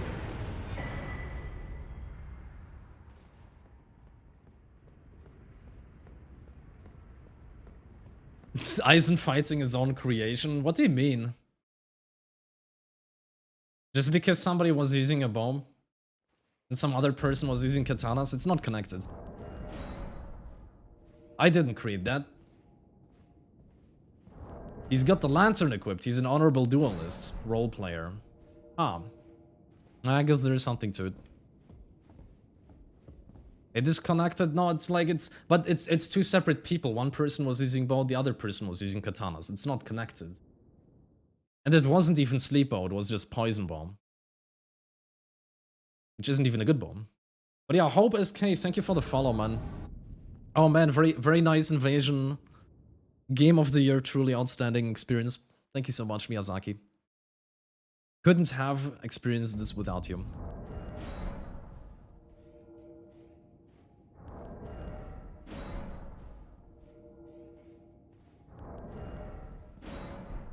It will win Game of the Year? I mean, yeah, probably by the fact that there's just no other games that would even qualify.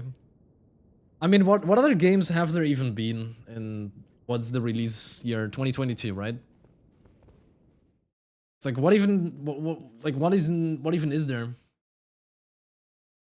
I don't know, man.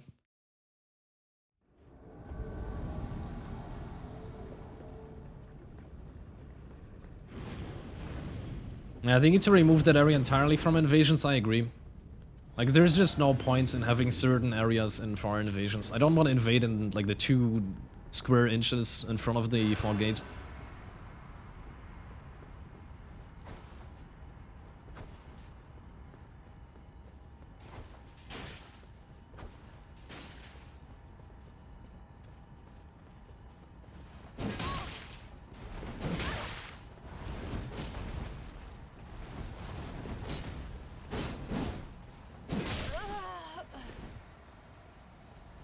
Well, average PvE build, getting 3-shot by Halberd.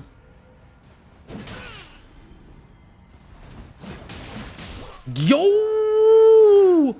Dude, he took like 600 damage from just one half of a running L1. Oh no, I mean GG. Very nice build, very nice playstyle. GG, well played, very good fight.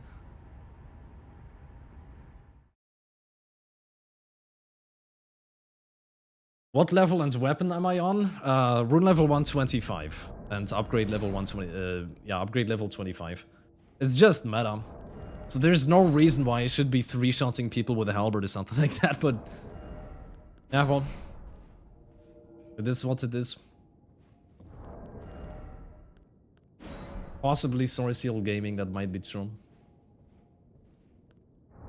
Oh yeah, God of War might actually receive a nomination as well. Yeah, God of War could qualify. God of War Ragnarok. It's true.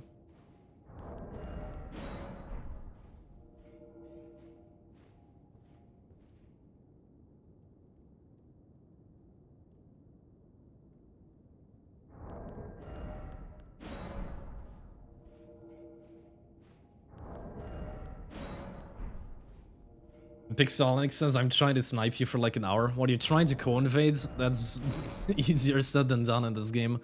I mean, most of the people that I'm trying to that I'm going to invade are probably not even using Taunterstang anyways. Which means that you cannot invade them with a call, right? There's only one possible invader. So sniping is tricky. Unless you're sniping by using Taunterstang yourself, that might be possible, but it's just the probability of actually getting that is quite low.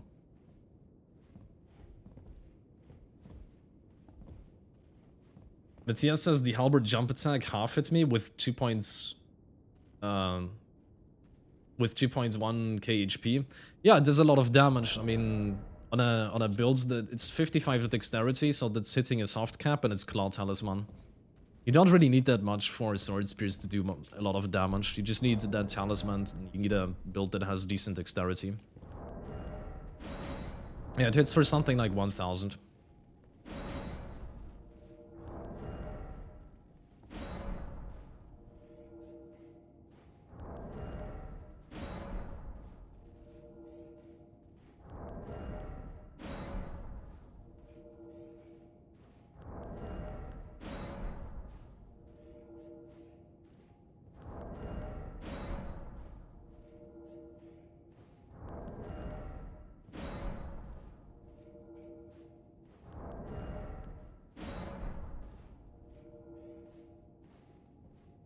Right, here we go. Actually getting another invasion.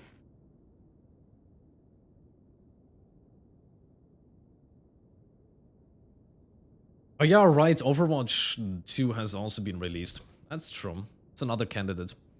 I haven't played or looked at Overwatch 2 whatsoever. It's kind of sad that they just shut down the old game. Like, they could have just kept updating it.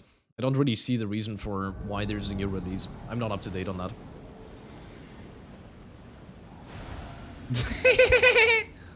You actually just got smacked by the boss. Well, now it's just you and me and the boss. GG, very nice invasion, very nice fights. GG, well played, thank you. Nice builds, very nice playstyle.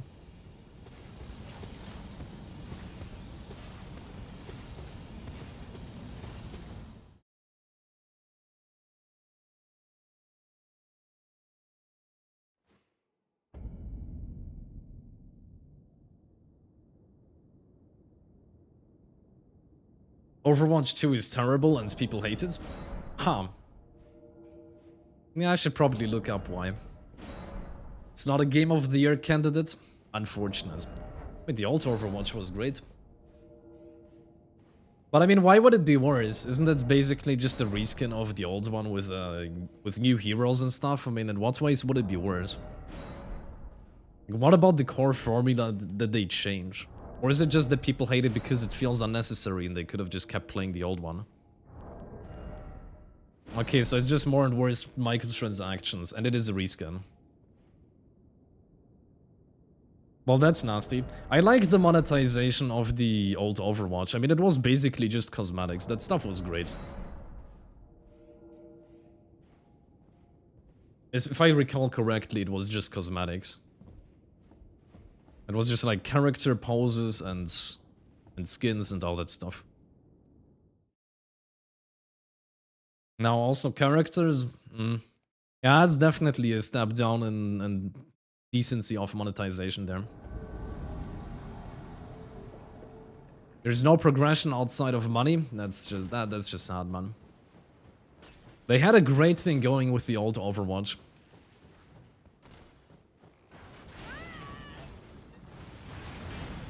Great spawn points, thank you. Is the invasion over? Well, somebody died. I love the spawn points in this game. Like, they've progressed 80% into the castle and I just spawn outside of it. There's even some spawn points in the game where you're spawning inside of a rock. Like, you have to re-invade because you can't move, you're just stuck. And they haven't fixed those since 1.00. I know that there's one in Forbidden Lands at the very beginning. There's one spawn point where you're in a rock. I know that in Raya Lucaria Academy, next to the big elevator, there's also a spawn point where you're just stuck in a wall and you have to re-invade. So there's a bunch of places like that.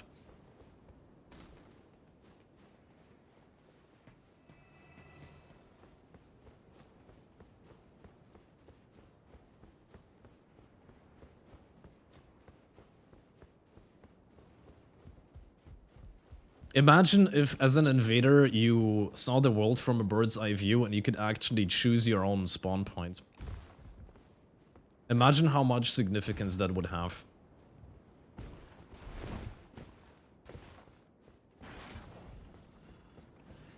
Dude, did this guy just lose half of his HP bar to 556 damage? Well, I'm feeling obsolete right here. I'm feeling like I'm not even needed then. He'll die to PvE sooner or later.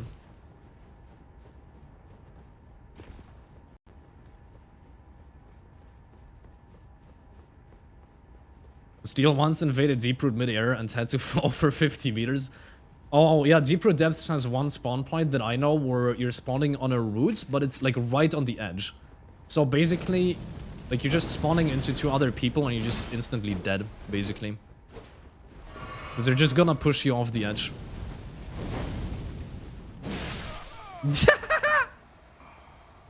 GG, nice fights. Very nice build. I love that place now, GG. What the fuck, man? GG, nice builds. Yeah, I love that.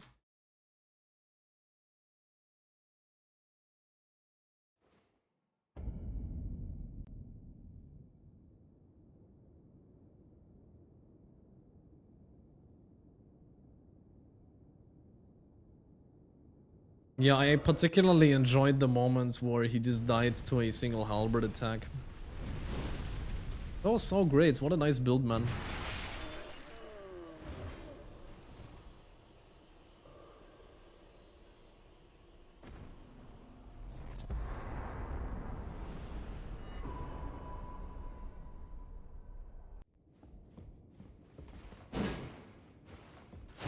X21 says, fuck, Eisen is listening to a lot of songs that I also listen to.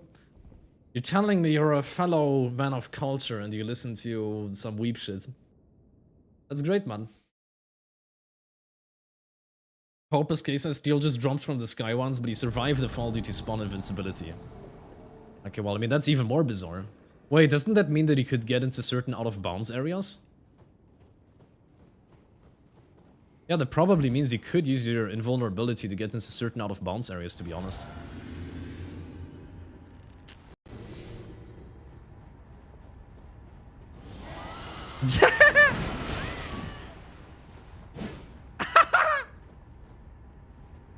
Yeah, okay.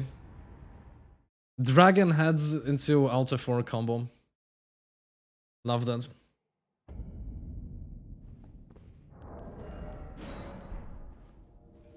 Most skilled solo host. Oh wait, we have to go back further. We have to go back.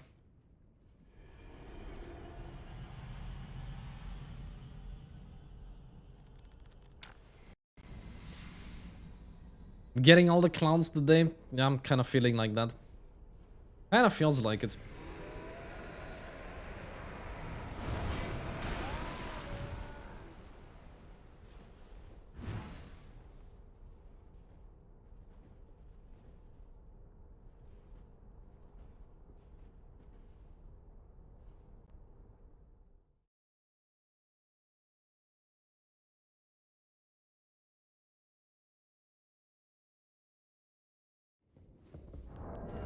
I'm blocked by too many people though. It's starting to become an issue, man.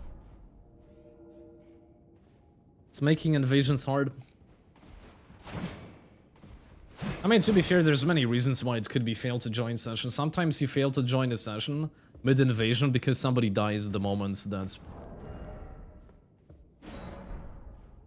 But what are the odds? What are the odds?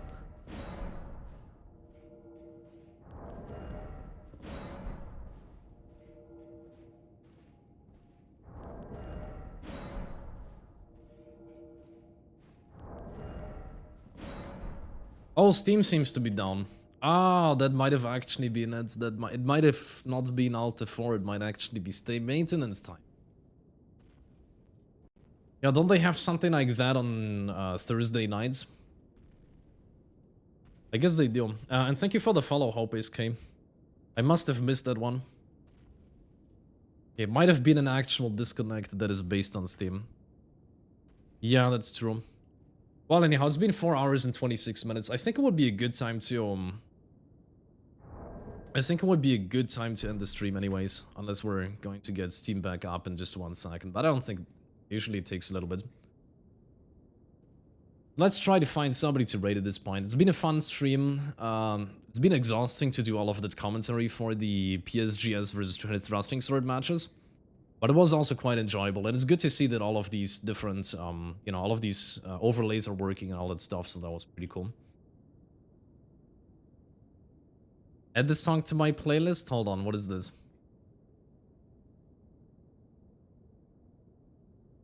What is this song? Let me play this song.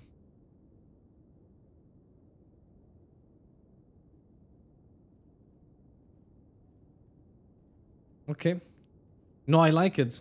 I'm gonna add it to my playlist, I think.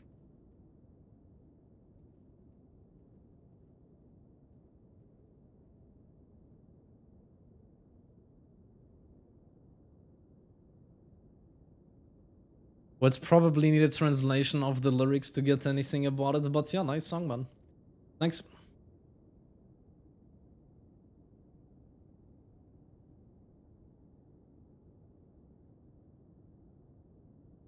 It's not the original one. Well, this is the first results. This is the first results when you're looking for the title that he gave me. Okay, so is this the original one? This might actually be, okay, this might be the original. Yo, hi, sorry.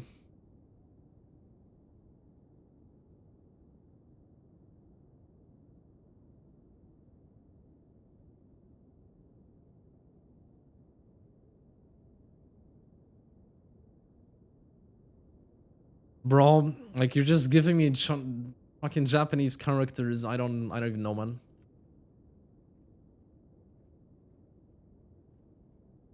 Okay, is this the original then?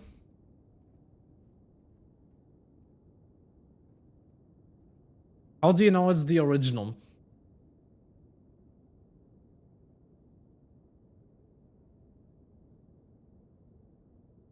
Okay, so presumably, okay, now this one is right. Okay, that's good. Well, then it seems like a lot of Japanese artists have made covers of that song.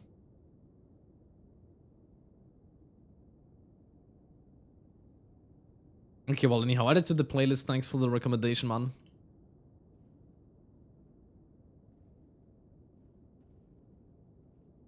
No idea what platform I'm using. I'm using YouTube, man. Just using YouTube.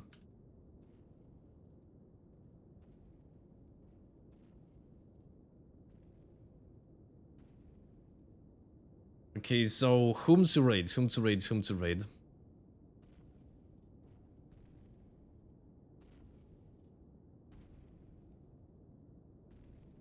Okay, well, we could raid Stankyham or we could raid Shorb. I have a little bit of more of a connection with Stankyham. I think I'm gonna go for Stankyham. Okay, let's go, boys. Let's raid Stankyham then. And thanks everyone for coming. Thanks for the stream. Thanks for being here. Thank you, Talon, for moderating. And thanks everyone for viewing the commentary. And those fantastic matches between the Space Ranger and Steelovsky, they were just absolutely fantastic. So let's just go for raiding the Stanky Ham right now. Finally sleep. I don't get paid enough for this. Hey, I can pay you an exposure if you want to. I'll give you a shout out. You know, I'll name drop you at some point in the credits at the end of the tournament if that's what's necessary. So, I mean, and thank you, man. Thank you so much, man. I can pay you an exposure. All right, so let's raid Stanky Ham now. Say hi from Eisenwave, and let's go in 5, 4, 3, 2, 1. Let's go.